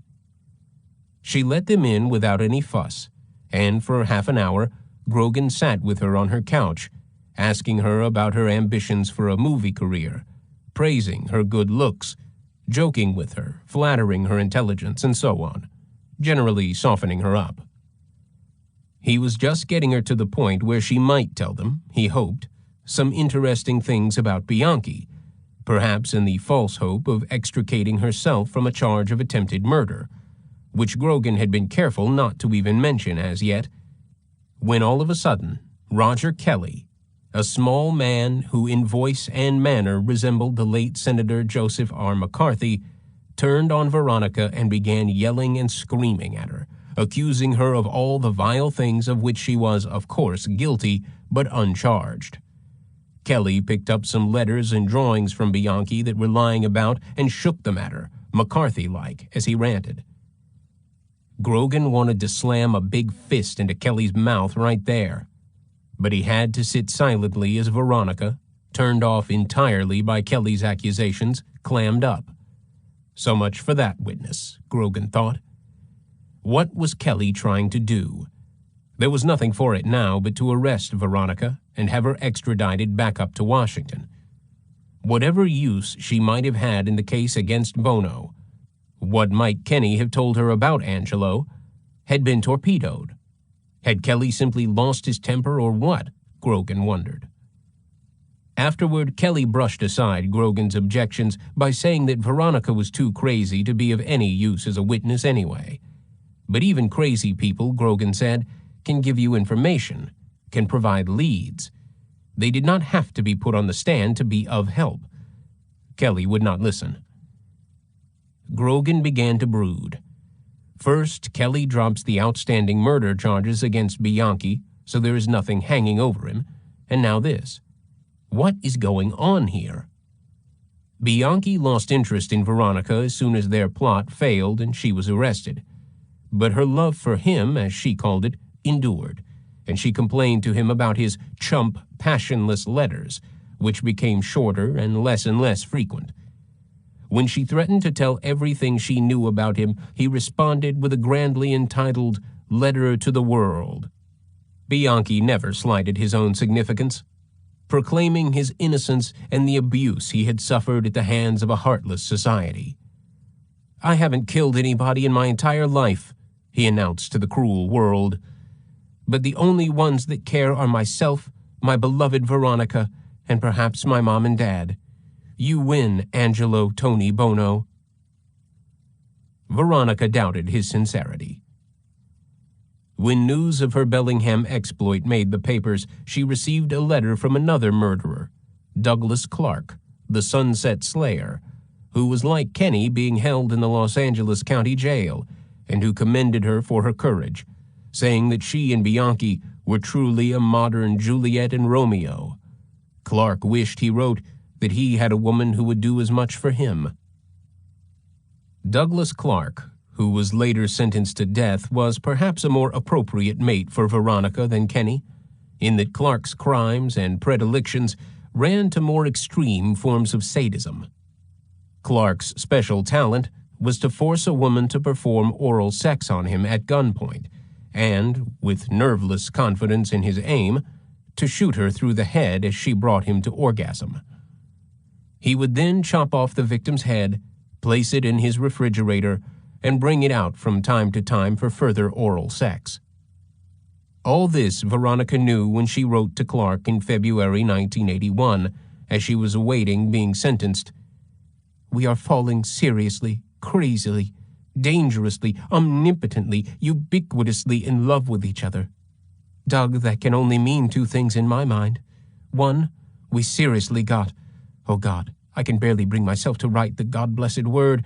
I'm embarrassed to even suggest it to you, in fear I'll look unchic, unsophisticated, unliberated, and terribly corny. Shit, I'll say it. Married. I'm in a tomb, barely alive, waiting in a casket for you. Love me." She suggested that after they were released, they open up a mortuary together. "Our humor is unusual. I wonder why others don't see the necrophilic aspects of existence as we do. Nature is nature. What lives that doesn't live from the death of someone else?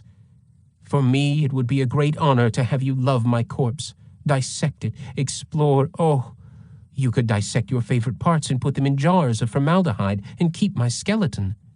Every night, you and your house mouses could cuddle me." As a valentine, Clark sent her a photograph of a headless female corpse. But it was Kenny whom Veronica truly loved, or so she told him. She wanted to make him jealous. She envisioned a headline in the National Enquirer, "Hillside Strangler dumped for Sunset Slayer." That would infuriate Kenny and cause his passion for her to return. Clark appealed to her and excited her. "I'll take out my straight razor, and with one quick stroke, I'll slit the veins in the crook of your arm. Your blood spurts out and spits atop my swelled breasts. Then later that night we cuddle in each other's arms before the fireplace and dress each other's wounds with kisses and loving caresses." But Kenny occupied first place in her heart. At her trial, she argued that she had been doing research, and she wrote to her victim, woman to woman and mother to mother, asking her not to testify, saying that she should understand how a child needs its mother. Hers was playing Little League baseball, and his mother should be there to cheer him on. But in March 1981, she was sentenced to life in prison for premeditated attempted murder. The citizens of Washington were not pleased that someone had tried to import what they saw as a Hollywood style of life to their state. Her earliest possible parole would be in 1994. Months after her conviction, Kenny wrote to her curtly that he felt shock and sorrow. And Veronica flew at him, calling him an ingrate and worse. To Douglas Clark, she suggested that he and she announce their engagement, saying of the faithless Kenny, "That weak-kneed fool, I have read into his silence and am inflamed." But neither prison nor disillusion in love stayed Veronica's literary ambition. Taking to heart from the Hollywood axiom that any publicity is good publicity, she wrote to New American Library, the publishing company, and to the William Morris Agency, saying that she was the world-famous copycat strangler, newspapers had so named her, and suggested that a joint edition of her and Kenny's poems, with personal comments by both of us on our feelings and ideas of love, would make a bestseller. Both William Morris and NAL declined participation. Later, she extended her literary homicidal contacts by writing to Jack Abbott, the literary killer. Norman Mailer, leading a coterie of literati, had helped to spring Jack Abbott from prison, praising his prose style and promoting him as an artist victimized by a punitive penal system. Mailer had given Abbott brief employment as a researcher on Ancient Evenings, Mailer's Egyptian novel, but Abbott then murdered a playwriting waiter and was returned to prison. Veronica was so enthusiastic about Abbott and his book, In the Belly of the Beast, the tirade Mailer had endorsed, that she saluted Abbott as her dearest and most beloved comrade. "I am still drying my face from the shower of tears that o'erswept me as I read your book. I suppose that I should let you know that your book is voraciously consumed by a prison full of women, and for what it is worth, Norman Mailer has nothing on you." She then told Jack Abbott about her involvement with Kenneth Bianchi and her attempt to get Bianchi released by murdering on his behalf. "I was a woman who ventured to do something that had never been done before. If anything, I am a brilliant, exciting, and vivacious woman." The world would never understand her or Jack Abbott, she said, but there will, of course, be a minority consisting of Norman Mailers and Veronica Comptons who will cheer, rant, and rave, applaud, and revel in your enlightenment. You are our guiding light, the beacon of liberation. Carry on, my friend. I love you well. But this was a merely literary romanticism. Authentic life with Kenny fast becoming a receding dream. Her letters might achieve the eloquence of an Academy Awards presentation, but her ratings were slipping. Parole was distant. What to do?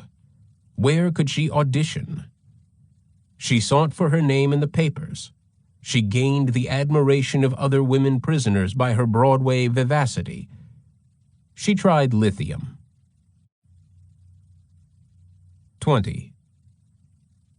Bob Grogan sat in his apartment. His companions that night, his jazz records, and a book. From hour to hour, as the music moved him, he transferred his big body from the couch to the bench of his electric organ. For 20 minutes more or less, he could forget the Stranglers by playing along with this band or that, forget, too, his missing family and his girlfriend, letting music and the occasional sip of whiskey banish his anger and his guilt. Then the record would end, and in the silence, the rotten emotions would return. How it was that he had found himself living alone in this apartment, he was not entirely sure. But often he thought that the case was robbing him of his sanity. More often, he felt like a fool. And sometimes, when he thought he was in love with K.O., he imagined a new life around the corner. But his longing for his family was too strong to permit that hope to flourish. He sensed that the case had caused him to let his family to go out of focus, to dissolve into a background that was to be dealt with later. And then one day he noticed that he was out of his house and on his own again after 20 years of marriage, living in this apartment which, like most other new buildings in Southern California, had been designed for the young or rootless. Impersonal furniture, a communal swimming pool, hanging lamps, colors derived from tropical fish, the whole thing suggesting a holiday from life. Grogan was a poor liar, and no good at keeping secrets, like those of a double life. Once K.O.'s existence was known, he had had to leave home. But the move, at least for now, was presumed temporary, and he had not considered moving in with his girlfriend. Grogan did not really approve of what he preferred to call shack jobs anyway. Either you married someone or not. That was what marriage was for. And K.O. continued to live and to work 50 miles from him. But it was easier to see her than his children, who resented what he was doing and were barely speaking to him. He did not blame them, but he suffered under their scorn. His daughter had tried to understand, but did not hide her hurt, and his son, Grogan felt, hated him. "I have got to straighten out my life," Grogan said to himself several dozen times a day. Sitting in his second-floor apartment, he felt up in the air in every sense, a floating object. The apartment building happened to share a back fence with 809 East Garfield Avenue. Why had he chosen Glendale? Why was he perched a mere hello from Christina Weckler's ghost and Kenneth Bianchi's haunts? Why had he arranged it so that he could not drive to work without crossing Angelo's Colorado Street, only 2 blocks from the trim shop? Grogan cited the reasonable rent. It was not easy to find a decent place anywhere in Los Angeles for less than $300 a month, and he had the family to support, mortgage payments, and the boat to keep up. But it was as though he had taken roost there, believing or compelled to hope that if he hovered daily near the scenes of evil, somehow the spilt blood would have to be avenged. It was March 1981, and Grogan had just learned of Veronica Compton's conviction, but he took little pleasure in it. What he had found out about Veronica, her correspondence with Bianchi, her extensive sexual involvements with prominent Hollywood types who had enough money and enough lawyers to keep their behavior out of the papers, made Grogan less pleased at her conviction than depressed at what she represented. She might be crazier and more reckless and more desperate from drugs than most, but she was far from unique. Only a visible example of a city that often seemed to be at war with everything that mattered in life. A city? Maybe an entire country, Grogan was beginning to think. Vogue magazine, as Veronica had pointed out to him during their too-brief conversation in her trailer, had been featuring sadomasochism as a fashion motif. New music celebrated torture, self-mutilation, and death. Ugly was in. Maybe, Grogan thought, turning up the volume on the phonograph, I have ended up in an anachronistic profession. Maybe being a homicide detective is just whistling Dixie. Maybe I am just standing in the way of what everybody has decided is the really fashionable thing to do. Kill one another. Maybe I have become like the guy still printing books by hand or the priest still saying Mass in Latin. If that was true, maybe he was meant to be alone. He knew that he was alone in certain speculations about the case, especially about Bianchi's background and the question of how he had evolved from a difficult child into a killer. The psychiatrists Grogan believed had been off on a wild goose chase when they had tried to establish that Bianchi's adoptive mother had been cruel or even violent to him. Grogan was sure that Bianchi had made up all that stuff on the spot. Grogan believed just the opposite, that Bianchi's mother had been overprotective of her only adopted child, something a psychologist in Rochester had written in a report on Bianchi back in 1962 stuck in Grogan's mind. It would appear from Kenneth's point of view that his mother has related to him in such a way so that he feels his very survival depends on his being in her good graces. In order to do so, he must maintain very rigid control over his masculine aggressive impulses. The need not to show any masculine assertiveness is so great that his basic identification is quite diffuse and contains as much of a feminine component as a masculine one. There is a tremendous amount of anxiety generated in all of this, so much so that one wonders how well Kenneth could maintain his psychological integrity if he did not somaticize it, experience frequent psychosomatic illness in the way he does now.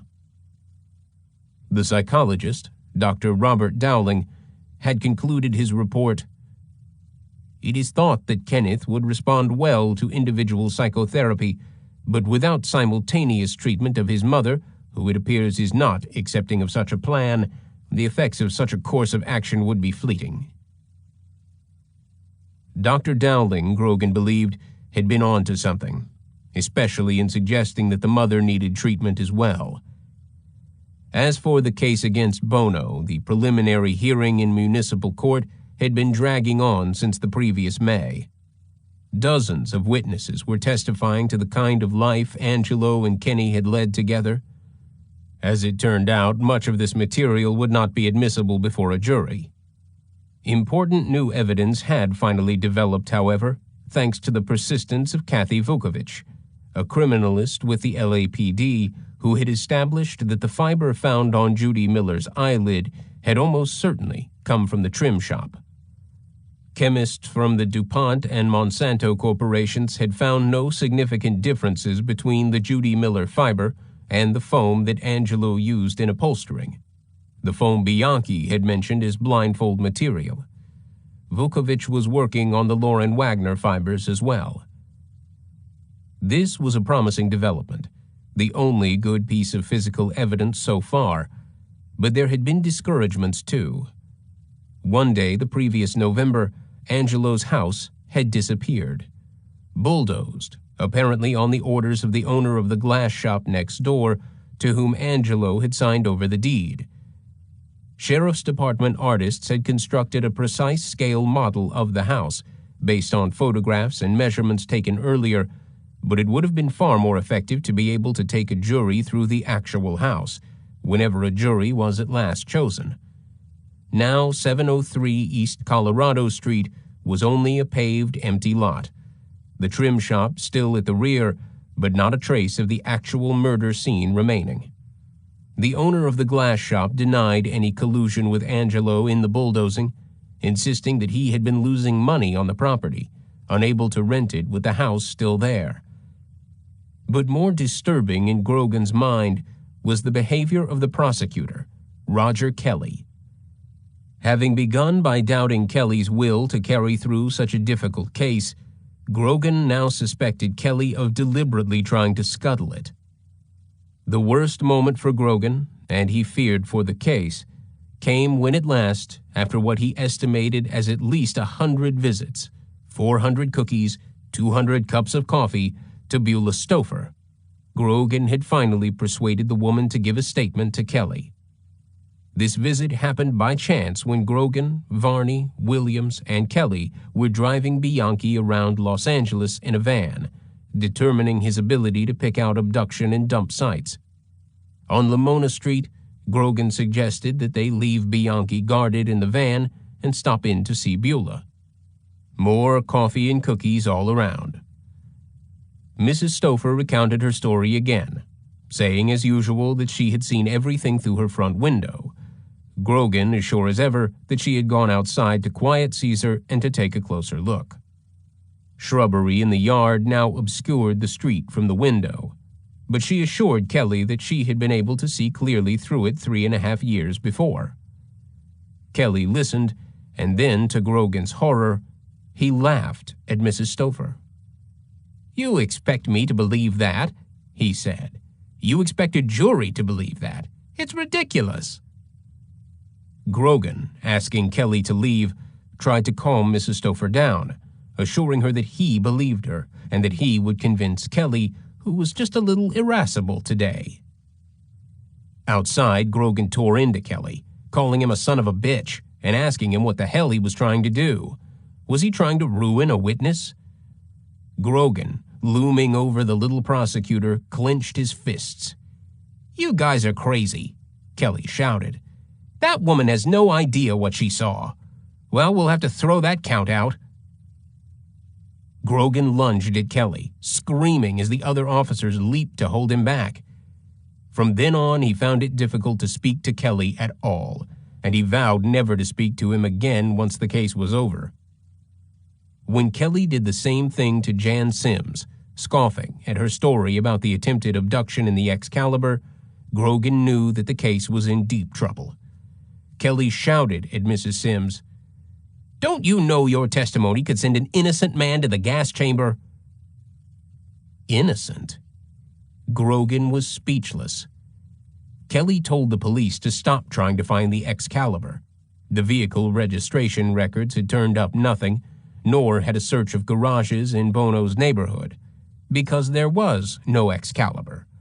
Mrs. Sims was just fantasizing, Kelly said. Her identification of Buono and Bianchi from photographs meant nothing.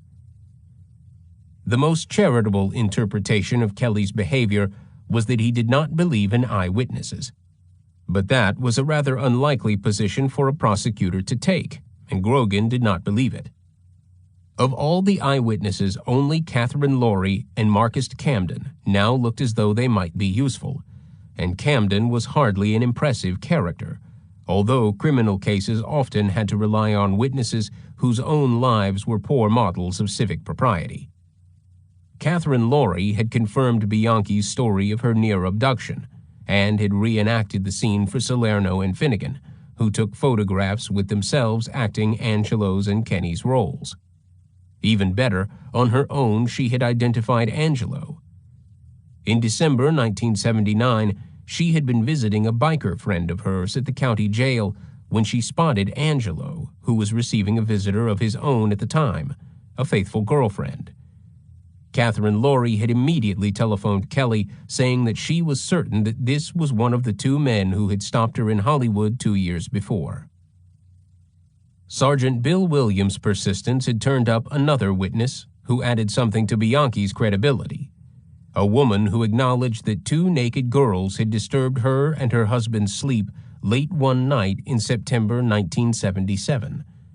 The girls had asked for clothing, saying that they had been stripped and forced out of a car by 2 men.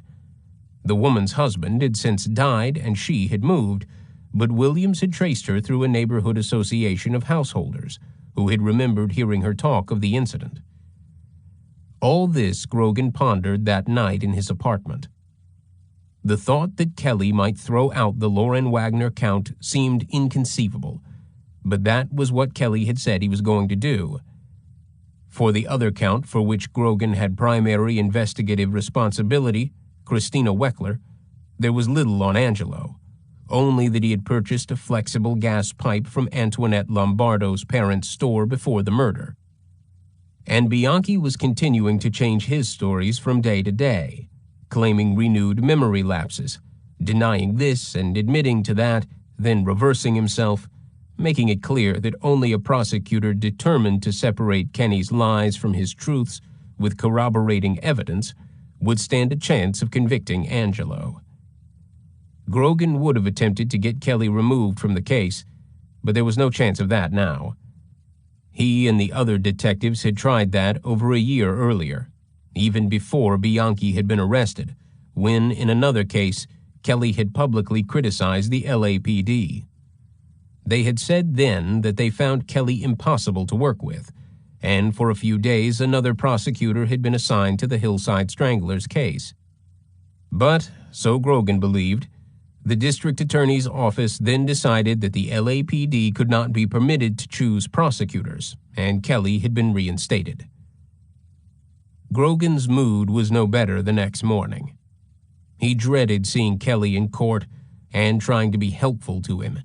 All the detectives were in court almost every day, either testifying or making suggestions to the prosecution, shepherding witnesses, listening for new clues or at least hints.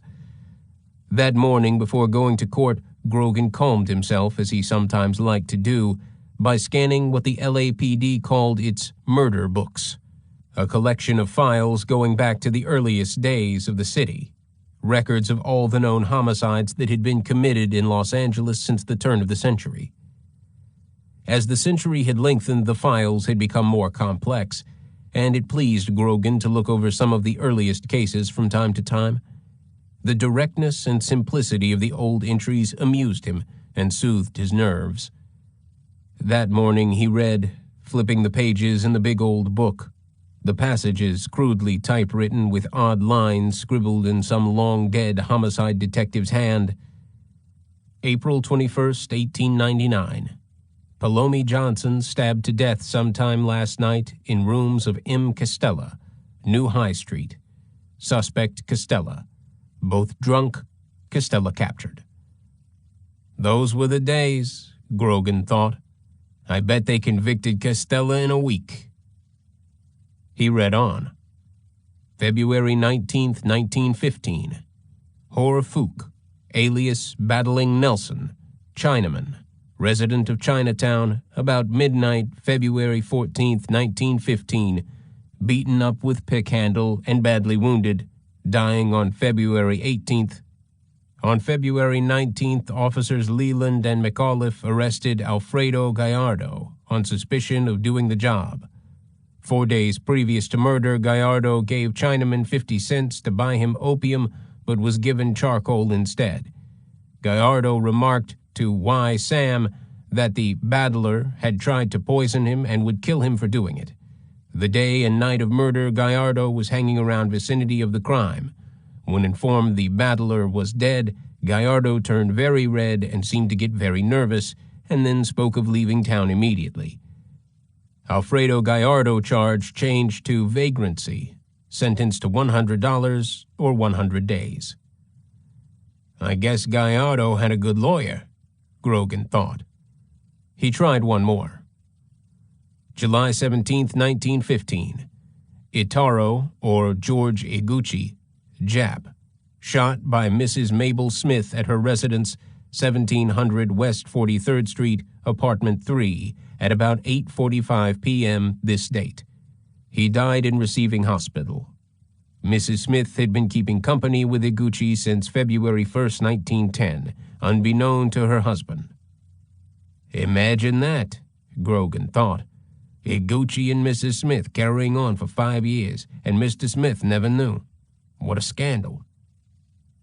Iguchi had come to her apartments to return some pictures he had taken of her when Mr. Smith and the Jap were having some words over his being infatuated with his wife. All three started for the gun which was lying near.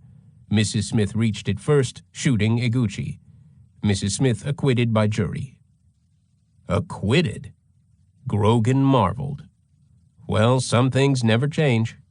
But those were the days. Grogan got special pleasure reading about the first murder case in Los Angeles in which psychiatrists had been permitted to testify, arguing, of course, that the defendant was insane. Psychiatrists had been termed officially by the court alien witnesses then, an apt phrase in Grogan's view. The jury had sentenced the defendant to death. Grogan tried to imagine what Buono and Bianchi's entry would look like in these files. The transcript of the preliminary hearing was already nearing 7,000 pages. Grogan felt himself a man out of his proper time, but it made him feel better to think that once there had been a better world. Grogan had cause to rejoice when the 10-month-long preliminary hearing in case number A354231, People of the State of California Plaintiff versus Angelo Buono Jr., Defendant, ended with a decision by Municipal Court Judge H. Randolph Moore that the case should go to trial. At least that hurdle was passed. The case was now assigned to Superior Court Judge Ronald M. George, who began hearing preliminary motions. Because the public defender's office was representing Bianchi, Buono required separate private counsel, lest a conflict of interest in the defense take place. The supervising judge of the criminal division appointed Gerald L. Chaliff, who had already handled Buono's defense on the murder counts at the preliminary hearing, as Buono's attorney because of Angelo's alleged indigency. At Chaliff's request, Catherine Mader was appointed co-counsel for the defense. The lawyer's pay was adequate, $65 an hour for Chaliff, somewhat less than that for Mader. By the trial's end, Chaliff's firm alone had been paid over $500,000 by the County of Los Angeles. But not every criminal lawyer wanted to represent Angelo Buono. Chaliff's first choice as co-counsel had been another woman, who, after a conversation with Angelo, declined the opportunity. Chaliff, a Harvard Law School graduate who had had several years' experience as a public defender before going into private practice, was known as bright, tough, and tireless. Mader, a UC Davis Law School graduate, had the reputation of being a vigorous researcher and investigator. Grogan was not alone among observers in thinking that Angelo had gotten a definite edge over the prosecution in his legal advocates. And as Chaliff later confirmed, Angelo himself had asked for a woman as co-counsel, with an eye toward affecting a jury. Before jury selection began, however, Judge George's first task was to rule on various pre-trial motions. He denied a defense motion to set bail for Buono, ruling that Angelo must remain in jail for the duration of the trial. But he sustained a defense objection to television coverage, accepting only still photography in the courtroom and denying a request by the television networks for live coverage. These and other motions occupied several weeks, and for all the publicity of the event, things proceeded in the orderly, sometimes dreary way of trials, until the defense moved to sever the 11 non-murder counts against Buono, including pimping, pandering, sodomy, conspiracy to commit extortion, oral copulation, rape, and false imprisonment from the 10 murder counts. The motion argued that the non-murder counts should be tried separately at a later, different trial. Judge George was faced with a decision that could have an important, perhaps determining effect on the outcome of the murder trial. If the non-murder counts were severed, the jury for the murder trial would be permitted to hear little about the life which Kenny and Angelo had led together before they had actually begun the Hillside Stranglings. The picture of a man who, in league with his cousin, had committed innumerable criminal, sexual, and violent acts would be but dimly perceived by the jury. Judge George, who had studied the preliminary hearing transcripts in detail, was not yet convinced of Angelo's guilt, but the evidence before him certainly suggested a strong possibility of guilt. To sever the non-murder counts now would, he knew, make conviction far more difficult. Yet legal precedent dictated that they be severed, the principle being that to try non-capital offenses along with capital offenses was wrong, because the jury could be swayed toward conviction on the more serious charges simply because there was greater evidence on the lesser charges. The lesser charges could have a buttressing effect on the more serious ones. A jury should not, in other words, be swayed to believe a defendant guilty of, say, murder simply because he was guilty of burglary. At the same time, Judge George also knew that one way or another, over the course of a trial he estimated would last at least a year, the other evidence, the testimony of Sabra Hannon and Becky Spears and all the others who had suffered everything short of murder at Buono and Bianchi's hands, might somehow work its way into the murder trial, through one gap or another created by the defense or the prosecution or a combination of both. Judge George's task then, as he saw it, was to sever the non-murder counts or risk reversal on appeal. At the same time, he knew that the prosecution would be expected to be aware that somehow the severed material, or some of it, might later be admitted anyway.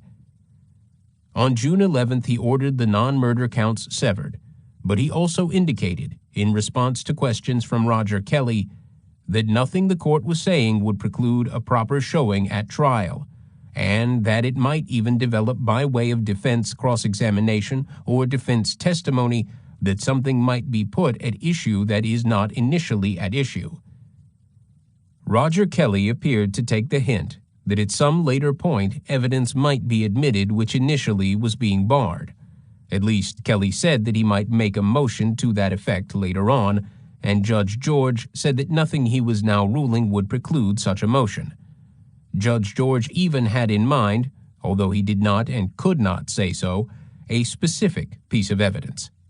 Namely, Sabra Hannon's testimony that both Buono and Bianchi had tried to force her to insert a dildo into her anus, and that Bianchi had beaten her in the presence of Buono. This incident, which in a memo to himself Judge George called the Sabra Hannon dildo incident, would be admissible because it specifically involved both Buono and Bianchi together in an act of violence against a woman, and therefore had direct bearing on the charge that Buono had committed murders in league with his cousin. It was, in other words, not merely an incident from the past showing bad character. But if Roger Kelly did take the judicial hint, his subsequent actions failed to show it. On July 6th, Bianchi gave what by now was his typical flip-flopping performance on the stand, contrary to his agreement to testify truthfully against Buono. He had no recollection, he said, of faking being hypnotized. Yet he said he had probably faked being a multiple personality. When he had told the psychiatrists about committing the murders with Angelo, he was not sure whether he had been telling the truth or not. Then he said he had probably been lying when confessing. Probably he had not been present during the crimes at all. At another point, he acknowledged being present at the Los Angeles killings, but denied those in Bellingham. 1 week later, citing this and other contradictory days of testimony by Bianchi, Roger Kelly moved to dismiss all 10 murder counts against Angelo Buono, to drop completely prosecution of Buono as the Hillside Strangler. In making his motion to dismiss, Kelly told the court that Bianchi had been giving inconsistent versions of the crimes since he had signed the plea bargain agreement, saying not only that he could not remember whether he or Angelo had killed different victims, but sometimes that he had not been involved in any killings at all. An attempt to clarify Bianchi's status as a witness on July 6th had brought all these inconsistencies to a head, and now Kelly had determined prosecution of Angelo Buono was impossible. Kelly was making the motion with the full support of his boss, District Attorney John Vandekamp, who concurred in the decision with Kelly and his co-prosecutor James Hines. It is the belief of the Los Angeles District Attorney's Office, Kelly said, that the person Bianchi, whose continued credibility is essential to the successful prosecution of the murder charges against Angelo Buono, has lost such credibility. The prosecution for murder now pending against Mr. Buono cannot be predicated on the evidence now in existence and should be dismissed. Kelly went on to argue that the severing of the non-murder charges made conviction still more unlikely. This in spite of Judge George's indications to him that evidence of the non-murder charges might be admissible as the trial developed. Kelly moved that the murder charges being dropped, Buono should be tried at a later date on the pimping and other non-murder charges, with bail set at $50,000. Grogan believed that his worst fears and suspicions had been realized. No, worse than that, because he had never been able to bring himself to suspect that all the murder counts would be dropped. In Grogan's opinion, Kelly had given up. Vandekamp had given up. Justice had given up. Grogan felt, as he said later, as though someone had just pissed on the American flag. He could not bear to look at his fellow detectives. They were all there in court. Salerno, Finnegan, Varney, Williams, all of whom had just been told that they had wasted years of their lives in the mistaken belief that they had been acting in the interests of an outraged community. Even if Angelo could be convicted on all the other counts, he could get no more than 10 years, would be given credit for time already served in custody, would have his term reduced by 1/3 for good behavior, and would be out on the streets in less than 5 years. 5 years for 10 murders. Never had Grogan felt so futile. What would he say to the Wagners and the Wecklers? He felt suddenly as if he had been conscripted into an army of deserters, tainted, compromised, sucked in unwillingly by some gross act of disloyalty. Kelly had mentioned the possibility of trying the murder charges at some future date, but he had also said that this was unlikely, and as Grogan knew, a case gets weaker, not stronger, as the months or years pass, as memories dim and witnesses disappear. Justice, Grogan believed, had taken a dive. It was impossible to read Judge George's reaction to this turn of events.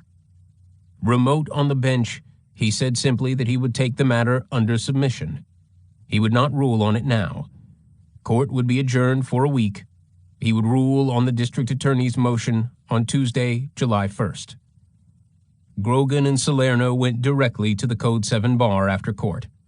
There they encountered an investigator for Angelo's defense team, a man for whom they harbored contempt, who was in such an ebullient mood that he offered to buy the detectives drinks. "I wouldn't drink your fucking whiskey," Salerno said, and retreated with Grogan to a corner. Angelo and his attorneys were elated, agreeing to celebrate together with dinner at an Italian restaurant as soon as Judge George granted the motion to dismiss, and Angelo walked out of court free. There was little doubt as to how the judge would rule, for it was routine for judges to accede to the prosecution's wishes in such matters. Only the previous March, Judge George himself had agreed to dismiss murder charges against a woman at the request of the prosecution, when new evidence had turned up implicating another suspect. What would be the point of ordering the prosecution to proceed with a case it said it could not win? Kelly, Hines, District Attorney Vandekamp, Angelo, and his lawyers all had every reason to believe that the Hillside Stranglers case was at long last over. But they had misjudged this judge. Part 3. A Resurrection of Faith. My God, my Father, and my friend, do not forsake me in the end. Well may they curse their second birth, who rise to a surviving death. Dies irae, the day of wrath. 21. Judge Ronald Mark George was the son of a Parisian father who had immigrated to America in the late 20s and a Hungarian mother who had come to the United States a few years later. More quickly than is usual with an intellectually inclined American son, his views of life and of human nature had swung toward those of his European parents. By the time of the Hillside Stranglers trial, he was 41, young for a judge, but youthful delusion of the kind that searches out goodness in everyone was already many years behind him. Unlike so many of his generation, he was never a flower child. Educated along with his younger sister at the Beverly Hills public schools and at the École Internationale in Geneva, where he discovered a love of languages, he had decided on a diplomatic career by the time he left high school. But in 1961, after graduating from Princeton University, where he majored in the Woodrow Wilson School of Public and International Affairs, he entered the Stanford Law School, where his interest in the criminal law was kindled. He became fascinated by aspects of criminal behavior and the means of preventing or identifying it. But he had no wish to defend criminals, and having received his law degree, he joined the staff of the Attorney General of California as a Deputy Attorney General, specializing in criminal cases. For the first time now, Ronald George had direct experience with the criminal class, and the exposure changed his thinking as well as his politics, which had until then tended toward the liberal.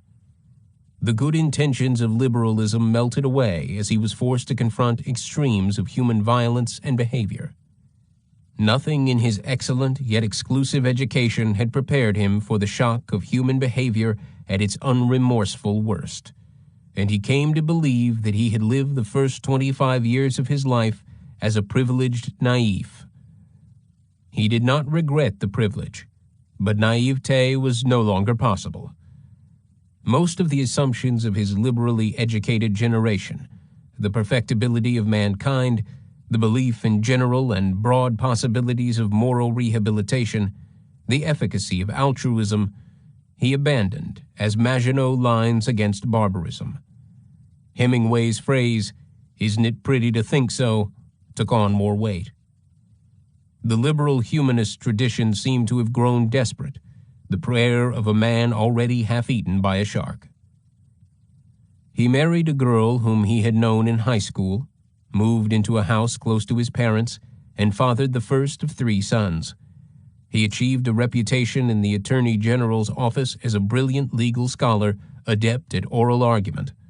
At the age of 30, he was chosen to present the case for the death penalty on behalf of the state of California, one of 6 cases he argued before the United States Supreme Court. In 1972, Governor Reagan appointed Ronald George to the municipal court bench in Los Angeles, and in 1977, Governor Jerry Brown, entirely out of character with his other very liberal appointments, elevated him to the Superior Court. 4 years later, he began presiding over the trial of Angelo Buono and immediately had to decide whether there was to be a trial at all. Judge George had sensed from the manner in which Roger Kelly had been cross-examining Kenneth Bianchi, evoking, it seemed, Bianchi's contradictions rather than penetrating to the consistencies behind them, that something was about to emanate from the district attorney's office, perhaps even a motion to dismiss. But when the motion to dismiss all the murder counts was made, the judge was sickened. As different as they were in background, in education, in their stations in life and in society, and though they had never spoken to each other, the judge's feelings at that moment ran parallel to Sergeant Bob Grogan's. It had been imaginable, even vaguely anticipated, but actually to hear the motion to dismiss was another matter. From the moment he heard it, Judge George had no doubt what he must do. He adjourned court for a week, he said, to take the matter under submission, to make up his mind. But in truth, he needed the time to construct a ruling that was legally watertight. So unpredictable had the California Supreme Court and the Court of Appeal become, so inclined toward defendants' rights had the higher courts revealed themselves in recent years, that the judge had to take account not only of precedent, but of what the courts were likely to do in the future. Judge George did not mind these extra considerations. They simply added to the intensity of legal scholarship, which had over the years come to delight him more and more, much as the mysteries of texts once delighted monks. Nor did the shifting of legal winds lessen his respect for the established hierarchy of the court system. But he did not want to rule against the district attorney and Angelo Buono now, only to have his opinion picked apart and reversed. He knew, as he liked to say, that as a superior court judge he was engaged in the practice of preventative jurisprudence, as mindful of the possibilities of reversal by a higher court as of the correctness of his present rulings. He also wanted to take the time to phrase his ruling in such a way as to make it understandable to the literate public, as well as to lawyers and appellate judges. It was beyond his proper role to speculate publicly on the motives, or lack of them, behind Kelly's motion and the DA's concurrence in it, whether it had been prompted by a lack of will, or by fear of losing a highly publicized case, or by neither, or by a combination of both. But he did want to spell out in plain English his concern with what he regarded as a grave error by the district attorney's office in asking him to turn loose Angelo Buono without a trial. This, the judge believed, would be a misuse, even a circumventing, of the judicial process. And whatever the motives behind it, it suggested to the public an indifference to the most serious of crimes. Had society reached the point, the judge wondered to himself, where it no longer cared to defend itself? Had the murder rate in Los Angeles so numbed people that they were willing to acquiesce to killing as a part of the culture, like going to the movies and the beach? As he worked on the ruling, the judge felt entirely isolated. No one outside his family, not a single broadcaster or reporter or columnist, was anticipating anything but his granting of the DA's motion. Police Chief Gates had told DA Vandekamp that he was getting bad advice and should reconsider aspects of the case, but this exchange had occurred in a private meeting, and the judge did not know whether he had a single ally in legal circles. One television commentator, Baxter Ward, a theatrical former county supervisor with a portentous old-style radio announcer's voice, began attacking the judge ad hominem in anticipation of the ruling, saying that this was the judge who was going to set Angelo Buono free. His guess as to how the judge would rule was consistent with everyone else's. On the morning of July 21st, Angelo Buono, wearing a long-sleeved shirt to conceal his tattoos, entered a courtroom packed with news people. He swaggered to his chair before the bench, physically unchanged by his 9 months in jail, except that he was pale and his hair showed a lot of gray, since he had been unable to dye it. His female counsel, Catherine Mader, whispered to him, slinging her arm around his shoulders. In the hallway outside the courtroom, cameras waited to convey his walk to freedom. Roger Kelly stared ahead, avoiding the contemptuous eyes of the detectives. Salerno and Finnegan sat together off to one side, silent. Grogan exiled himself to a corner at the back, subdued by frustration. He had done some asking around about Judge George and had concluded that if any judge in the state might save the case, this was the one. But Grogan held out little hope, had already begun rehearsing to himself phrases of regret to the Wagners and the Wecklers, words he knew would stick in his throat. All courtrooms are churches. The raised bench, so named since the Middle Ages, an altar of sorts. And as the robed priest of justice appears, the people rise as a congregation. That morning, Judge George entered his courtroom and assumed the elevated place. He glanced down at the packed room through glum brown eyes set in a long Menolete medieval face, over a nose that veered toward grandiose, and arranged before him a 63-page sermon.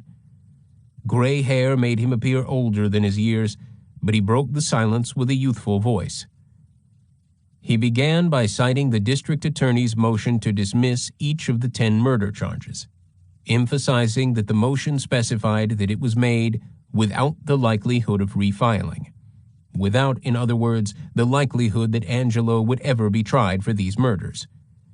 He noted that Angelo, even if convicted on all 11 of the non-murder counts, would serve less than 5 years, and he pointed out that the pending motions for dismissal and for bail reached this court after 22 months of proceedings, the preliminary hearing alone having lasted 10 months, and he quoted the prosecutor's statement of only 2 months earlier in which Kelly had said, "We believe there is more than sufficient evidence to show presumption of guilt by Mr. Buono, and I think the evidence the people put on at the preliminary is sufficient to withstand any conviction, the jury believing Mr. Bianchi and could convict Mr. Buono." At this point, Grogan took a deep breath. Was it possible that in underlining Kelly's former position in favor of prosecution, the judge was getting ready to deny the dismissal motion? Grogan began to hope. Judge George launched into a brief excursion detailing legal scholarship on the subject of the duty imposed by law upon a court in ruling whether or not to grant a prosecution motion to dismiss criminal charges. Citing various precedents, he summarized that the common thread in this legal fabric is the principle that a prosecutor has almost total discretion as to whether to file charges, and which charges to file, but that once he has made the decision to file charges, the disposition of such charges is a judicial function. It was the judge's prerogative, in other words, to accept or not a motion to dismiss.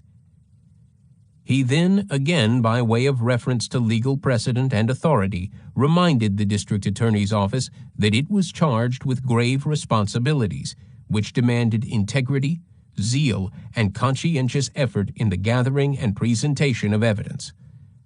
He quoted the American Bar Association's standards for prosecutors. In making the decision to prosecute, the prosecutor should give no weight to the personal or political advantages or disadvantages which might be involved or to a desire to enhance his or her record of convictions.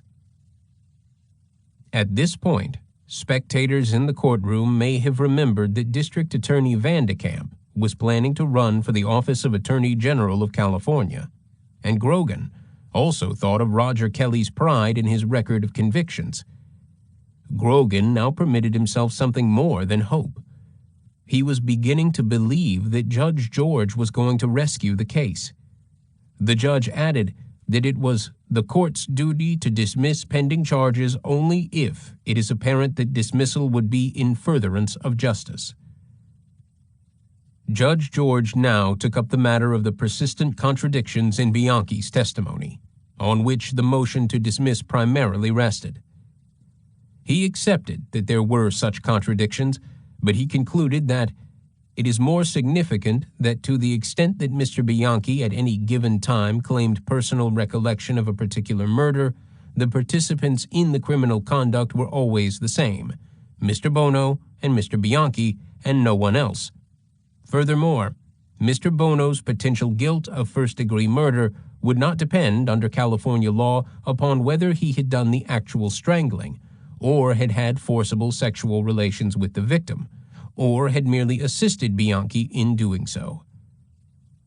At no time, the judge pointed out, had Bianchi, in spite of his contradictions, ever represented that Angelo Buono was not involved in the homicides.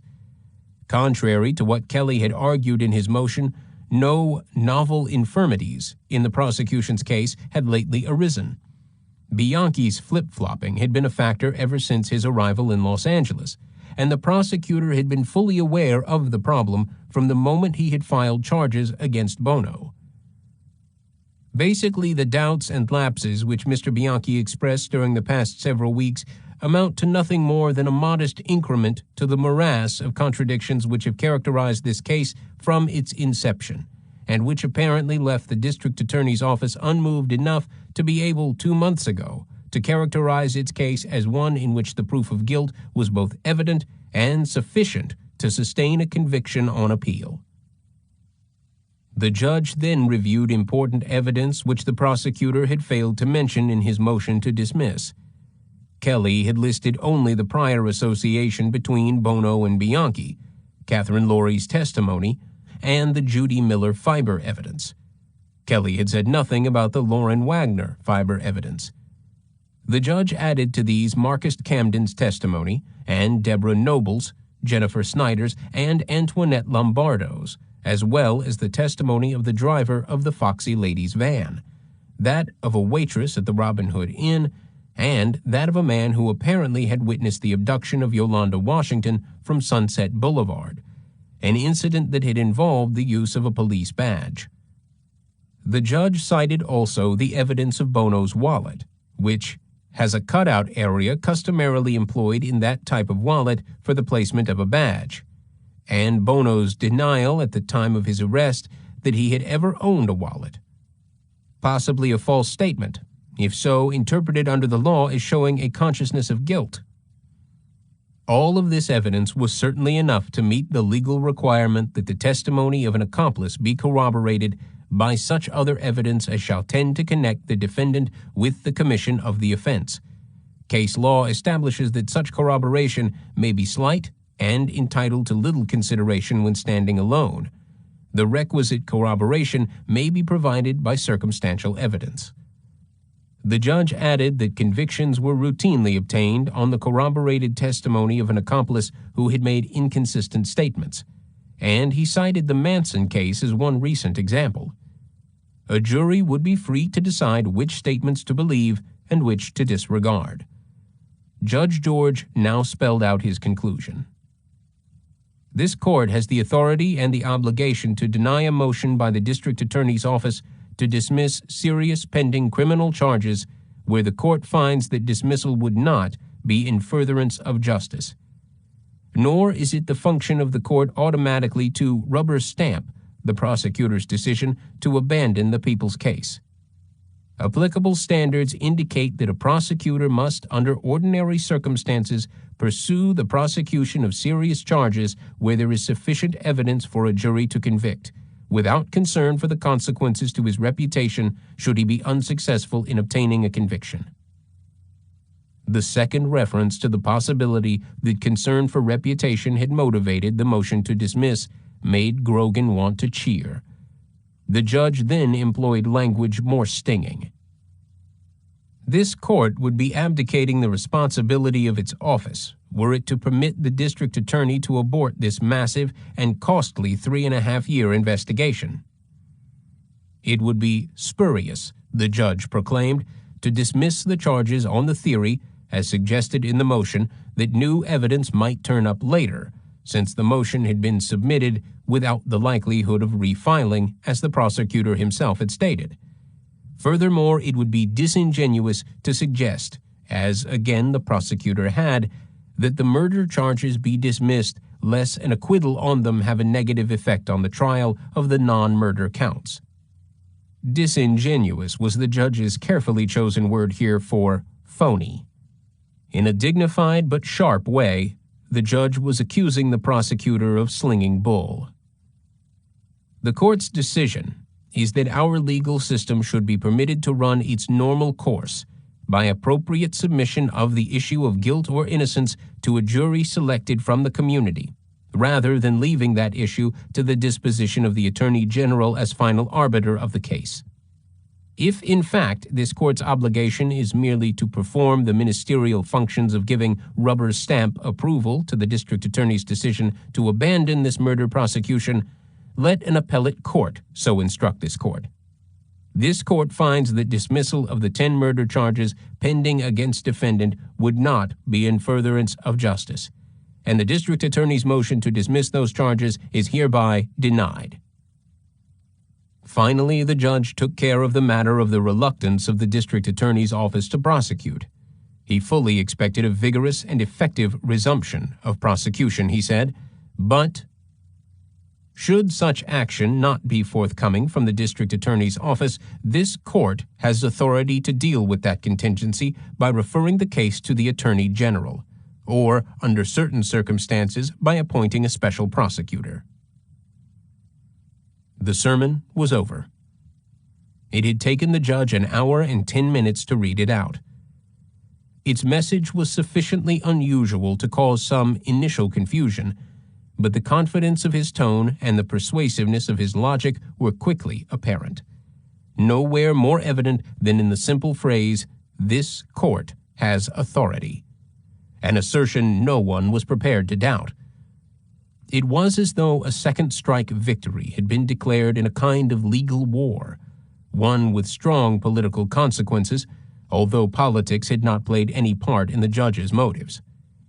His denial of the motion was a slap in the face, not only to Roger Kelly, but to John Vandekamp, whose office the judge, not subtly, was accusing of delegating to Bianchi the prosecutorial responsibility for defendant's case by allowing Bianchi to scuttle the case.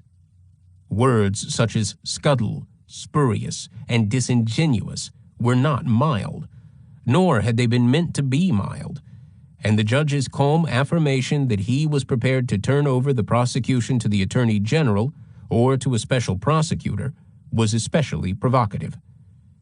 John Vandekamp was a Democrat who was running for Attorney General, a post then held by George Deukmejian, a Republican who was running for governor.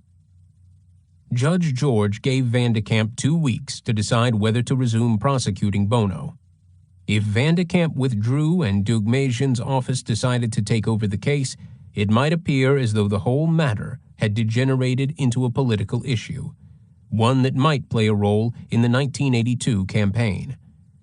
If the Republican Attorney General won the case before the election, it would make the Democratic candidate for that office look weak and help Deugmasian to the governorship.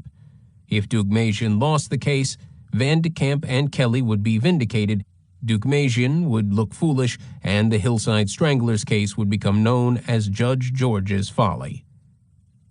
Judge George regretted the political implications because he wanted nothing to detract from the only important issue, which was justice. But controversy he neither courted nor shunned. Personally, he enjoyed the composure of a man who had done the right thing, and in some respects, the hullabaloo his action caused did not bother him.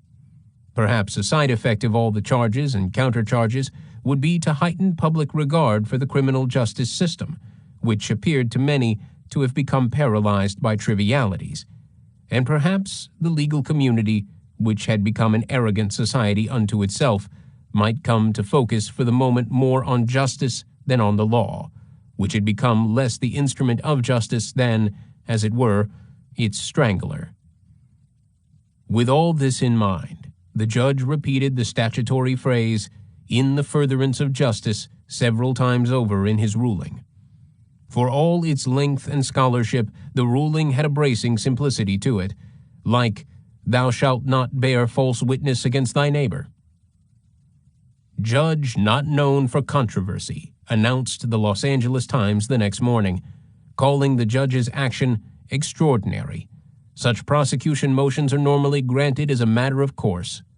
Lawyers were quoted saying they could not remember in their experience a similar ruling. References to the balance of power abounded.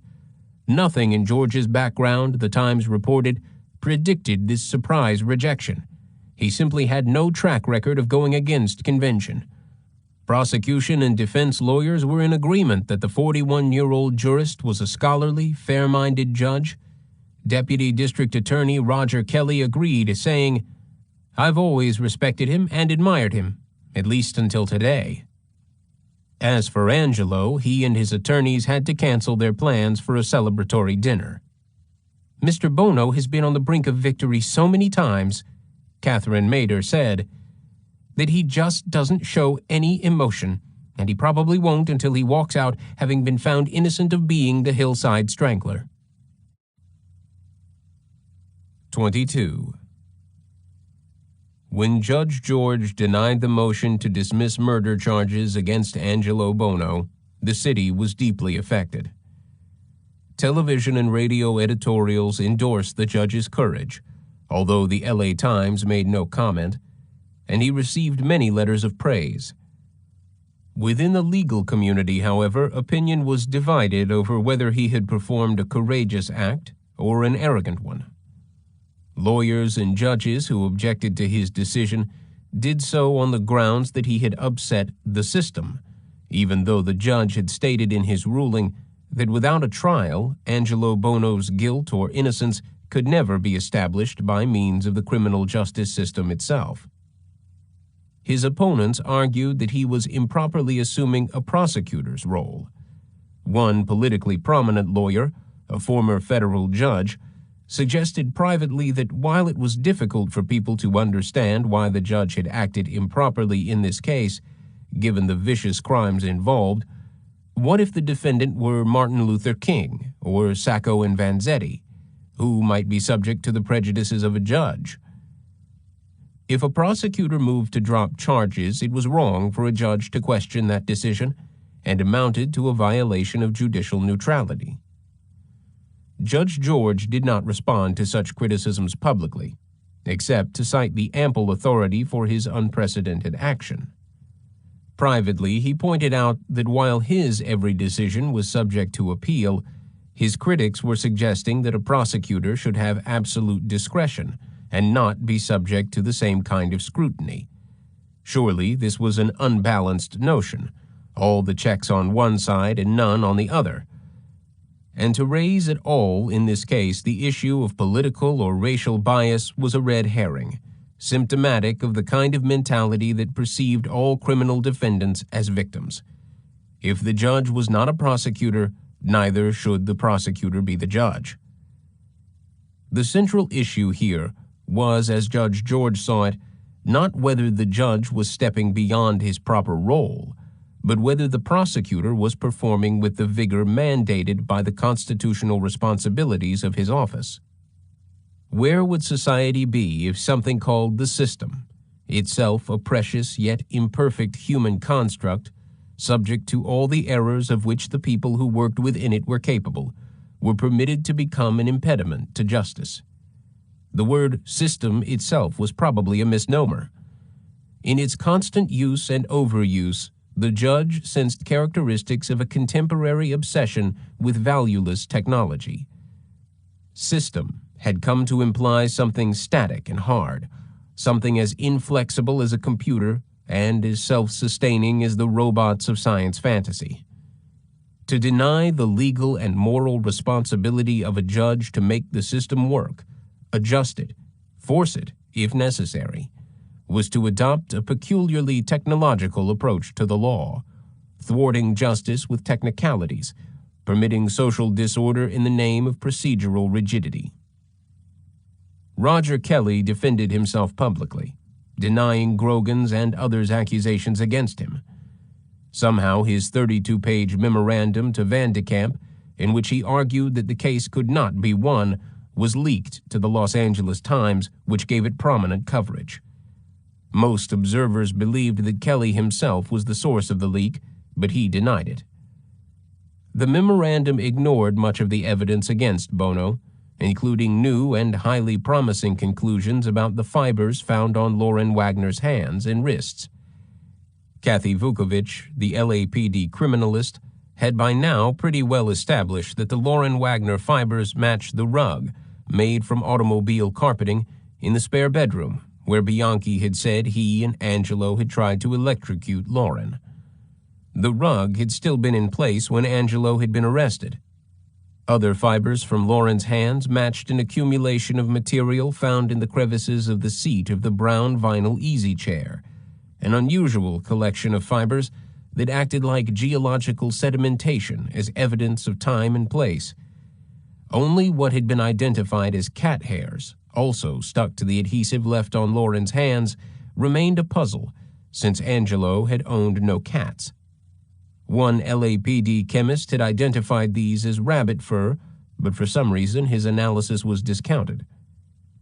Bob Grogan condemned Kelly, despite Kelly's denials, for using the media to undermine the case and to try to save face. Nor did John Van de Kamp's comments to David Israel, the columnist for the Herald Examiner, seem proper to Grogan. Asked by Israel whether he thought the decision to drop the murder charges would hurt him politically, Van de Kamp replied, "Given what the judge did, it may have been politically more prudent to proceed with the prosecution. It's one of the chances you take, but I think we'll be vindicated in the long run." Does that mean you think Buono will walk? I'm limited in what I can say. When he read that, Grogan observed, "Limited? He says he'll be vindicated. How is Van de Kamp going to be vindicated unless Buono's vindicated?" Grogan also noted that by saying that it would have been politically more prudent to prosecute, Van de Kamp was making Buono sound like a political victim, something Buono's lawyers must have liked. They were already referring to a conspiracy to convict their client. Again, Grogan began to wonder whether people really wanted homicide detectives to do their job or not. Did people secretly or unconsciously agree with Buono that the girls deserved to die? There seemed to be an indifference to, or even an acceptance of, murder that was a symptom of some grave psychological disease in society. Neither Van de Kamp nor Buono's lawyers took up Judge George's challenge to have the ruling appealed to a higher court, nor did they seek to have Judge George remove himself from the forthcoming trial, something that Angelo urged his attorneys to do. The district attorney's office withdrew from the case. Attorney General Dugmasian appointed 2 deputy attorneys general, Roger Boren, and Michael Nash, along with a special investigator, Paul Tulliners, to examine evidence to determine whether the case was worth prosecuting. When these three discovered how much of the evidence had been ignored in Kelly's memorandum to Vandekamp and in Kelly's motion to dismiss, they decided that Kelly was so negative as to be worthless to them, and they did not even consult him. Of all the factors Kelly had omitted, the Lauren Wagner fiber evidence seemed to them the most important, perhaps the key to winning the case. It not only connected the victim to Angelo, it placed her in the very chair in which Bianchi had said that she had been gagged and blindfolded, and in the very room where she had been killed. It was exactly the kind of circumstantial evidence needed under California law to corroborate the testimony of an accomplice. It was a means of separating Bianchi's lies from his truths. Boren, Nash, and Tulliners were quickly convinced that Buono was guilty. Convincing a jury would be another matter, but they were sure that there was enough evidence for that, and Judge George's ruling, they perceived, could act as a kind of schema or preliminary script for the presentation of their case. Their only serious misgivings concerned whether, because of the circumstantial nature of much of the evidence, they could persuade 12 different citizens to a unanimous verdict as required. You never knew what a jury might do. All you needed was one juror who hated the police, for instance, and you could forget about unanimity. They presented their view of the case in a 6-hour meeting with a panel of 4 nationally respected prosecutors. One of them had prosecuted Carol Chessman, appointed by Duke Majan to advise him, who agreed unanimously that the Attorney General's office should prosecute. In November, the case went to trial, after a 2-month continuance granted by the judge to permit the new prosecutors to prepare, a delay opposed by the defense, which argued that Buono's right to a speedy trial was being violated and appealed this ruling all the way to the California Supreme Court, which upheld Judge George 6-1. Immediately, the judge faced another crucial ruling. In June, the defense had made a motion to exclude hypnotically induced testimony and testimony influenced by or related to hypnosis. This motion, which argued for the exclusion of testimony by 5 witnesses, including Kenneth Bianchi and Beulah Stouffer, would, if granted, effectively end the prosecution's case. The motion was occasioned by a case pending before the California Supreme Court, People v. Shirley, in which the court was expected to rule within a few weeks' time on the admissibility of the testimony of witnesses who had been hypnotized. For years, hypnosis of witnesses by the police had been commonplace, but now it had become the subject of a national legal controversy, and the Minnesota Supreme Court had already ruled that a witness is incapacitated from ever testifying if hypnotized. Judge George's problem was to anticipate what the California Supreme Court would rule. Its most extreme possible position would be that any attempt to hypnotize a witness, even if totally unsuccessful, would cause that witness to be incapacitated. If that was the ruling, Bianchi would be barred entirely as a witness. Judge George decided to assume that the California Supreme Court, however liberal, would stop short of the most extreme position and rule, at most, that witnesses who had been successfully hypnotized could not testify. That left him to decide who had and who had not been hypnotized, and opened up the whole question of whether Dr. Orne had been correct in his conclusion that Bianchi had fooled Drs. Watkins and Allison, had faked both being hypnotized and the multiple personality syndrome. Since Bianchi had pleaded guilty and had never gone to trial, neither issue had been decided in a court of law. Dr. Watkins continued to maintain his original diagnosis that he had hypnotized Bianchi and that Bianchi suffered from multiple personality disorder, was legally insane, and not responsible for his acts. Dr. Allison had done a partial about-face.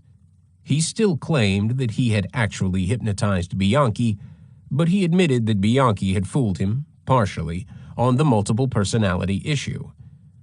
Dr. Allison now testified that he believed that Bianchi had indeed been a multiple personality while committing the murders, but that he had not been multiple when talking to Dr. Allison. Since interviewing Bianchi, Dr. Allison had become a prison psychiatrist, and now, he said, he realized that prisoners do tend to lie. That was a shock to me because I had been used to believing what my patients told me and working from that. But here I would meet a man as he was trying to go on parole, and I'd find out that he's told one story when he got arrested to the police, another story to his own attorney, a third story when he got into court, a fourth story to his parole officer, and a fifth story to me when I got him here. And now he wants to go on parole and he's got a sixth story. And there's no way, that you can tell what's the truth when you have that kind of changing history. Grogan, hearing Dr. Allison's change of heart, or partial change, wondered that it had taken Dr. Allison's becoming a prison psychiatrist for him to realize that criminals lie. Hadn't he ever seen a Jimmy Cagney movie? And did he really believe everything his regular patients told him? Didn't he know that fooling the shrink was one of the favorite games of people on the couch? Oh well, Grogan reflected. At least Allison had admitted being fooled, halfway. As for Dr. Watkins, who was currently giving public lectures about Ken and Steve and Billy, he probably believed the Holy Trinity was a multiple personality case. Judge George ruled that Dr. Orne's analysis was entirely persuasive, that Bianchi had faked both hypnosis and multiple personalities. The judge reached his decision, he said, after studying the more than 50 hours of videotapes of the psychiatric sessions and their transcripts. Of Dr. Watkins, the judge said, "I find Dr. Watkins' methodology to be highly suspect based on the testimony of all the doctors and based on the literature submitted to this court. And I find that, in particular, his methodology was fraught with suggestibility, and I think he invited the emergence of, or gave a cue for the emergence of, the multiple personality in his remarks in the first session, actually telling Mr. Bianchi that there was a multiple personality." The judge could not resist a further swipe. "I think that Dr. Watkins shows incredible naivete and made unwarranted assumptions in discounting any possibility of faking. And I find almost ludicrous Dr. Watkins' emphasis on the 4 different styles of handwriting, which Billy's or anybody else's earlier years came up with. It all appears quite far-fetched." As for Dr. Allison, the judge, referring to his rather dramatic turnabout and substantially revised opinion, dismissed his continued insistence that he had, in fact, hypnotized Bianchi. Judge George found that, as Dr. Orne had argued, Bianchi had never been hypnotized in any session and had faked all the multiple personalities, inspired by the suggestions of doctors and a psychiatric social worker, and aided by his extensive knowledge of psychological theory and by viewing Sybil and the 3 Faces of Eve. Bianchi's testimony was therefore admissible. Regarding the 4 other witnesses in question, including a witness to the Yolanda Washington abduction and Beulah Stouffer's neighbor, Evelyn Wall, Judge George ruled that all except Beulah Stouffer had been successfully hypnotized by the police, and he was therefore required to bar their testimony.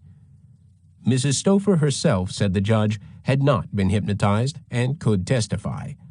According to Mrs. Stouffer and the police officers who had tried to hypnotize her, she suffered from asthma and emphysema, and her coughing fits had prevented hypnotic induction. The defense was pleased that Bianchi's testimony had been ruled admissible, because Chalif and Mader believed that it would make it easier to prove him a liar. But the prosecution figured that Bianchi's lying was a given anyway, and that they needed his testimony, the true parts of it, to convict Buono. So both sides thought that they had won this round. It turned out that Judge George had anticipated the California Supreme Court's hypnosis ruling correctly.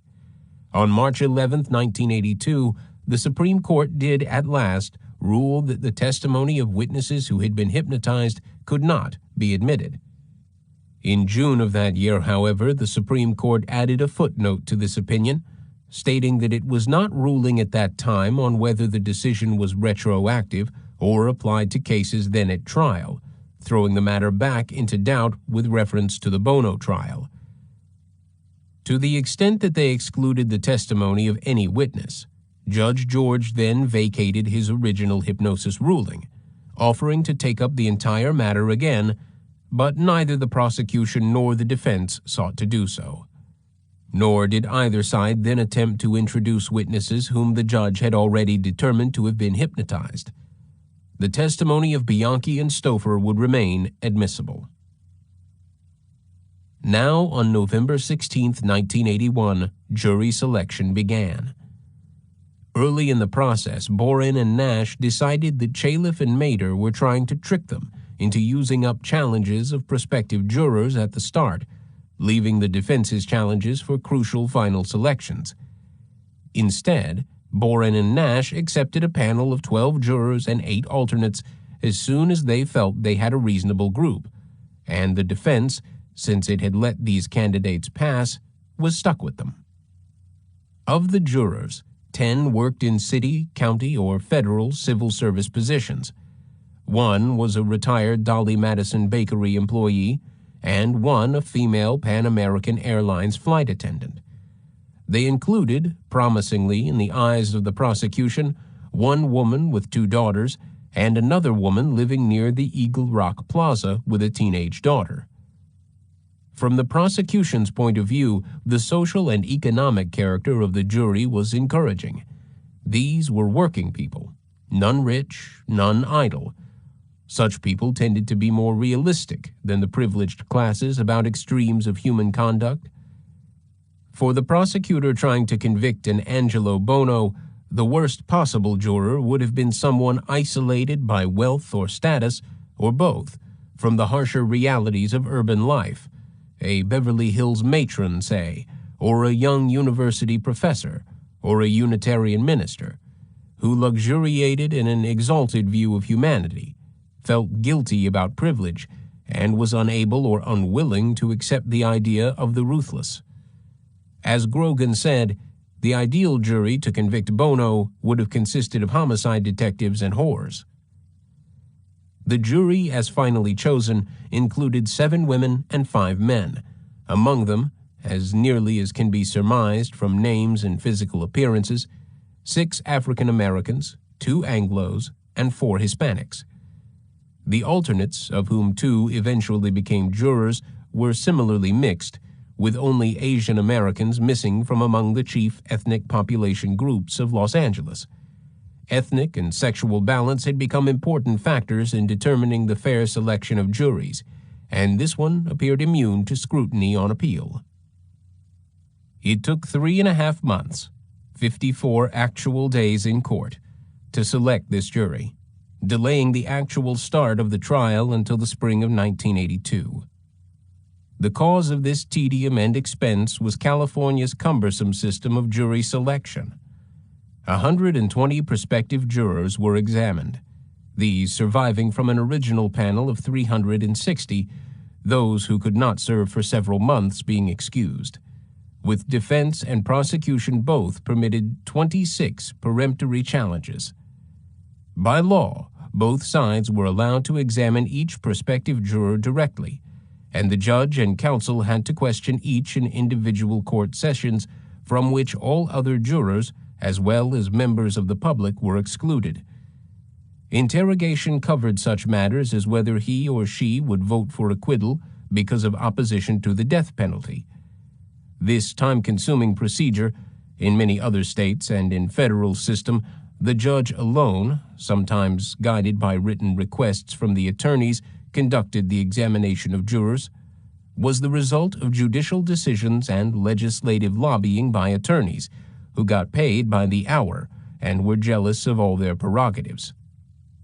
Direct questioning of jurors by lawyers was permitted in all felony and misdemeanor trials in California and helped to clog the courts, During the Hillside Stranglers trial, jury selection in another Los Angeles murder case, this one involving only one count and one defendant, took from April of one year to February of the next, a full 10 months.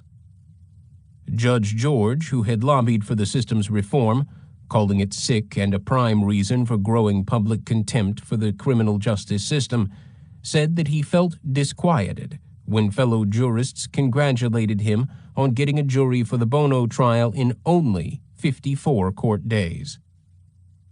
When at last the jurors were impaneled, they learned that the trial ahead of them was expected to last about a year. Court would meet from 10 to 12 and from 1:30 to 4:30, with time off for holidays, doctor's appointments, and funerals. The jurors' employers, including Pan American, agreed to pay full wages for the length of the trial. In addition, the jurors received $5 a day and 15 cents per mile to drive to and from the courthouse. They had to pay for their own lunches. Only 2 weeks into the trial itself, another important ruling presented itself to the judge. At issue were Bianchi's extended statements to the police in Bellingham, the interviews for which Salerno, Grogan, and the others had so carefully prepared, and which had elicited minutely detailed accounts of the killings, much new information, and several items that Bianchi could have known only from being present at the murders. Without these statements, the prosecution's case would be greatly weakened. But because they had not been made under oath and for other technical reasons, the judge ruled them inadmissible. Only Bianchi's testimony under oath would be let in, the same morass of contradictions which had been the basis for Kelly's motion to dismiss. But then Chalif and Mader, in what was probably a serious lapse of defense strategy, exercised their right to cross-examine Bianchi on his Bellingham statements. The defense's intention was to underline Kenny's contradictions, but the result was to render admissible the Bellingham confessions in full and to permit the prosecution to show that much of what Bianchi narrated in Bellingham was, unlike his later obfuscations, verifiable. The needle mark on Christina Weckler's neck, for instance, unnoticed until Bianchi had mentioned it, and his positioning of Lauren Wagner as confirmed by the fibers. Equally important was that audio tapes of these confessions were now played for the jurors, who could judge for themselves whether anyone, no matter how accomplished a liar, could have invented such a mass of details, dialogue, physical description of victims and locations, such things as the cigar box, itself an item of physical evidence, in which Angelo had kept the handcuffs. Boren and Nash had been struck by the convincing qualities of these tapes, including the tone of Bianchi's voice, even, matter of fact, so different from the histrionics of the psychiatric sessions, and they hoped that the jury would react similarly. They rejoiced that Chalif and Mader had opened the door to letting in these tapes, and that Judge George was quick to admit them. Another opening which Boren and Nash had hoped for came when Chalif and Mader brought in Tanya Dockery to testify that Angelo, far from being brutal and violent, had once tried to sodomize her, but had stopped when she had protested. Although some evidence of Buono's harshness with women had already been admitted, Boren and Nash saw this attempt to show what a gentlemanly fellow Angelo really was as a breakthrough. As Judge George ruled, Dockery's testimony allowed into evidence Sabra Hannon's testimony that Angelo had tried to force her into submitting to sodomy, Becky Spears's testimony that Angelo had injured her by repeated acts of forced sodomy, and Antoinette Lombardo's testimony that Angelo had sodomized her. The judge kept out some details, including the orgy at the box factory and the attempted extortion of David Wood, but bit by bit, the truth was now permitted to emerge. Some witnesses found it more difficult to talk than others. Sabra Hannon, clearly relishing getting back at Kenny and Angelo, narrated her grotesque experiences in fluent and vivacious detail. She was married now and working as a dental hygienist. Becky Spears, by contrast, was forlorn, sickly looking, clearly distressed at having to recapitulate her suffering. Perhaps most touching was Antoinette Lombardo, who had so naively loved Angelo and believed in a matrimonial future with him. She was now studying to be a court reporter. Her husband waited for her in the hallway as she managed to describe various horrors, and when she was finally permitted to leave the courtroom, he embraced her. The work of Paul Tulliners, Boren and Nash's special investigator, added much to the prosecution's case. Tulliners was a demon researcher, and over the weeks and months he dug up material no one else had found. To begin with, very little was known about Angelo's life prior to his linking up with Kenny. Other than candy, relatives stuck to a policy of omerta, some from fear and others, like Angelo's sister Cecilia, from loyalty, and Jenny was dead. Angelo, of course, said nothing, except that he did give an interview to a television reporter, Jim Mitchell of KNXT, whom he telephoned from jail saying he wanted to talk. At the jail, Angelo told Mitchell, "I didn't do nothing, and they're trying to put me in the gas chamber. If I killed somebody, they have a right to burn me. I believe in that. An eye for an eye, a tooth for a tooth, but I didn't kill nobody." Angelo, whom the reporter described as a 47-year-old family success story, continued, "I voted for the death penalty. If a guy did wrong, kill the son of a bitch. You know, that DA dropped the case. I didn't like Kelly, but he didn't have no evidence. But the judge wants to keep it going. I don't know why. I think he's biased. Why am I in this courtroom? Because some judge thinks he's God. I'd never been in a courtroom before. I don't know what's going on. Hey, man, I'm getting gassed in that courtroom. I'm getting railroaded. This whole thing has been a political trip from day one." Tulliner's work, however, dug up the truth about Angelo's background. His juvenile and later court records at first appeared to have been lost or destroyed, but Tulliner's patiently hand-searched the files and was able to fill out the picture of a man who had been a bully and a thief since childhood, and who had, contrary to his protestations, been in courtrooms and jails many times before. Tulliner's also found Angelo's first wife, verified Angelo's failure to support any of his 8 children financially, and located Nanette Campina in Florida. He interviewed Nanette there. She was most reluctant to talk. Unlike Candy, she was still afraid of Angelo, and Tulliner's could see that it would be impossible to get her to come to Los Angeles voluntarily to testify. Eventually, she did begin to confide some stories about Angelo's brutality, about how she had escaped to Florida, and about how her daughter Annette had complained about Angelo's advances to her. But unfortunately, Tulliner's was accompanied by a young greenhorn fellow investigator, who reacted with such ill-concealed shock and disgust at Nanette's revelations that she clammed up from embarrassment. Tulliner's had heard enough, however, to conclude that Angelo had raped and beaten Nanette regularly and had certainly slept with his stepdaughter. It was unlikely that all of this material would be admissible at trial, but all of it bolstered Boren and Nash's confidence in their case and made them feel even more strongly that their case was just. Of admissible evidence, the most important Tulliner's unearthed was the white Mustang Bianchi had named as the car used in the abduction of Kimberly Martin and in the dumping of Cindy Hudspeth's body.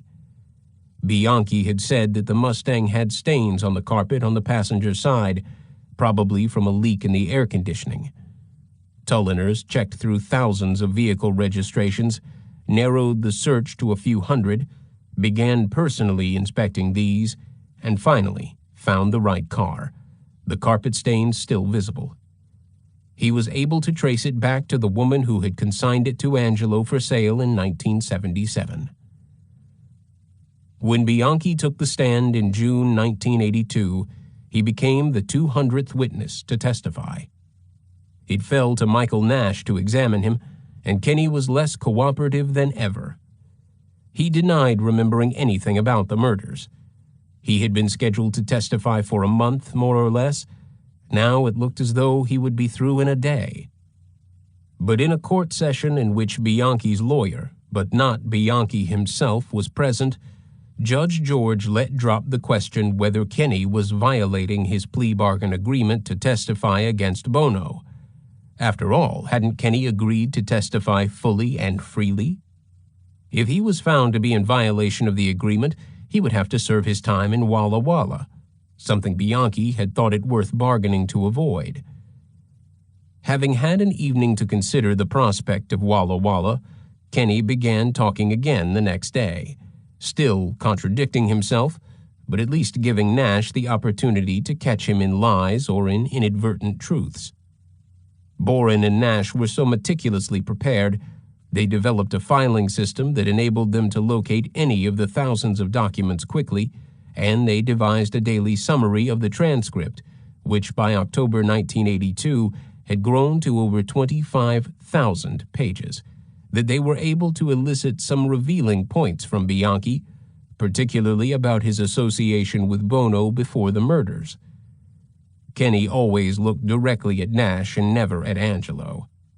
The only interchange between the cousins came when Kenny described having intercourse with a girlfriend of Angelo's on the waterbed, something he knew Angelo would have been furious about had he known.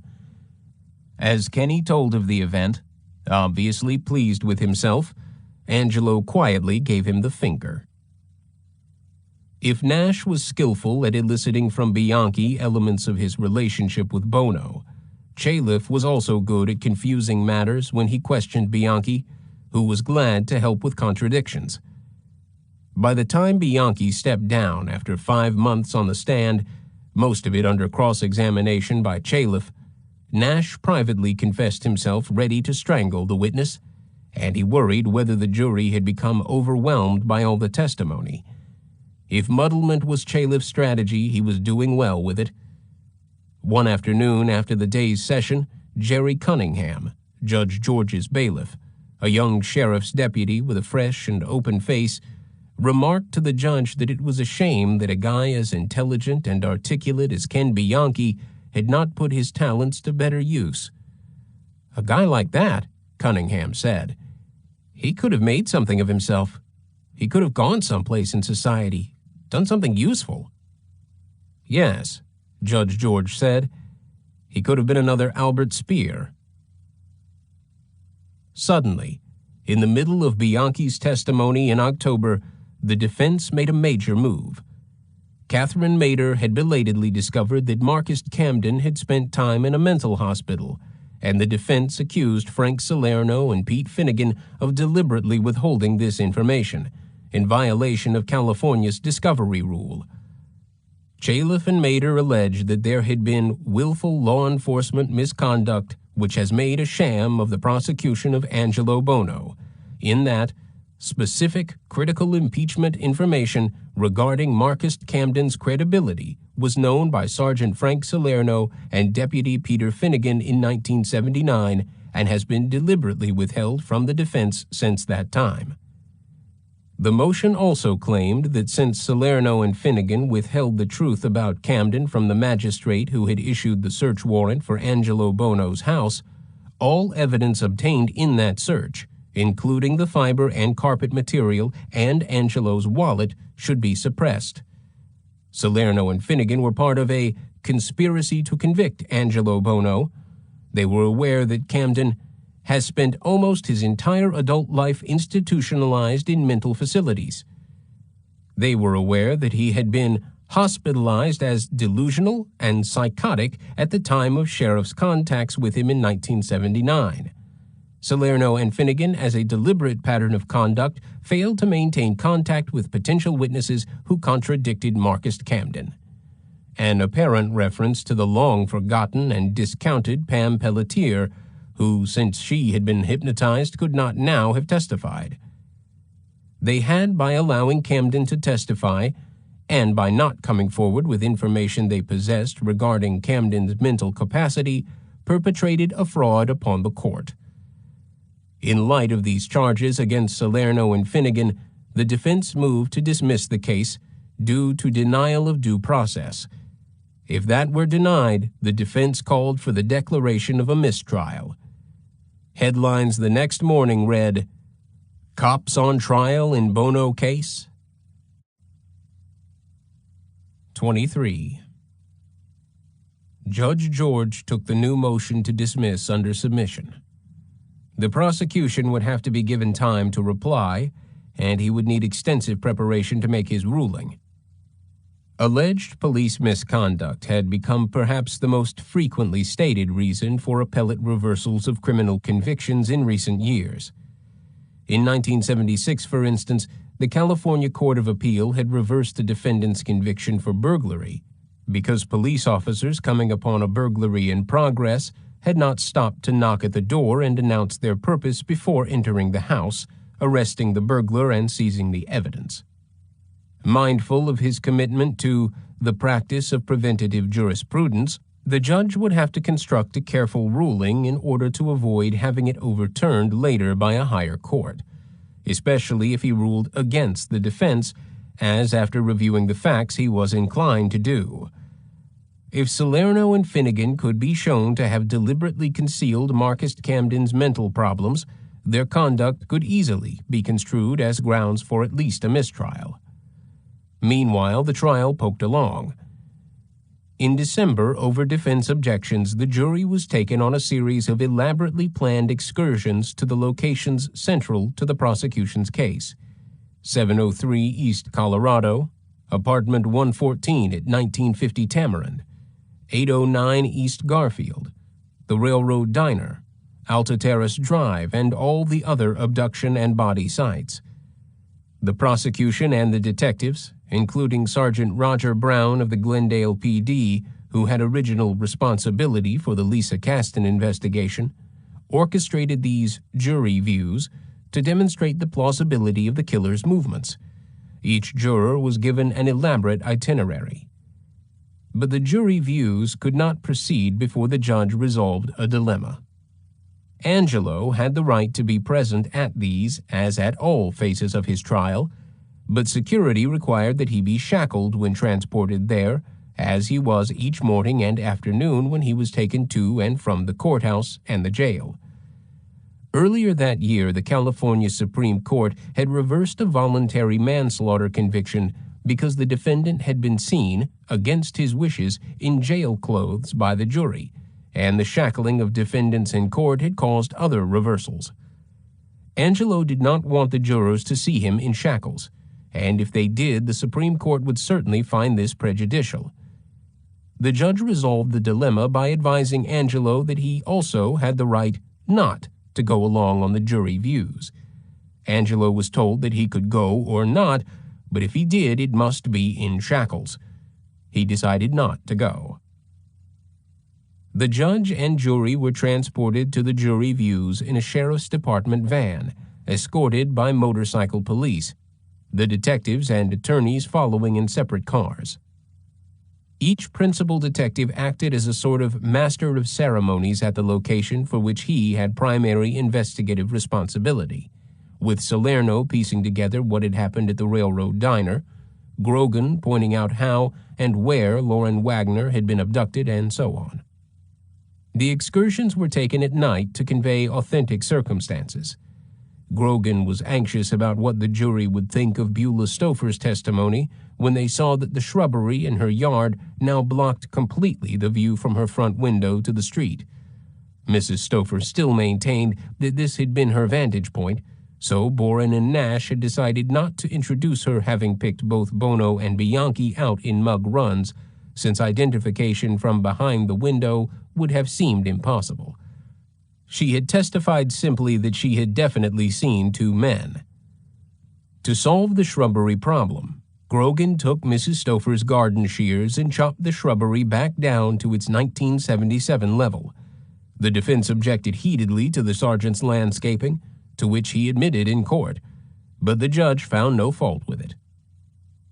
The most dramatic of the jury views was the visit to the Cowpatch on Landa Street. The jurors were able to see how obscure a place it was, concluding, so the prosecution hoped, that only someone who, like Angelo, had lived for years in the area would know about it and could find it quickly, especially in the dark. To emphasize this point, on the way up to Landa Street, Paul Tulliners pointed out Jenny Buono's house, where Angelo had grown up, and the house on Glover Street, where Candy still lived, and where Angelo had lived with her. Then, at the cowpatch, as the jury looked down the hill toward the trash heap in the darkness, Dudley Varney described how the bodies of Dolores Cepeda and Sonia Johnson had looked when he had found them. As the jurors waited in the December darkness on the hillside overlooking the Elysian Valley, Dudley Varney said to them, "Please follow visually the helicopter you see above you. It will turn on its spotlight to point out certain locations to us. In each instance, I'll then tell you what location that is." One by one, the helicopter flew over the fateful places, switching on its spotlight and illuminating each as Dudley Varney identified its significance. Up behind the cowpatch, "That is the place on Alvarado where Kimberly Martin's body was found." Below and to the north, "That is the Golden State Freeway off-ramp where Jane King's body was found." Farther north, Jenny Buono's house. Across the Elysian Valley, Lauren Wagner, Christina Weckler. And in the center, Angelo's house, or at least where it had been. The performance had been Boren and Nash's idea when they had cased the cowpatch during the day and noticed how many of the key locations could be seen from that spot. They hoped the illuminations would have a powerful effect on the jury. Afterward, standing in the courthouse parking lot, the jury gone home, Grogan told the prosecutors, "That was some show. Jesus. Mikey, Roger, I tell you, Warner Brothers couldn't have done it better." The judge said it had reminded him of a Sonne Lumiere display he had witnessed at Pompeii, where spotlights had also illuminated scenes of death. "I like this fucking judge," Grogan thought. "Please God, don't let anything happen to him." Just then, Catherine Mader, in a jocular mood as she drove out of the parking lot, made a playful swerve toward the detectives and the prosecutors. Grogan did not think it was funny. "That bitch will be able to buy a dozen more of those Mercedes," Grogan said, "with the taxpayers' money she's making defending that asshole." Grogan surpassed all the detectives in his aversion to Catherine Mader because she had made a special point of trying to undermine his credibility every time he took the stand. Once, when he had said that Angelo's accent reminded him of Brooklyn, she asked whether he had ever been to Brooklyn. Of course he had, he said, but you didn't have to go to Brooklyn to know what a Brooklyn accent was. Then she asked him what his own accent was. "Boston," he replied, glowering. How, Mader wanted to know, could someone with a Boston accent living in Los Angeles identify a man born in Rochester, who had lived 40 years in Los Angeles, as having a Brooklyn accent? Grogan said nothing, but he vowed at that moment to get back at her someday. He did not care for people who implied ridicule of his Boston accent or mocked it as though it were some sort of mental impediment. On another occasion, Mader tried to impugn Grogan's testimony that he had observed a space between Angelo's front teeth when interviewing him. She asked Grogan to come down from the stand, go over to the defendant, and look into Angelo's mouth. Grogan did so, clenching his fists to control his anger as everyone in the courtroom saw the big detective bend down to peer at Angelo, who leaned his head back and bared his teeth at Grogan with obvious malice. There was no space. What this proved, other than that Mader was trying to make a fool of him, Grogan could not imagine. Later, he found out that Angelo had had dental work done since the 1979 interview. Angelo's teeth, or one of them, threatened to delay the trial for weeks at one point. He had complained of a toothache, and since by law a defendant must be able to concentrate his full faculties on the proceedings, undistracted by molar or other pain, a dentist was summoned. First the regular jail dentist, and then a specialist, who announced that Mr. Buono needed root canal work. There would be several appointments over a period of 3 to 4 weeks. Trial would have to be adjourned on those occasions, but someone, perhaps knowing that dentists tend to be law and order types, telephoned the root canal specialist anonymously and reminded him that it was costing the taxpayers about $5,000 a day every day that the trial was adjourned. "I understand," the dentist replied. "I hadn't thought of that." He pulled Buono's tooth that afternoon, saying how sorry he was that it could not be saved. The prosecutors were relieved, since they figured that once Buono realized how easily he could foul up the trial, he might discover a new toothache or other affliction every day. Now, with his tooth a thing of the past, he might think having the trial continue preferable to losing another tooth, or perhaps something even more precious. "I wish Angelo would get a pain in his balls," Grogan said. Angelo's lawyers were as attentive as they could be under the circumstances to his physical comforts. One afternoon, Gerald Chalif appeared in the judge's chambers to complain that Angelo's red silk underwear had been confiscated. Although he did not see this deprivation as constituting cruel and unusual punishment, Judge George ordered the silk underwear returned to the prisoner. Just after the new year, 1983, Judge George announced his ruling on the defense motion to dismiss or declare a mistrial because of Salerno and Finnegan's alleged misconduct. The detectives resented the attack Chalif and Mader had mounted against them, especially since the defense lawyers had notified the media ahead of time so as to get maximum publicity for their charges. Salerno and Finnegan did not like having their integrity questioned in the newspapers, and from that point on they tried to avoid any contact with Chalif and Mader. On the night of the jury view of Angelus Crest, the lawyers had asked the detectives to have dinner with them, as if Chalif and Mader had not initiated an action potentially ruinous to the detectives' careers, for surely they would be seriously damaged if found responsible for botching the Hillside Stranglers trial. The detectives refused the invitation, Finnegan saying, "I'm not that much of a hypocrite." The judge's ruling was sweet to Salerno and Finnegan. In charging the detectives with willful misconduct, Judge George wrote, Chalif and Mader made the allegation recklessly with disregard for the truth. He castigated the lawyers for deliberately stirring up publicity for their motion, thereby endangering the right of the prosecution, like the defense, to a fair trial free of prejudicial publicity concerning unsubstantiated charges.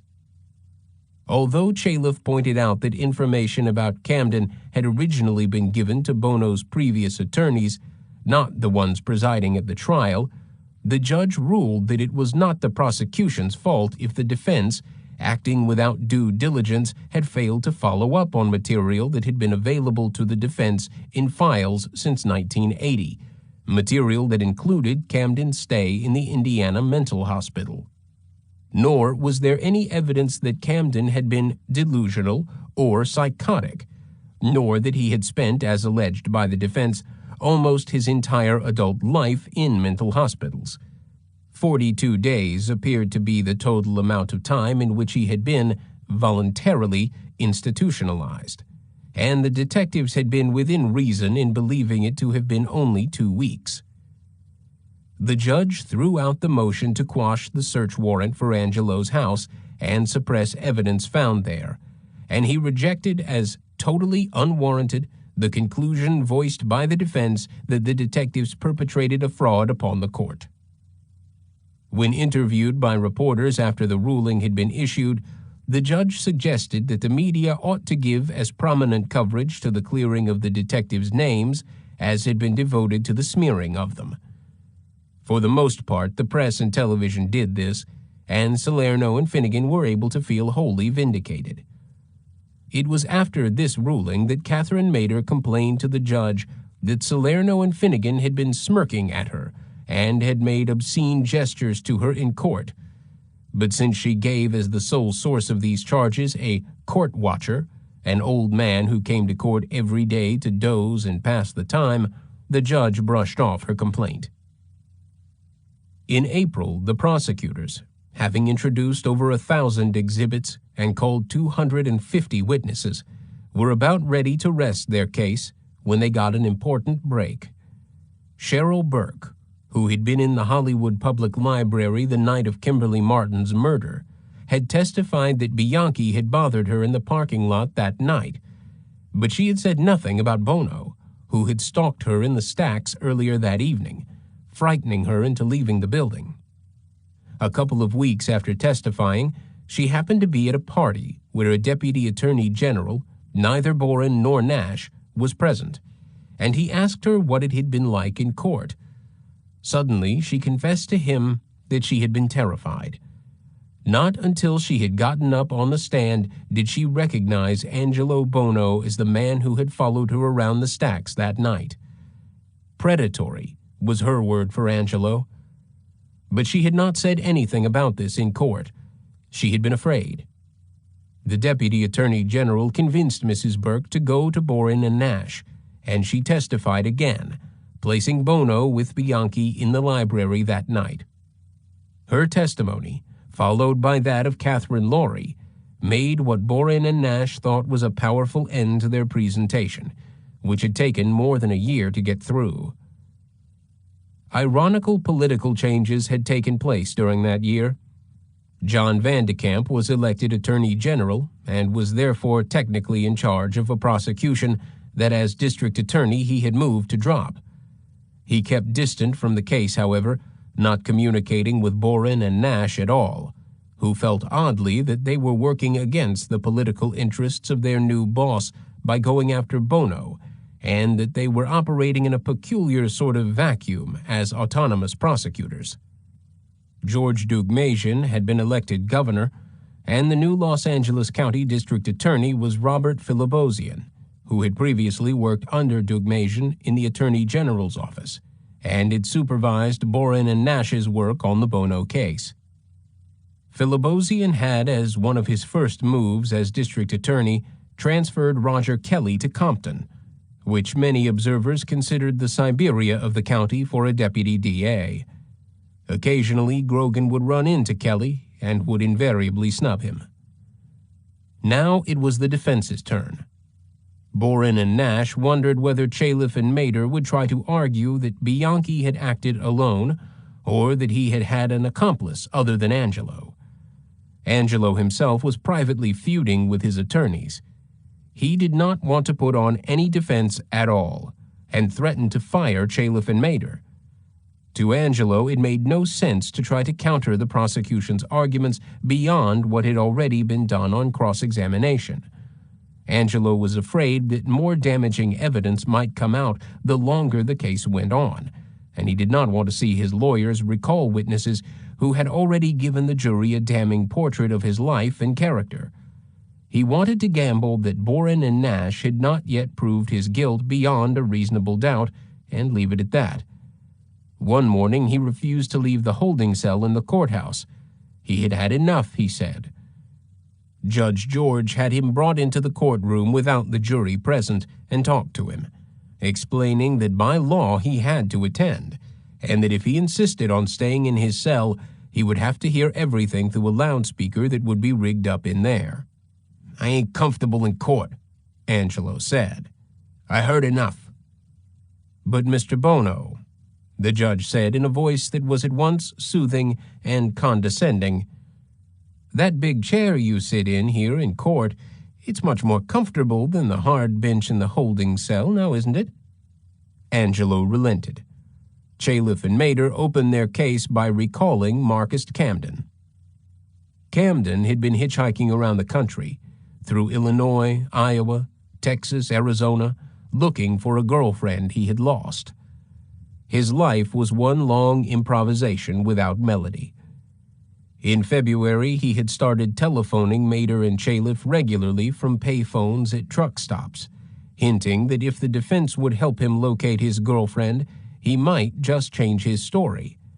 He might testify that he was unsure of his identification of Angelo Buono as the abductor of Judy Miller. He wanted one more chance with his girlfriend, he said, and he would do anything if Mater and Chalif and their staff could help him get her back. When Mater, who was taping some of the calls, refused to make a deal, the conversations ended. But at the end of March, Mater located him back home in Indiana and told him that she wanted him to come out to testify again anyway, with no deals between them. Camden replied that he would shoot to death anyone who tried to approach him, or he would escape to Alaska. Mater told him that he would be found anywhere he went. "What would happen if I didn't come?" Camden asked. "We'd harass you. We'd harass you forever." "Oh, really?" "What do you think I'd do, Marcus? I've got a client who's facing the gas chamber, and a lot of it is based on what you're now saying is wrong information. You think I'm just going to give up? It's not going to go away." Camden returned to California. Chalif called him to the stand, this time in order to try to expose his mental problems to the jury, who knew nothing of them as yet. Chalif did a relentless, clever job on Camden, getting him to admit nervous breakdowns and brushes with the law. But Camden stuck to his original story and identification of Buono. Under Chalif's pressure, Camden became very angry on the stand. He felt persecuted. He felt used, abused, ridiculed. Chalif asked why, if he had been worried about becoming a suspect back in 1977 and did not want to get involved, had he not simply kept quiet. The implication was that Salerno had somehow tricked or forced him into his story. But Camden said that he had talked then because I didn't figure you people would take and have that much disrespect for people's private lives that you have to tear them down, Chalif. But you didn't want to be involved, right? I didn't think you was going to drag me through the mill. I'm talking about any of you, State of California, Roger, Salerno, the whole damn bunch of you. Includes this man right here, he said, pointing to the judge. Everyone laughed. So that we don't have any ambiguity or unfairness, Judge George said, the record will reflect that I have been pointed out. The whole state of California, Camden added. You all been driving me crazy. Was it a long drive to get there for you? Chalif asked. I'm really getting off on that.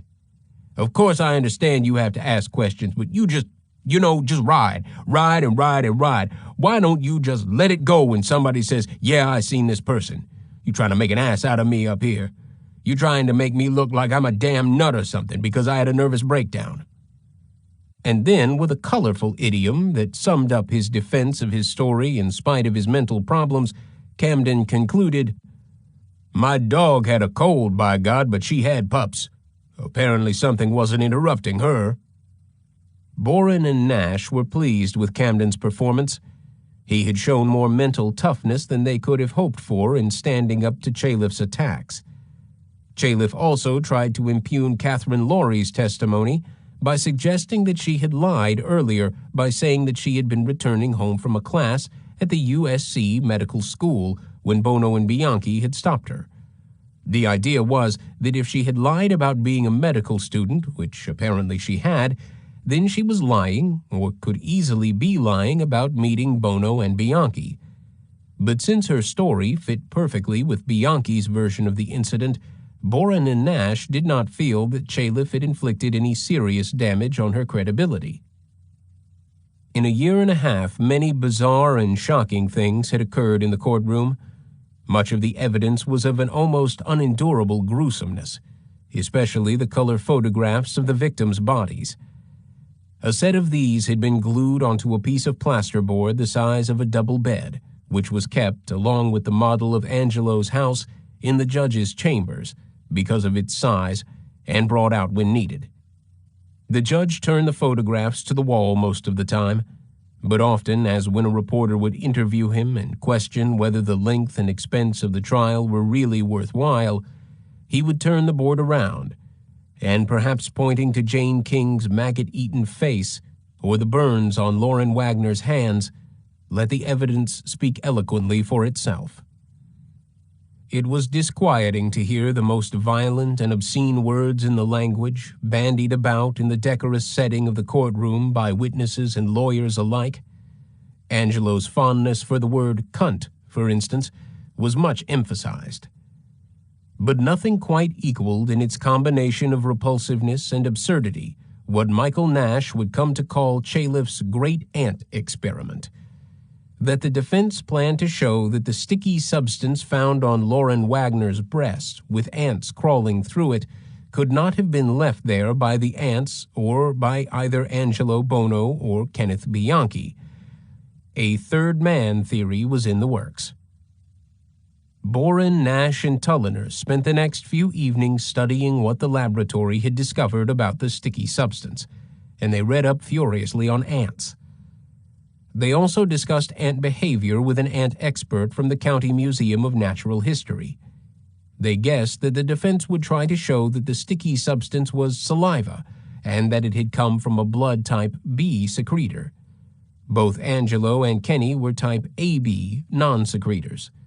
The conclusion would be drawn that Bianchi had acted with a third unidentified man, not with Angelo. But the prosecution team could not see how the defense could prove that the sticky substance was in fact saliva, the premise of their probable argument. It had not been proved to be saliva, and moreover, saliva was not sticky when it dried. Was it possible that the substance had been deposited by the ants, or that the ants, feeding on the breast, manufactured or synthesized the substance in the process of, say, digestion? How and what did ants eat? And were they fastidious or sloppy in their dining habits? These and other aspects of ant lore, Boren, Nash, and Tulliners found themselves spending hours researching, wondering whether the case had finally driven everyone into madness. On July 7th, Califf began elucidating his great ant experiment, equipping himself with an elaborate chart and enlarged photographs of Lauren Wagner's breast with the ants marching over it. He summoned the Berkeley insect professor to the stand, eliciting credentials: Ph.D., chairman of the department, associate dean of the graduate division, published 90 papers, of which 2 were about ants, expert on the carpenter ant, had testified before the Structural Pest Control Board of the state of California at least 15 times. The professor testified that last May, at the request of the defense, he had gone to the Lauren Wagner body site on Cliff Drive and had dug up ants. Judge George interrupted at this point to clarify that the digging had taken place only 2 months earlier, 5.5 years after the murder. The species was the Argentine invader ant, the professor said. No other kinds of ants were found at the spot. He and his graduate assistant had transported the ants back to Berkeley in a container, feeding them honey to keep them alive. At the university, they took 100 of the ants, separated their abdomens, put the heads and thoraxes in one maceration tube and the abdomens in another tube, and ground them up with a macerator. The sticky substance on Lauren Wagner's breast had been found to contain amylase, an enzyme secreted with saliva and other substances that indicated a blood type B secretor. The macerated Argentine invader ants had contained no amylase, the professor testified. Therefore, Califf concluded, the ants on Lauren Wagner's breast had not deposited the amylase, and the sticky substance, presumably saliva, had been left there by someone other than Buono or Bianchi, who had a different blood type. But Roger Boren, who cross-examined the professor, already knew that the ant experiment was as scientifically flawed as it was ludicrous. To begin with, the professor had gotten the wrong ants. The ants on the breast in the photograph had been positively identified as fire ants, not Argentine invader ants, by the expert at the county museum. Evidently, the Argentine invaders, more successful than their human cousins had been against the British in the Malvinas or Falklands campaign, had driven out the fire ants since 1977. Furthermore, all ants secreted amylase, whether the Berkeley professor had found any or not. It was likely that the fire ants had been feeding on the nipple of the breast and had drooled amylase. The sticky substance itself could just as likely have been brought there from somewhere else by the ants, who might have enjoyed an earlier meal that day. Roger Boren asked the professor whether the ants on the breast had been coming or going. The professor replied, "Sometimes it's very difficult to tell whether they're coming or going because they are coming and going all along the trail." There was also, he said, the problem of deviant ants, who may be just wandering around aimlessly. But on the whole, ants are coming and going, and there is some going and they are bumping into each other. It wasn't easy for Boren to keep a straight face at this. He asked the professor whether ants ate human flesh. The professor said that he had never seen anything in the literature to indicate that they eat human flesh. Carpenter ants, he said, alluding to his specialty, fed off the anuses of aphids. As any homicide detective knew, ants certainly did feed off human flesh. They did not crawl over corpses out of mere morbid curiosity. Boren now brought in his own expert, the entomologist from the county museum, who established that the ants experimented with were the wrong ants, that ants do eat human flesh, that they secrete amylase, and that they drool. When ants with salivary glands eat something, let's say a fatty substance, for example, do they eat that just as other animals might eat? They chew? Yes, they have mandibles and they chew just like we do. Would their saliva be left in the same way, say as a cat or a human might eat? Yes.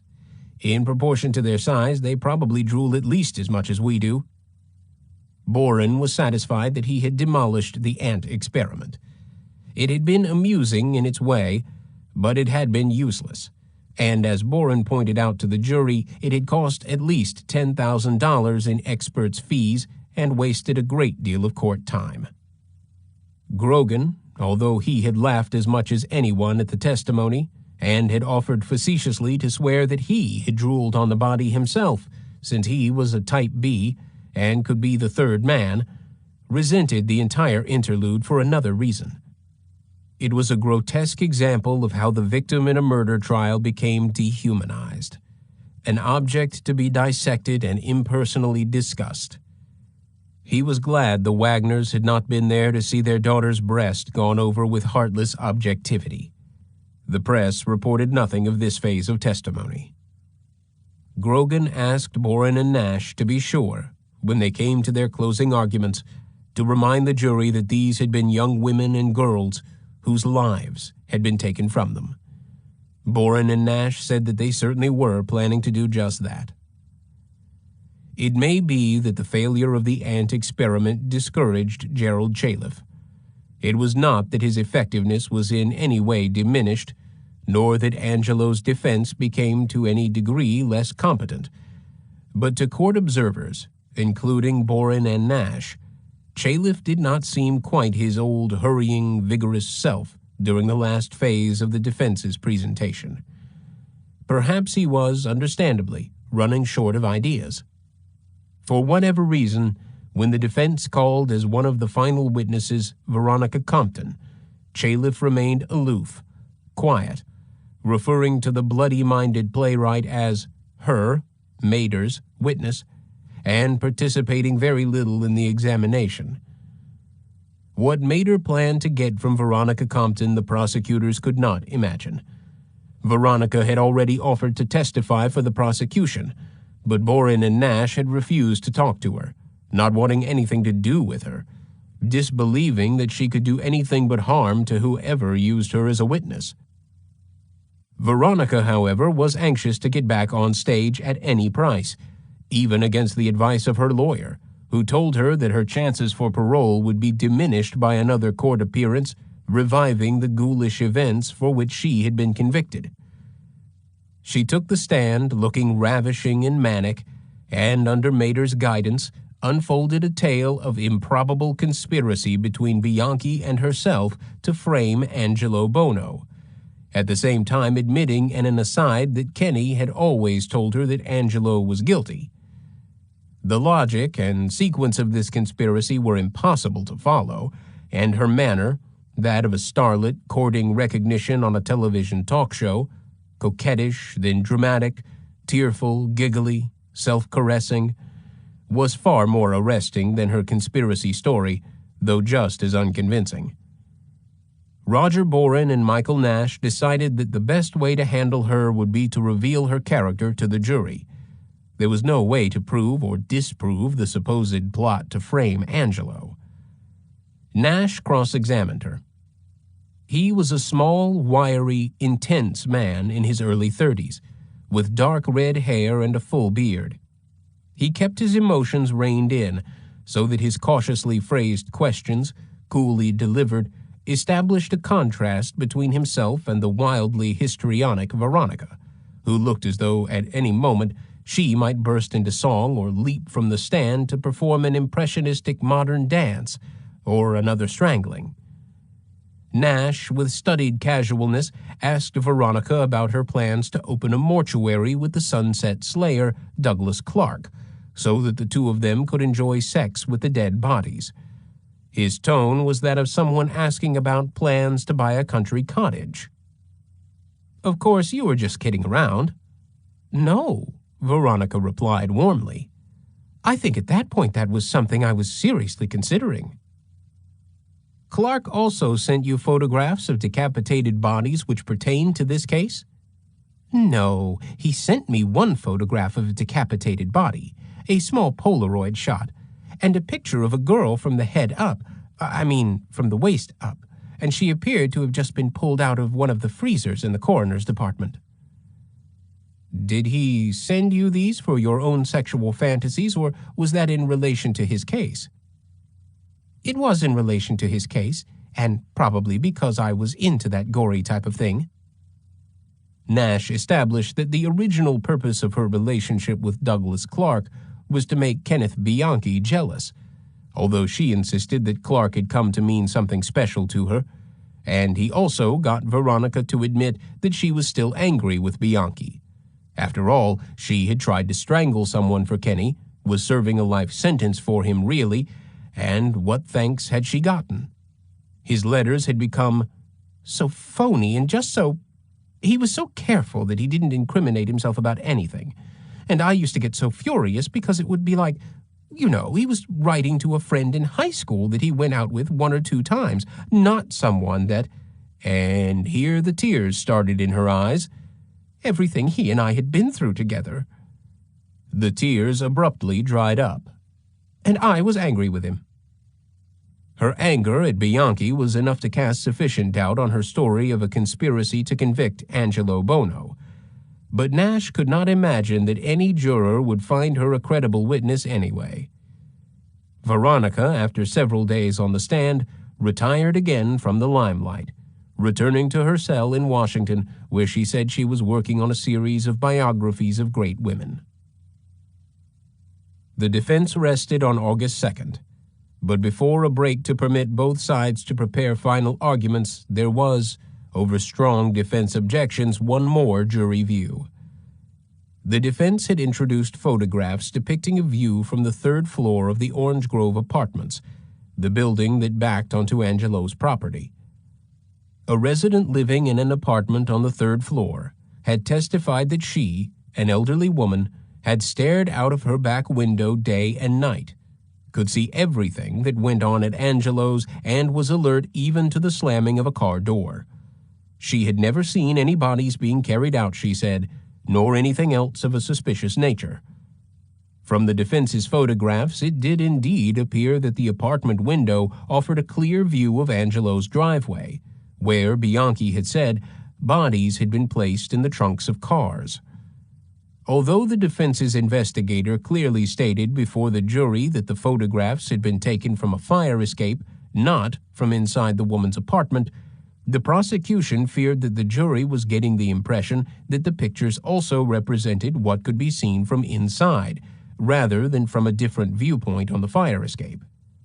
The photographs were part of a defense attempt to make the jury think that Bianchi had committed the murders somewhere other than at Angelo's house. If the woman had not witnessed foul play, the jury was supposed to believe, how could there have been any? But when members of the jury actually stared down through that apartment window onto Angelo's old property, they found that they could see nothing of the driveway, only the awning until the driveway emptied out onto Colorado, as Roger Boren demonstrated by driving a car in and out. The witness would have to have had X-ray vision to see through the awning. The defense's photographs, as the jury view demonstrated, presented a far different vista from that possible to view from inside the apartment, and the woman had not stated that she had spent her evening sitting out on the fire escape. Boren and Nash felt confident that this extra jury view had succeeded in rendering the photographs irrelevant. On August 23rd, as he prepared to adjourn the court for 2 weeks, the judge attended to a matter of procedure, which, in view of the seriousness of the charges against Angelo, seemed superfluous.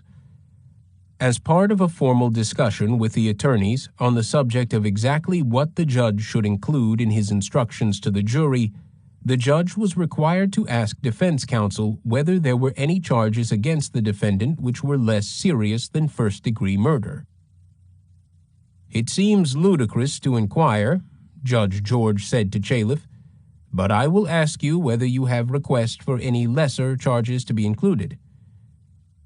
"You mean," Chalif replied, "like second-degree murder?" The judge could not resist sarcasm. "Manslaughter," he suggested, and in an allusion to the body sites, "littering." "I am sure," Chalif began, the judge's dark humor eluding him for the moment, reading the law under necessarily included littering. Littering is—" At this point, Roger Boren whispered to him that the judge was being facetious, and Chalif said that no, he was not suggesting that the defense wished to include any crimes less serious than premeditated murder. "That seems appropriate," the judge said.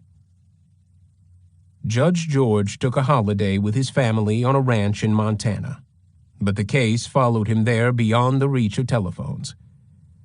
In his absence, Gerald Chalif filed a petition with the Court of Appeal, objecting to an order by Judge George directing the defense to turn over to the prosecution some material relating to certain witnesses. On August 18th, the Court of Appeal ordered all further proceedings in the Hillside Stranglers trial suspended indefinitely in order to determine the validity of a new statute authorizing such discovery.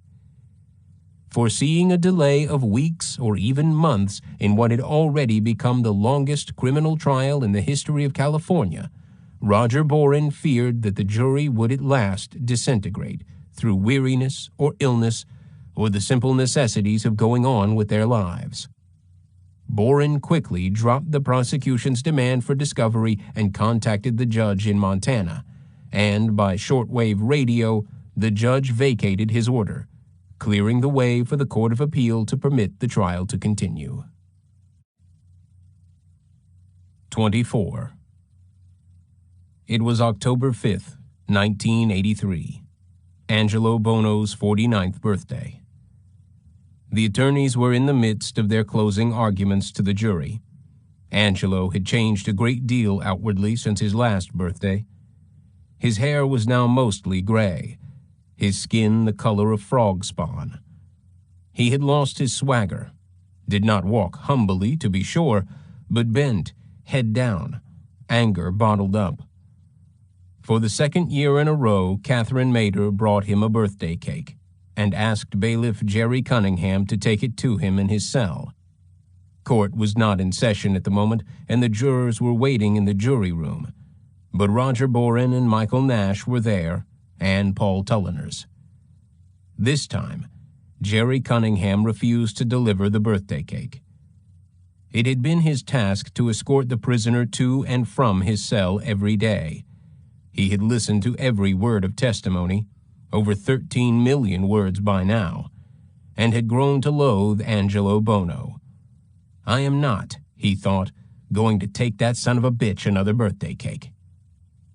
I won't do it, Kathy, Cunningham said. Let's call it security reasons. How do I know you haven't put a file in there? Catherine Mader looked disappointed. She asked if anyone else would like a piece of cake. All refused. Gee, Mader said. It seems such a shame. Angelo will have to celebrate his birthday without a cake. Look at it this way, Kathy, Paul Tulliner said. There are 10 girls who'll never celebrate a birthday again. In her closing defense of Angelo, Catherine Mader was passionately contemporary. There is a core of goodness in Mr. Buono, she told the jury, a core of humanity. He did not chase women. They came after him. He was never like Kenneth Bianchi, rejected by women. What if he did pimp and mistreat Sabra and Becky? No one said he was perfect.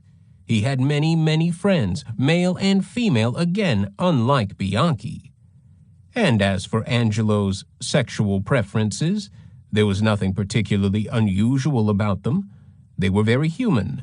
She had read a book recently, Catherine Mader said, about the sexual preferences of famous people, and it turned out that Angelo was no different from some eminent historical personages.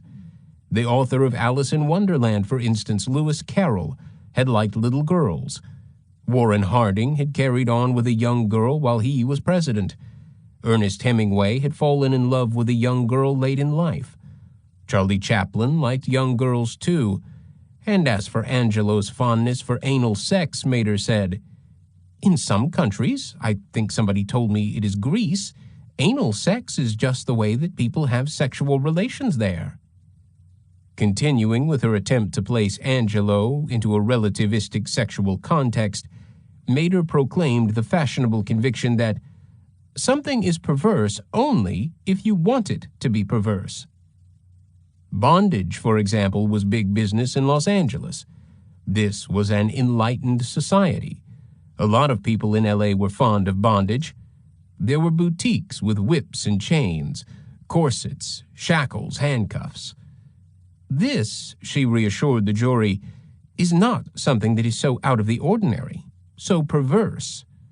Why, a magazine called Kinky Contacts has a mailing list of 15,000 in the United States.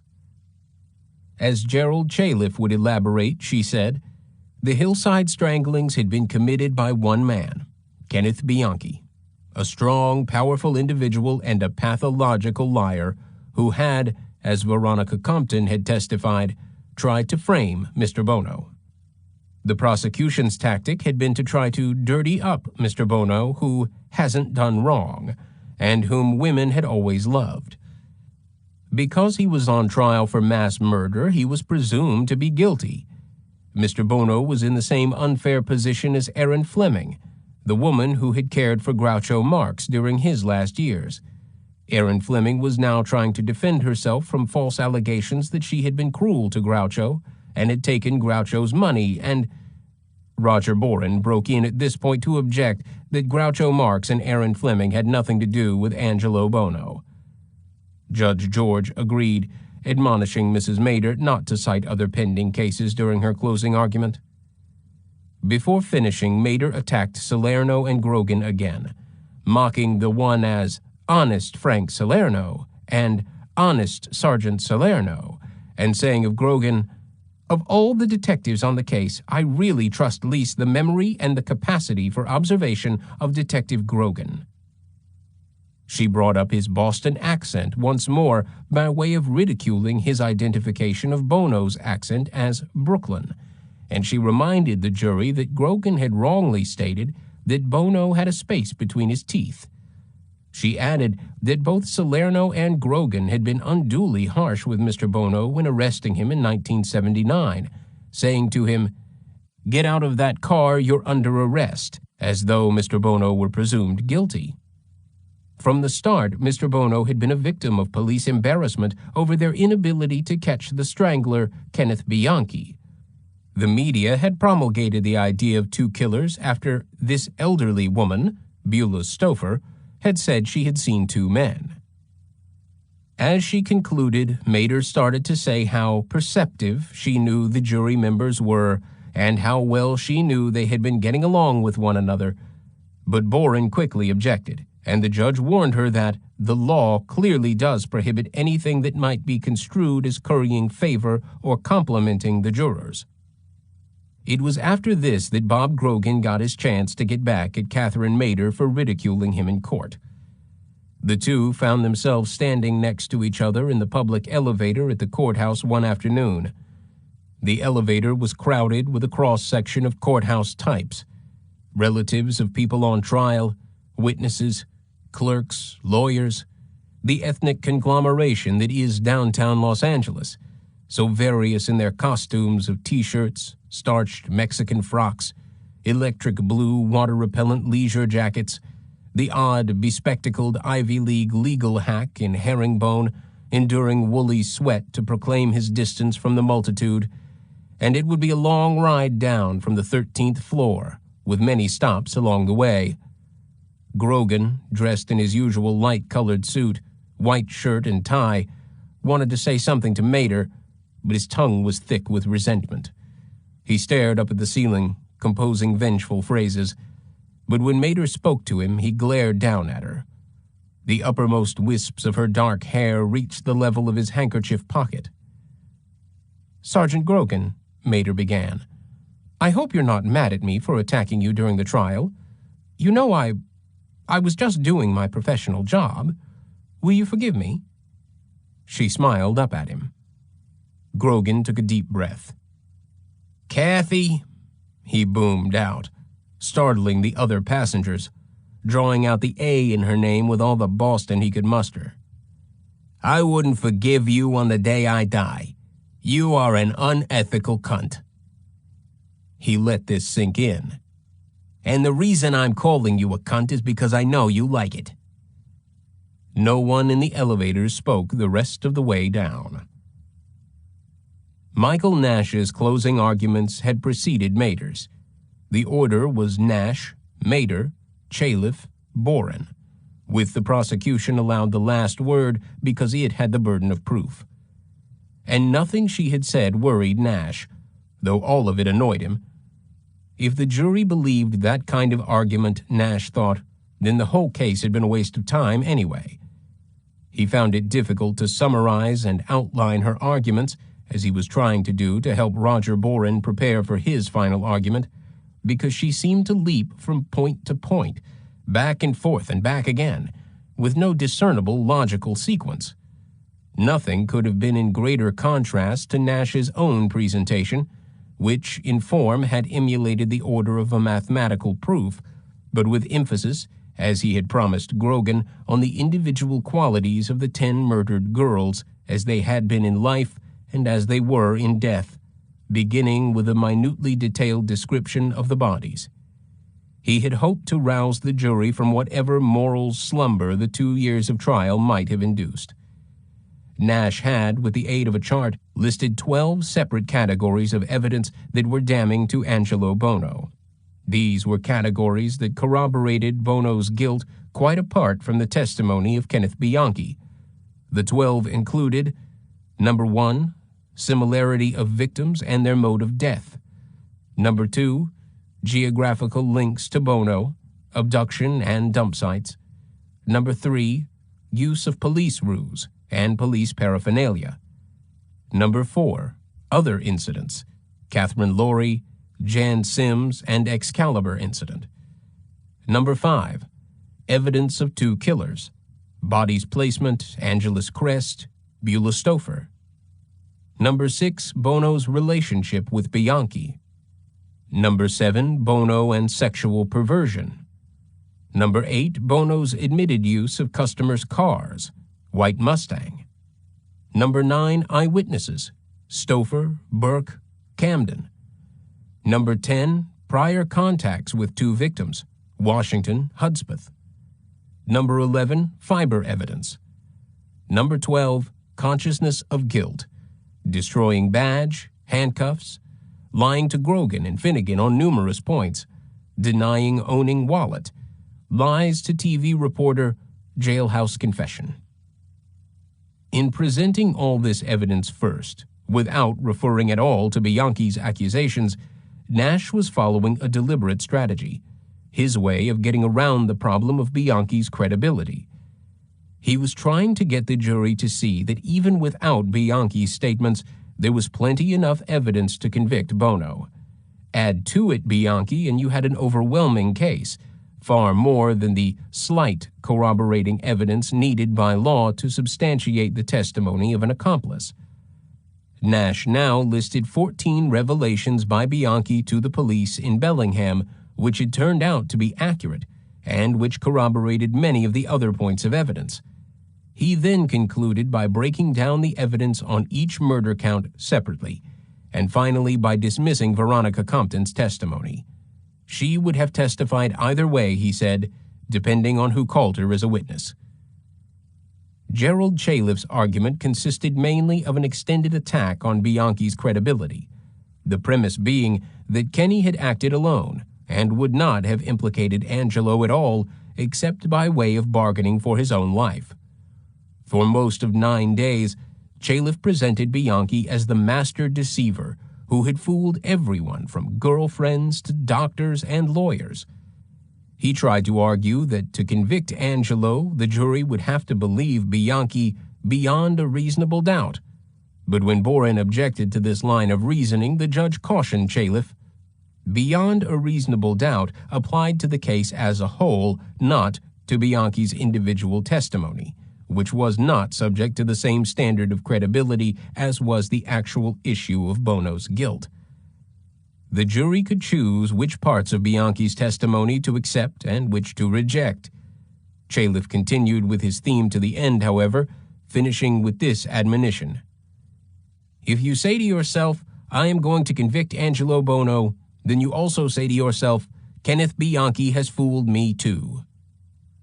Roger Boren, in his closing argument, ridiculed the idea of Bianchi as such a successful liar, pointing out that people had seen through him all his life. He was the secondary character in the murders, really, acting as Angelo's mouthpiece. Boren said that a good word to describe the accumulated evidence was propinquity, which could mean nearness in time or place, and kinship or nearness of relationship.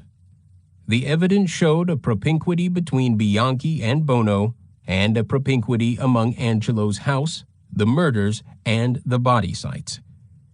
In the midst of Boren's argument, which took 11 days to deliver, the judge had to admonish Catherine Mader for distracting the jury by reacting visually and audibly to Boren's statements.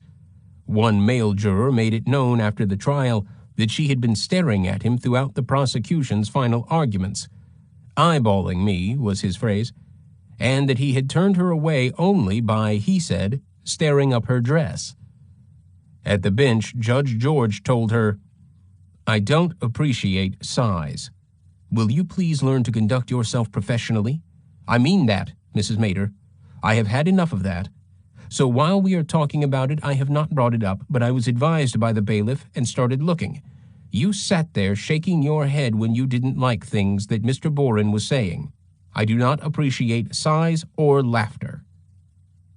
Later, during Boren's argument, when Mader began clipping and filing her nails in front of the jury, the judge was inclined to admonish her again, but let it pass.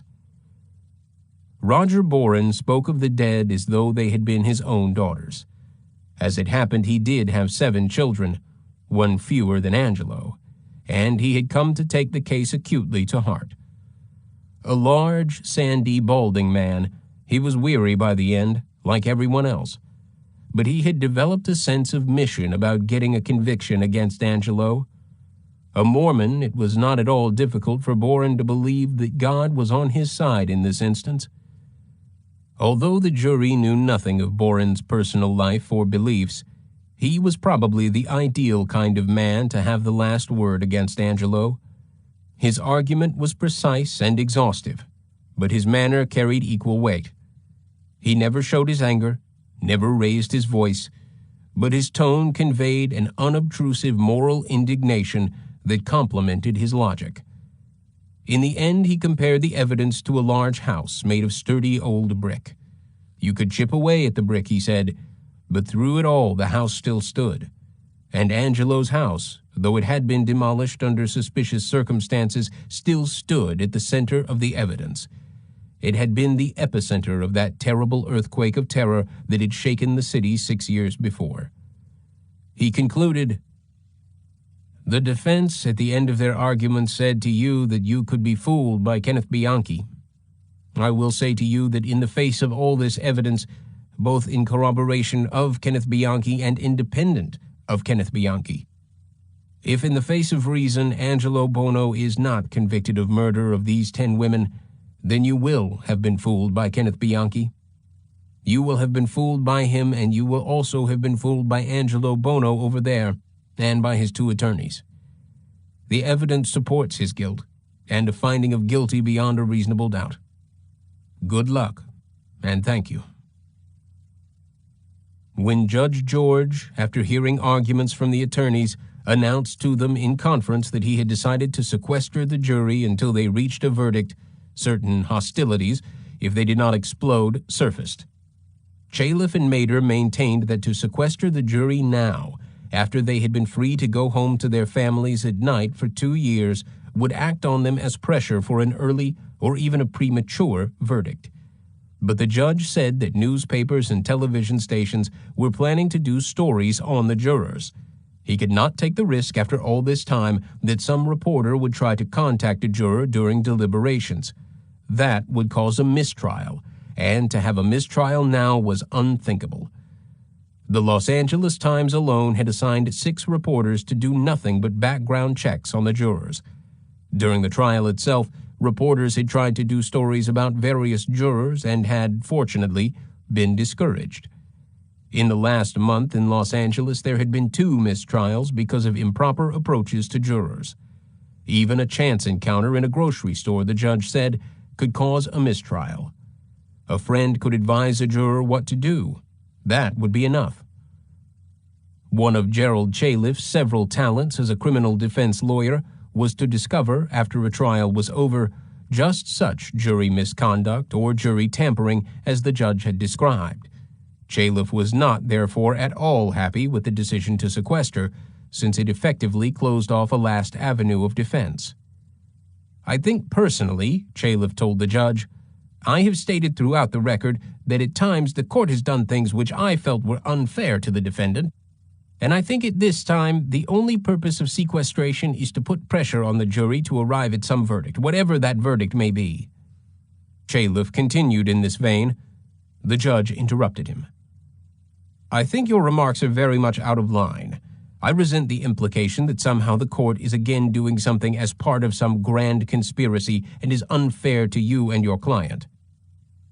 "No grand conspiracy," Chalif said. "I resent it, and I think it is inappropriate and unprofessional." The jurors were escorted to 2 hotels, the 12 actual jurors to one and the 4 remaining alternates to another. Each day the 12 would be taken back to the jury room in the courthouse to deliberate from 9 to 12 o'clock and from 1:30 to 4. Bailiffs were with them 24 hours a day. In the evenings after dinner at the hotel or at a restaurant chosen by the bailiffs, the jurors could watch television as a group, with a bailiff switching off the set whenever anything about the trial was broadcast. They could read newspapers and magazines, but only after a bailiff had cut out stories about the trial. Many stories about this jury had already appeared in Los Angeles publications and in the national news magazines. That the jurors had managed to associate together without apparent conflict throughout what had now become the longest criminal trial in the history of the United States, perhaps in the known history of the world, was itself news. They had given themselves a party on the 1st and 2nd anniversaries of the proceedings, and they celebrated one another's birthdays. They were prisoners of a peculiar sort of modern war, hostages to justice, and like prisoners of other kinds of wars, they tried to make the best of their predicament. If one or another of them had a particular hardship, Judge George would adjust the trial schedule, and once he had adjourned so that one juror, the Pan American flight attendant, could run in the New York Marathon. During most weeks, they served 4 days, going to their regular jobs on Friday, which the attorneys needed to prepare witnesses and other aspects of the case. 2 of the jurors encountered resentment from their civil service bosses at the amount of time lost from work, a conflict of democratic values, and the judge had conveyed warnings that to hinder a juror from his or her duty was to risk a citation for contempt of court. But if the jurors had indeed endured with cheerful camaraderie 2 years of hardship and frequent tedium, acting as an exemplary enclave of ethnic and racial harmony, their ability to come to a unanimous decision on Angelo Buono was still in doubt. Judge George wondered whether the extent of the testimony, the transcript prepared daily by 2 court reporters and 3 typists who usually worked until after 8 in the evening, had now passed 50,000 pages, and the complexity of considering 10 separate murder counts would be overwhelming to 12 citizens who, however conscientious, were of varying degrees of intelligence and education. The judge's belief in the jury system was absolute, but no one could deny that this trial would put that system to the severest test imaginable. What would happen, moreover, if during the deliberations one of the jurors fell ill or even dropped dead? By law, one of the alternates would have to be brought in, with deliberations begun again from the beginning. A hung jury was always a possibility. Bob Grogan, in his gloomier moments, thought it a probability. To end up with no verdict after all this time and money spent, the costs to the county alone already approached $2 million, would render the trial one of the great fiascos of legal history. Considering all of these factors, the judge determined that he would be prepared to have the jury announce a verdict on any single count as soon as agreement could be reached on it. The verdicts, in other words, could come in piecemeal. If the jurors could achieve unanimity on just one count, they could then return to deliberate on the remaining counts. The procedure was unusual but not unique, as Judge George was careful to establish. The defense, of course, strongly objected, sensing accurately that it would be far easier for the jury to agree on one count at a time than on 10 together. But the judge stood his ground, citing legal precedent. Jury deliberations began on Friday, October 21st. Saturday passed with no verdict. Sunday was a day off. No one had expected a quick verdict. But when a week had gone by without a decision on any count, Boren and Nash began to feel some apprehension. Chalif and Mader some optimism. By the end of the week, the jury began asking to re-examine certain exhibits and to have certain passages of testimony read back to them. They were not permitted to read the transcript itself, which contained far more than they were allowed to know. When the jury began asking for material relevant to later counts, Cepeda and Johnson, Lauren Wagner, it was clear that they had been unable to agree on one of the strongest counts, number 2, Judy Miller. Salerno wondered whether his discovery of the fiber and of Marcus Camden would go for naught. Had the defense been successful in impugning Camden? How could the jury ignore the fiber? The defense had argued that Bianchi could have used material from the trim shop without Angelo's knowledge, but did anyone actually believe that? Could anyone possibly accept the defense's contention that because Bianchi had killed 2 women on his own in Bellingham, he had killed 10 on his own in Los Angeles? As the prosecution had countered, the depth of the ligature marks on the Bellingham girls' necks indicated that a different, more abrupt and furious kind of strangulation had taken place up there. The victims murdered quickly, without even having been undressed first. And the carelessness with which the Bellingham bodies had been disposed of, the clues Bianchi had left, the ease with which he had been caught, all these factors pointed to the absence of Buono's cold-blooded meticulousness, and to the absurdity of imagining that Bianchi could have achieved the Hillside murders on his own. Grogan, who had little faith in juries anyway, grew anguished and sullen when it became clear that the jury had failed to agree on any of the first 7 counts, had passed Christina Weckler, and were now considering Lauren Wagner. If they couldn't agree on Lauren, Grogan thought, with the fibers and Beulah Stouffer to go on, Angelo would walk. The Wagners, Grogan knew, had already begun discussing whether they could or would kill Angelo themselves if he was acquitted. Inside the jury room, there had been trouble from the start of deliberations. 25. It was a matter of ego. The jury's first act was to elect a foreman. They chose Edward McKay, a black man, but the vote was not unanimous.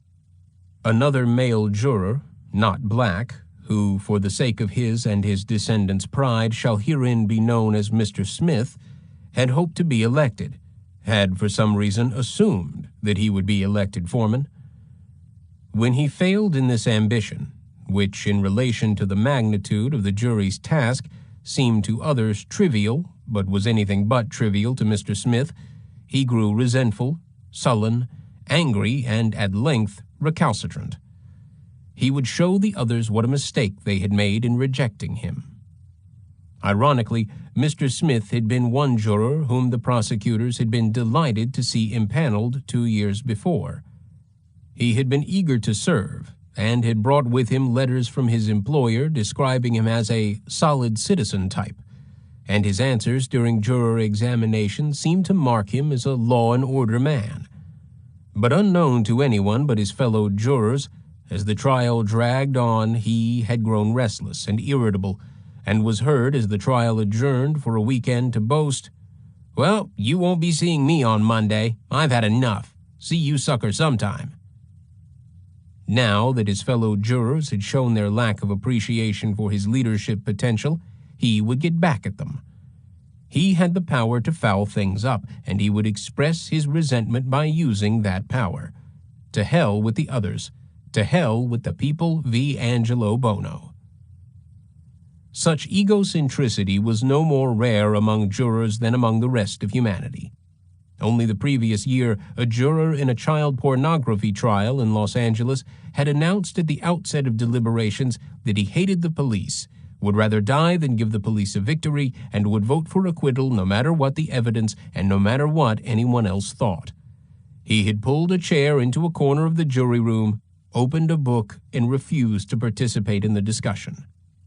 In the end, the jury had deadlocked hopelessly at 11-1. More common were problems with sequestered juries. Alliances often formed that had nothing to do with the case at hand. One Los Angeles bailiff told of how a woman juror had become attached to him and refused to cast her vote until he agreed to go to bed with her. When a jury was sequestered for more than a few days, romances often sprang up during the night at the hotel, affecting rational discussion the next morning. A bailiff would be asked to supply birth control pills. Another Los Angeles bailiff recalled a romance between jurors that caused a divorce. 3 days after the verdict had been reached, the lonely husband of a smitten juror telephoned to ask how much longer this trial was going to last. He missed his wife. The bailiff had to tell him that the jurors had been sent home days ago. Mr. Smith dug in. On count number 1, his attitude was relatively inconspicuous. 5 of the jurors were convinced from the start that Angelo was guilty on all 10 counts, but only these 5 voted for conviction on Yolanda Washington, which everyone agreed was the count offering the least evidence implicating Buono. Here, there were only Bianchi's word and testimony about Yolanda's connection to the bad trick list. When the jury passed on to consider Judy Miller, Mr. Smith got the chance to throw around the weight of his peak. After taking into consideration the Judy Miller fiber and Marcus Camden's testimony, together with the proximity of Melinda Hooper's house to the body site, the jurors voted on this count 11-1 for conviction. It was then Tuesday, October 25th. They had been out only 4 days, and they were already that close to a verdict. But now Mr. Smith was showing the others where he stood. They were in his power. They would have to sit there indefinitely because of his not guilty vote. Others pressed him.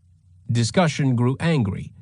2 especially articulate female jurors let Mr. Smith know what they thought of him. Foreman McKay tried to calm things down. Finally, under the pressure of being a minority of one, Mr. Smith caved in. He would vote reluctantly, he said, for conviction. The jury was at last unanimous, and Foreman McKay prepared to fill out the verdict form and signal that a verdict was ready. But then everything fell apart again. A female juror, sympathetic to Mr. Smith, announced that she felt he had been pressured into his vote. She did not think it was right for him to vote against whatever he truly believed, so as a gesture of kindness to Mr. Smith, she was changing her vote to not guilty. No one could fathom the motive of this bizarre act of self-abnegation. Could it be that she felt indebted to Mr. Smith because he had been the only one to give her a birthday present the night before? Was this a group therapy session? Mr. Smith, rejoicing in an ally, quickly changed his vote to not guilty. Foreman McKay, perhaps trying to mollify hurt feelings now in the hope of future agreement, changed his vote to not guilty too. In a matter of seconds, the vote had gone from 12 to nothing to 9 to 3. Discussion passed on to Lisa Caston. And on. King, Cepeda, Johnson, Weckler. The tally varied on each, but Mr. Smith, emboldened by sympathy, voted for acquittal on all. He was like a stone sitting in the middle of a stream, troubling discussion whenever it approached a level flow. The articulate women grew shrill, then agreed between themselves to temper their ire. They could recognize disturbed male egos when they saw them, and they feared pushing other males over to Mr. Smith's side. The second Sunday arrived. Bailiffs escorted jurors on a tour of an arboretum, an excursion designed to keep them from going stir-crazy. The courtroom, meanwhile, was for the most part deserted. Judge George worked on other matters in his chambers, where the model of Angelo's house and the pictures of the victims still rested, trying to distract himself while the jury debated in their room 2 doors down the hall. One quiet day, Roger Boren and Michael Nash encountered Catherine Mader in the building. They exchanged pleasantries and speculated about when the jury would finally report. Then Mader, chattering in her usual cheerful way, made a series of revelations that startled the prosecutors. Rather in the spirit of, "I know something you don't know," she told them that the defense had known about several things that would have been highly useful to the prosecution, but it was too late for them now, so she would tell them. The defense knew where the Excalibur was, she said, stored in a garage in Glendale, and it would have been useful had the prosecution known, as the defense did, that Angelo's mother had died of vaginal cancer specifically. Didn't they think that this provided an extra deep psychological motive for Buono to kill women? And one more thing. The hairs on Lauren Wagner's hands, found mixed in with the fibers from the carpet and chair, were not cat hairs, as everyone had thought, but rabbit fur, another link to Angelo. Too bad Boren and Nash had missed all that. If the jury had been told about 1 or 2 of these things, they might not be taking so long. Boren and Nash could not recall in their experience a defense attorney making revelations, confessions really, such as these after a trial. Certainly not while the jury was still out, with a retrial always a possibility should the deliberations result in a hung jury. Oh well, Nash observed, it was not the first bizarre incident in this case. It was fitting in its way. Halloween again. The 6th anniversary of the discovery of Judy Miller's body. Just after lunch, a buzzer sounded 3 times in the courtroom, the signal that the jury had reached a verdict after 9 days. The judge had his clerk inform the media that the jury's decision would be announced at 4 o'clock. Radio and television stations began broadcasting the impending event on the half hour. By 4, the courtroom had filled with reporters, the detectives, and the few spectators who could get in. Absent were any friends or relatives of Angelo Buono. None had appeared at any time during the trial, except to testify. Grogan, standing near the back with the other detectives, was experiencing what Dr. Watkins might have diagnosed as dissociative reaction. He had invited friends over to his apartment that night to watch Monday Night Football, and he kept inquiring aloud of no one in particular, "I'm having all these people over. What am I going to do? What'll I do with all the Chinese food I ordered?" "Ladies and gentlemen of the jury," Judge George began the ritual, "I am informed by the bailiff that you have arrived at a verdict. I would inquire of the foreman, Mr. McKay, whether this is in fact the case." "Yes, we have." McKay then handed the verdict form to Jerry Cunningham, who handed it to the judge, who opened the envelope and read the verdict silently. The judge seemed to take a long time to read the words. It was like a moment of ominous quiet in the middle of a thunderstorm. He handed the form to the clerk, and she, hands shaking, read it aloud. "We, the jury, in the above entitled action, find the defendant Angelo Buono guilty of the murder of Lauren Wagner in violation of Section 187 Penal Code, a felony, as charged in Count 8 of the information, and we further find it to be murder in the first degree. This 31st day of October, 1983, Edward McKay, Foreman." Ladies and gentlemen of the jury, is this your verdict? So say you one, so say you all? The jury intoned a collective yes. Judge George, with characteristic scrupulosity, asked the clerk to poll the jurors individually, a step usually taken only at the request of the defense or prosecution.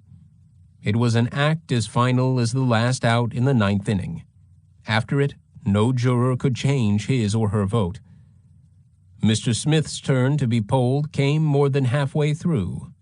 Head low, he mumbled an affirmative like a man whose judgment was being extracted from him with forceps, as Michael Nash noted, wondering whether Mr. Smith was ill and thinking that he would have to ask the jurors after the trial whether something had been wrong with Smith. As Nash eventually learned, after 9 days Smith had caved in, the evidence on the Lauren Wagner count being greater even than his pride. The judge told the jury to resume their deliberations on the other counts in the morning, and he advised them not to be affected by the presence of so large a number of reporters and photographers in the courtroom.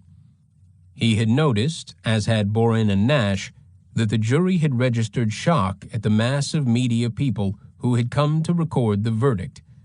The jurors had looked rather like prisoners who, suddenly released from darkness, felt bombarded by harsh worldly light. Grogan, too, had noticed the jurors' seeming surprise at their public importance. Grogan figured that at least some of them had achieved, as he said, the courage of conviction only by ignoring the social impact of a unanimous verdict. "Sometimes a horse needs blinders to win," was the way Grogan phrased it. Grogan's first act after the verdict was to rush to telephone the Wagners, who had moved to Oregon, and the Wecklers, who had moved to Hawaii.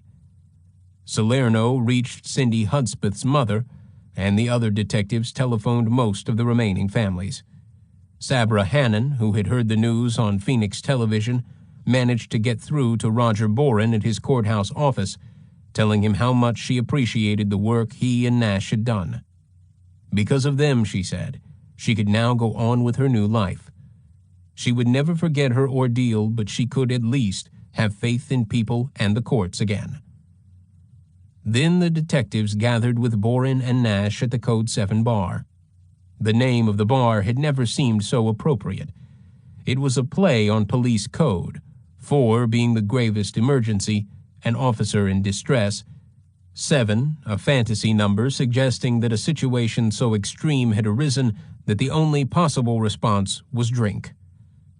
At the Code 7 that afternoon, the mood was less celebration than purgation. Boren and Nash felt less triumphant than relieved and bemused. Since Van de Kamp's election as Attorney General, the prosecutors had worked the case on their own, without encouragement or advice from their superiors, as though as prosecutors they had not been tied to an official state office. Attorney General Van de Kamp had not telephoned to congratulate them, nor were they optimistic about their futures under his stewardship. By the second drink, emotions cracked open, and the gruffest of all, Grogan, who was especially moved because the first guilty verdict had come on Lauren Wagner, began to weep. As he had said to a Herald Examiner reporter who put the quote on the front page the next day, "The man who killed Lauren Wagner deserves to die." Grogan strode around the bar hugging people, his emotions melting everyone's reserve, tears Niagaras. He grabbed Michael Nash, roaring, "My little imp, you did it, Mikey. You and Roger, my little imp." Then Grogan proposed a toast to Judge George. "To the greatest judge in the state. He's the real hero. He kept it going. Thank God for Judge George." The next morning, after a long night at his apartment, during which nobody talked football, Grogan awoke thinking about the judge again. He would have to do something to honor him. He decided to arrange a high-dollar lunch at the Tower Restaurant. He would pick the judge up in a police helicopter, landing on the roof of the courthouse, and fly him over to the restaurant, which was on the top floor of a skyscraper a few blocks away. Everyone would be there: Salerno and Finnegan, Boren and Nash, Chief Gates. And Grogan's friend, the maitre d', would lay on snails and veal and the best wines. The lunch would take place after the rest of the verdicts and the sentencing were all over. Lying in bed, Grogan started composing the speech he would make. But all that would be weeks away. He wanted to do something for the judge right now. A compulsion seized Grogan. He quickly showered and dressed and drove to the liquor store. It was 10 in the morning. The judge would be in his chambers.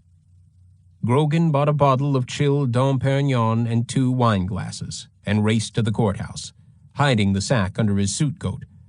He hurried through the empty courtroom into the hallway behind and burst into chambers, pulling out the champagne and waving it aloft. "God damn it, Judge George," pronounced George. "Let's have a drink. I got to congratulate you." Grogan set the glasses down on the judge's desk and began struggling with the wire on the cork, slicing his finger. The judge leaned back far in his chair, looking as though a wild animal had just broken in through the window. His mouth fell open, but he was unable to speak as Grogan twisted at the cork with bloody fingers, let it pop and hit the ceiling, and started pouring, droplets of blood falling onto the desk. "No, no, Sergeant Grogan," he finally got out. "Please don't do that. Think, Sergeant, think. This wouldn't be right. Really, I appreciate how you feel. I know what you've been through, but please take the champagne away. My God, the jury's just down the hall." At first, Grogan looked hurt, but then, downing both glasses, he said he just wanted to let the judge know how he felt. "Judge, it's a resurrection of faith." And Grogan left, finishing off the champagne in the elevator. On Thursday, November 3rd, the jury returned a verdict of not guilty on the Yolanda Washington charge, but immediately after they asked to see the Judy Miller fiber evidence again. Gerald Chaliff expressed satisfaction to the press at the not guilty verdict, saying that it bespoke a jury capable of making up their own minds. On Friday, Catherine Mader waited around the courtroom wearing shorts and a T-shirt with the words, "I'd rather be in Rochester," printed on the front. On Saturday, the jury brought in a guilty verdict on the Judy Miller count, which made Salerno feel that his efforts had not been wasted and that his integrity had been once again vindicated, and found special circumstances tying the Wagner and Miller killings together as multiple murders. This meant, under a recent California law, passed in response to the public's outrage that killers such as Charles Manson and Robert Kennedy's assassin, Sirhan Sirhan, were eligible for parole, that Angelo Buono must be sentenced either to death or to a minimum sentence of life in prison without possibility of parole. On Monday morning, the jury returned guilty verdicts on Dolores Cepeda and Sonia Johnson, again with special circumstances applying. Dudley Varney became very emotional at this and had to leave the courtroom. The 2 girls had been his special charge. On this day, Angelo, his pachydermal sensitivities finally affected, refused to put on civilian clothes, and appeared in court wearing jailhouse blues, his tattoos revealed. He announced that he was firing Chalif and Mater. That afternoon, he was found guilty on the Kimberly Martin count. "I am no longer speaking to Mr. Chalif," he told the judge. 2 days later, the jury brought in guilty verdicts on Christina Weckler, Lisa Caston, and Jane King. That left only Cindy Hudspeth, but after another 2 days, Foreman McKay told the judge that the jury were hopelessly deadlocked on this last count, 11-1. The judge instructed the jury to resume deliberations, but on the way to the hotel, a woman juror suffered chest pains and was taken to the hospital. Deliberations would be suspended until she was released, or else an alternate would have to be brought in and discussion started over on the Hudspeth count. Media commentators noted that her sudden illness would silence any remaining criticism of the judge's decision to have each verdict reported separately. At least 9 counts were already safely delivered. This time the stubborn juror was not Mr. Smith, but his former female ally, the woman who had originally changed her vote on Judy Miller out of sympathy for Mr. Smith. The question here was whether the evidence showed that 2 men must have been involved in the dumping of Cindy Hudspeth's body miles up the Angeles Crest Highway, and everyone except this lone woman believed that there must have been 2 men, one following in a second car for the return trip. She argued that Kenneth Bianchi must have taken a bicycle along and had ridden down the mountain on it. To the other jurors' protests that no mention of any bicycle had ever entered anyone's mind before this, that not even the defense had suggested that Bianchi so much as owned a bicycle, she answered that she was entitled to her own opinion. Finally, on Monday, November 14th, the ill juror recovered and the holdout changed her vote to guilty on Cindy Hudspeth. In all, by this time, the jury had noted 72 special circumstances tying the murders in together, so there was no question that the most lenient sentence Angelo could get would be life without parole. All the time that the jury had been deliberating, Gerald Chalif had not been idle. He continued to look for every possible means to argue for a mistrial, and he made 2 such motions, one saying that the jury had viewed a television movie prejudicial to their opinions of Angelo, and the other almost metaphysical in concept. The movie was called Chiefs. It was set in a small southern town, and the plot involved a corrupt white police officer, a noble black chief, and a murderous former chief, white, who killed young boys and buried them under his front yard. How seeing this movie could possibly have prejudiced the jury against Angelo, neither the bailiff, who had permitted them to watch, nor the judge could imagine. The judge dismissed this motion, commenting that Chalif's fears about the jury's exposure to this television program certainly stood in contrast to his earlier opposition to sequestering the jury. The other motion came when the jury asked to see the big plasterboard with all the pictures of the victims on it. Chalif argued that while the individual photographs had each been admitted to evidence, the board to which they were glued had not been formally admitted, and that therefore the jury ought not to have been permitted to look at the pictures as they appeared lined up on the board. When Chalif suggested that, as a compromise, the board be cut into 10 separate strips, the judge said that this sort of discussion reminded him of medieval scholastic philosophy. He was about to ask Chalif whether he thought that the board should be sliced up with William of Occam's razor, but decided the reference was too arcane, and directed that the board remain intact. Judge George also denied Angelo's motion to represent himself during the penalty phase of the trial, when the jury would determine whether to fix the punishment at death. Angelo failed to appreciate all that Gerald Chalif was trying to do for him, and the judge questioned Buono whether he was planning to ask for the death penalty so the state could help you commit suicide.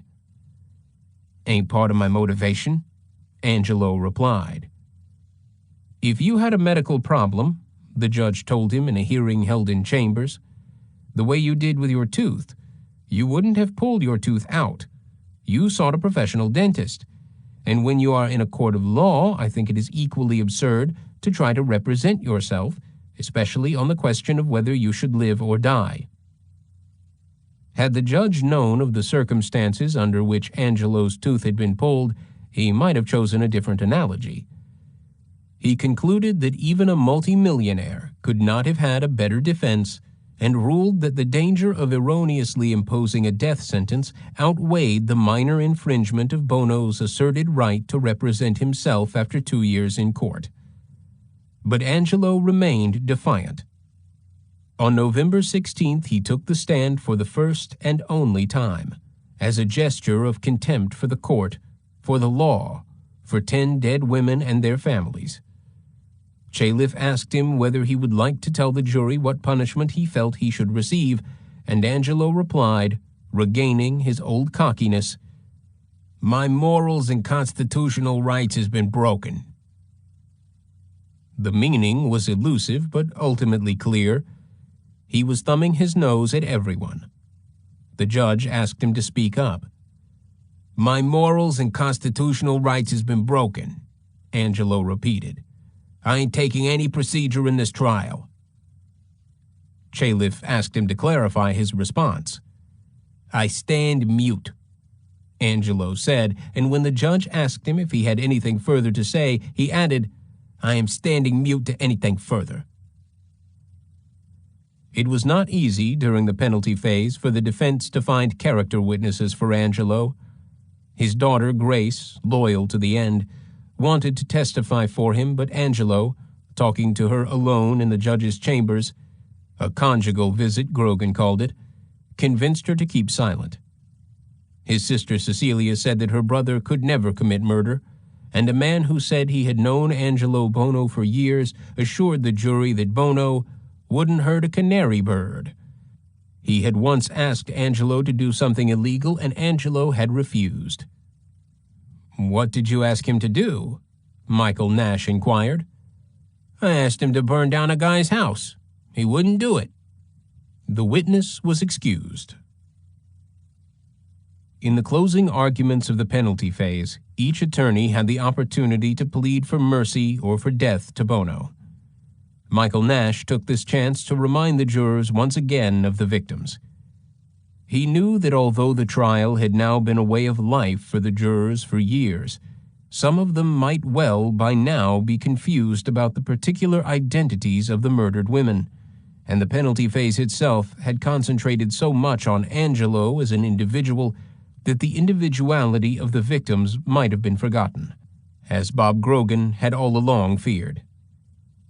Such indeed was what so often happened in a highly publicized murder trial, the killers becoming celebrities, their victims non-entities, remembered as alive only by their families and friends. Certainly, it would have been a rare member of the public who could have named anything unique about any of the women. Casual discussions with random citizens indicated that most people believed that all of the victims had been prostitutes.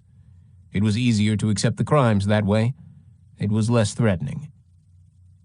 Nash succeeded in resurrecting the victims by pointing out that none of them would be able to enjoy any of the comforts which Angelo Buono would enjoy were the jury to spare his life.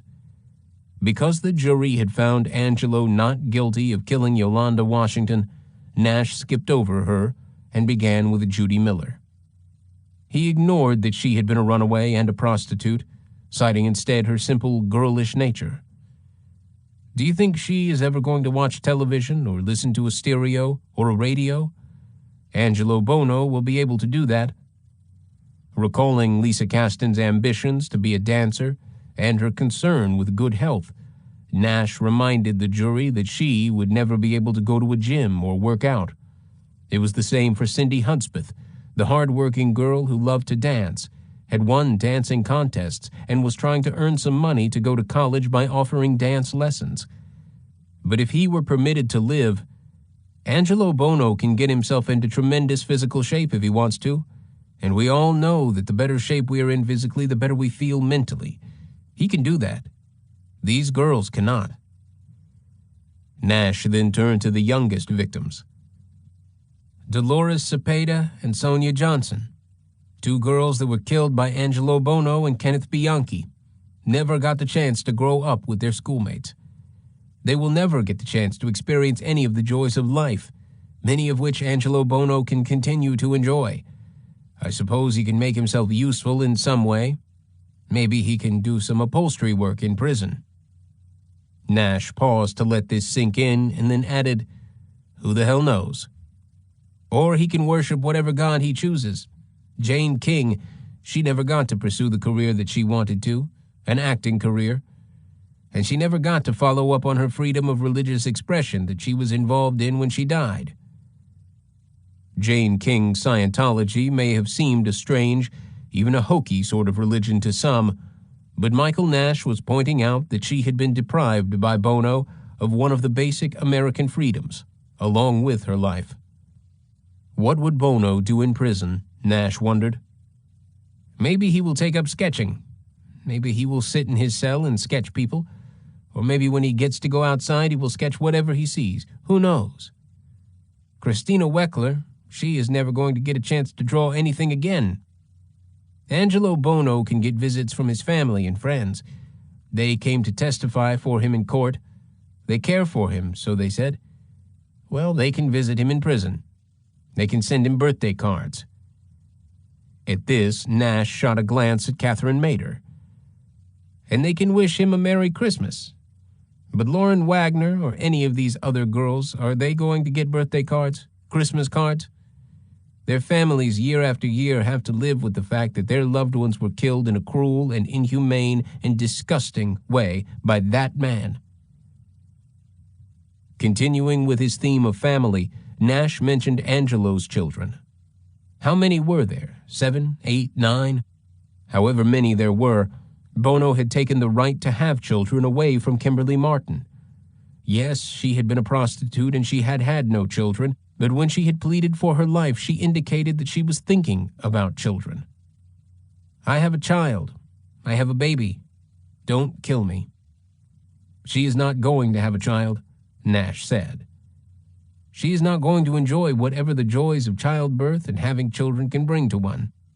Angelo Buono has had the opportunity to do that. Nash finished by telling the jury that they should say to Angelo Buono that, "For what you've done, you deserve and should receive the ultimate penalty, death." But despite Nash's eloquence and Roger Boren's more strictly legal argument that the multiplicity of the murders called for a death sentence, the jury, which had taken 19 days to determine Angelo's guilt, took only an hour of deliberation to spare his life. They fixed the punishment at life without parole. Perhaps they thought that it would be unfair to give Buono a stiffer sentence than Bianchi, but all of the jurors denied that this had been a major consideration. When it became evident that there was a division as to the proper penalty, those in favor of a death sentence gave in, unwilling to prolong deliberations that had already pushed them to the limit of their endurance. They had been sequestered for 28 days in all. Many people, under the mistaken impression that Judge George had the power to overrule the jury and impose the death penalty, wrote to the judge pleading with him to send Buono to the gas chamber. Among these were parents and friends of the victims. A friend of Lauren Wagner's wrote the judge that it would be a cheapening of the tragedy of Lauren's brief life and death not to make Buono pay with his life. Joe Wagner told the Times that he worried that God, in his infinite mercy, might let Buono into heaven. 94% of the respondents to a Herald Examiner poll said that they thought Buono should be put to death. Gerald Chaliff immediately began interviewing the jurors to see whether he could find grounds to impeach the verdicts. He believed, apparently, that he had found such grounds, since he did make a motion for a new trial, alleging various categories of juror prejudice and misconduct. In his opposition to the motion, Boren called Chaliff's charges trivial, and the judge agreed. They included the allegation that one juror had had a dream that Buono had been acquitted, and had found the dream unpleasant. This was supposed to show prejudice. Far more alarming to Boren and Nash than Chaliff's motion was what they learned in the process of interviewing the jurors about the alternates. 3 of the 4 alternates had been adamantly opposed to any guilty verdicts and were hostile toward the jurors for having convicted Buono. 2 of the alternates had become so depressed as guilty verdicts had come in that they had refused to eat. If one or more of the jurors had fallen ill during deliberation or before, and one or more of the alternates had become a juror, Angelo Buono would probably never have been convicted. The judge had no power to increase the punishment on which the jury had decided. He was able to make known his personal feelings, however, on January 9, 1984, when it was his final task in the trial to pronounce formal sentence on Buono and to determine whether or not Kenneth Bianchi had violated his plea bargain agreement. The judge could have dealt with the 2 cousins at different court sessions, but he decided to bring them together once more, to make them stand together before the bench as a symmetrical denouement before physically separating them forever. He ordered Bianchi returned to Washington, saying that far from cooperating, he had done everything in his power to sabotage the case against Buono. Whether Bianchi had gone, as the judge said, into his nut act, out of friendship for Buono or out of fear, I don't know, and I don't care. But his performance in the case had been laughable. When he had told the truth at all, it was perhaps out of some hope that he could wheedle his way through and claim that due to mental problems, he had not violated his plea bargain. Neither Buono nor Bianchi should ever see the outside of prison walls. As for Angelo Buono, the judge regretted not being able to sentence him to death. The ultimate justification for any punishment is that it is the emphatic denunciation by the community of a crime, and there are some murders which demand the most emphatic denunciation of all, namely the death penalty. In view of the jury's mercy in this verdict, I am of course without authority to impose any greater punishment. However, I would not have the slightest reluctance to impose the death penalty in this case were it within my power to do so. If ever there was a case where the death penalty is appropriate, this is that case. Angelo Buono and Kenneth Bianchi slowly squeezed out of their victims their last breath of air and their promise of a future life. And all for what? The momentary sadistic thrill of enjoying a brief, perverted sexual satisfaction and the venting of their hatred for women. The judge then reflected that those states in the Union which permitted execution now employ a variety of means. And ironically, although these 2 defendants utilized almost every form of legalized execution against their victims, the defendants have escaped any form of capital punishment. Angelo Buono and Kenneth Bianchi subjected various of their murder victims to the administration of lethal gas, electrocution, strangulation by rope, and lethal hypodermic injection. Yet the 2 defendants are destined to spend their lives in prison, housed, fed, and clothed at taxpayer expense, better cared for than some of the destitute law-abiding members of our community. Judge George concluded by stating that he did not believe that life imprisonment for these evil spirits would do either them or society any good. Looking down at the cousins as they stood before him, Angelo glaring as if he were trying to put a curse on the judge, Kenny shaking his head as if to say yet again, "Why is this happening to me?" The judge gave his final reason for believing that only death ought to have been their punishment. "I am sure, Mr. Buono and Mr. Bianchi, that you will both probably only get your thrills reliving over and over again the torturing and murdering of your victims, being incapable, as I believe you to be, of ever feeling any remorse." In subsequent weeks, now that he was able to talk about the trial, Judge George was often asked about the harshness of his final words to Buono and Bianchi. Had he not gone too far? Did not his saying that he would have preferred to sentence them to death represent a backward step in the progress of civilization away from violence? The judge would always reply that he failed to understand how any intelligent person could imagine that civilization had progressed away from violence when we were living in the most violent century in the history of mankind. Tyranny of any kind, whether instigated by Adolf Hitler and Joseph Stalin, or Angelo Buono and Kenneth Bianchi, could be countered only by superior force and will. This would always be true, and societies which lost their will to defend themselves with appropriate force had already lost their will to peace. A society that acquiesced to its criminals had made itself into a battered wife. Something of the kind had happened in America. Those who opposed the death penalty for men like Buono and Bianchi reminded him, he said, of Neville Chamberlain, whose personal weakness had helped to demoralize all of Europe, and in the name of peace had sacrificed millions of lives. Society must proclaim by its acts its respect for the lives of its citizens. It was the same for the argument for the insanity of all or most murderers. Surely men who committed such acts as Buono and Bianchi had committed were insane. Surely no rational person could do what they had done. Surely a sane man was a good man. The judge was asked such questions dozens of times after the trial. His reply, when he made it, he was invariably thinking of death camps and gulags and lynchings and child molestations and sectarian assassinations, as well as of Buono and Bianchi, was always the same. Why should we call someone insane simply because he or she chooses not to conform to our standards of civilized behavior? These conversations, which usually took place at cocktail parties among people who had never been in contact with violent criminals, always depressed the judge, because he doubted that he could convince anyone by reasonable argument. The temper of the times was wrong. Having a daughter strangled to death would change their minds, but reading about such acts in the newspapers never did.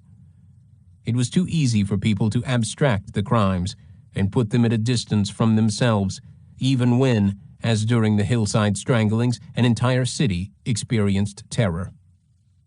Maybe, the judge worried, the city would even have found a way to accept the dismissal of murder charges against Angelo Buono. Could people have told themselves that freeing Buono because of a supposed lack of evidence was all for the best? After all, this was Hollywood, where happy endings always worked. Such cynical speculations faded as the tedium, horror, and frequent absurdities of the trial receded from the judge's mind. Justice had been done. The common sense of the jurors had prevailed over legal and psychiatric sophistry, over indifference and moral muddle. The dead would not awaken, but in the end, the trial had provided that elusive and necessary thing, a sense of redemption. Epilogue. A story such as this has no proper ending. Not only the victims, but everyone connected with the Hillside Stranglers case was permanently affected by it, most obviously the members of the victims' families. After the trial, a newspaper reporter had the poor taste to send each of the victims' parents a letter asking what they thought about the verdict and the sentencing, and how they were coping with their lives 6 years after their child's murder. Even the parent who had attempted suicide received such a letter. Judy Miller's mother, by then living alone with her 2 surviving children in a trailer, replied feebly and sadly. Lauren Wagner's parents, who had moved to Oregon to try to start a new life, talked openly of their grief, but most of the parents had little or nothing to say. When Christina Weckler's parents failed to reply, the reporter found out where they were living in Hawaii and telephoned Charles Weckler in the middle of the night to try to pry a statement out of him. He was furious. He slammed down the receiver and then telephoned Bob Grogan to complain of this latest indignity. Relations between Attorney General John Vandekamp and his prosecutors, Michael Nash and Roger Boren, and his special investigator, Paul Tulliners, remained uneasy. When an emissary from the Attorney General's office came to them, and suggested that they release a public statement saying that Angelo Buono had been convicted because of new evidence that had surfaced during the course of the trial, long after Roger Kelly and Van de Kamp's motion to drop murder charges. Boren and Nash refused. They insisted that all the important evidence, including the Lauren Wagner fibers, had been known from the beginning, and Paul Tulliner said that if he was forced to join in such a statement, he would turn in his badge. Fortunately for Boren, Governor Deukmejian soon appointed him to a municipal judgeship. Michael Nash, meanwhile, found himself prosecuting the death penalty conviction of Douglas Clark, Veronica Compton's former fiancé, on appeal. Clark began sending Nash taunting letters, asking him why he was bothering to try to resist the appeal when he knew that the California Supreme Court was likely to grant it on the basis of some technicality, ordering a new trial. In November 1984, Michael Nash married a woman to whom he had been engaged since the start of the Buono trial. He had not thought the marriage would prosper if begun while he was obsessively involved in such depressing work. Judge Boren performed the ceremony. In February 1985, Governor Deukmejian appointed Nash to a municipal judgeship, and in April elevated Boren to the Superior Court branch. Gerald Chalif, his reputation enhanced by Buono's not having received the death penalty, continued his work as a prominent criminal lawyer, but he told a reporter that he would be reluctant to accept another multiple murderer as a client. He had not been surprised, he said, that the jury had convicted Buono on 9 of 10 counts, because most accused multiple murderers got convicted. Catherine Mader told the same reporter that nothing seems that interesting after the Buono trial. She was writing a book, she said, about famous Los Angeles murder trials. Judge Ronald George was ready for a change from the criminal law after nearly 20 years' involvement in it. He switched to hearing civil cases in 1985. Late in 1984, the California Supreme Court ordered its hypnosis ruling was to be applied retroactively. Had Judge George not had the foresight to exclude hypnotized witnesses and the wisdom to declare that Bianchi had been faking being hypnotized, the ruling would have thrown out Buono's conviction, and he would have had to have been tried all over again. To Judge George, the thought was unbearable. Angelo Buono survived his first year in Folsom Prison. Fearing death, he refused to leave his windowless cell to exercise, sitting surrounded by heaps of the hundreds of volumes of his trial's transcript, which he attempted to read. Kenneth Bianchi found Walla Walla Prison in Washington much to his disliking. He was kept away from other prisoners, but he legally changed his name to Anthony D'Amato, of the Beloved in Italian, and then to Nicholas Fontana, as if that would prevent the vengeful from knowing that he was one of the Hillside Stranglers. He then began petitioning for transfer to another prison and came within an ace yet again of fooling the system. Washington officials were prepared to grant his request, and arrangements were made to transfer him to Reno, Nevada, where his adoptive mother planned to move so that she could be near him and visit him daily. His bags were already packed when Paul Tulliners got wind of the scheme and put a stop to it. Of the principal investigators, Frank Salerno, Bill Williams, and Bob Grogan continued in homicide. Dudley Varney and Pete Finnegan retired. Grogan also launched a second career for himself in Hollywood, forming his own production company, which he called Sunny after his boat. It happened this way. Grogan's first case after the Stranglers was the murder of a Hollywood film executive. Grogan felt sure that the victim's son, angered by a change in his father's will, had committed the murder. The surviving executives of the movie company were about to turn over assets to the son, but Grogan tipped them off. "I wouldn't do that," Grogan told them. "You wouldn't want the kid running your outfit from jail." So grateful were the executives to the sergeant, he had saved them millions, that they wanted to do something for him. They gave him an office at the studio and offered him a trip to Europe. He now spent his free time dreaming up movie and television projects. The new trial, however, ended in a hung jury, 10-2, after 6 months in court. As for the trip to Europe, Grogan chose to visit the land of his fathers. He spent a month in Ireland, much of it at a pub in Tipperary called O'Looney's that was owned by an ex-policeman, cooling down from the Stranglers and sorting out his life, which had been so messed up by his 6-year obsession. When he returned, he moved out of his apartment in Glendale, finally breaking connections to the Hillside murders. He drank less. He was almost enjoying life again. Los Angeles, Tulsa, Dublin, 1981 to 1986.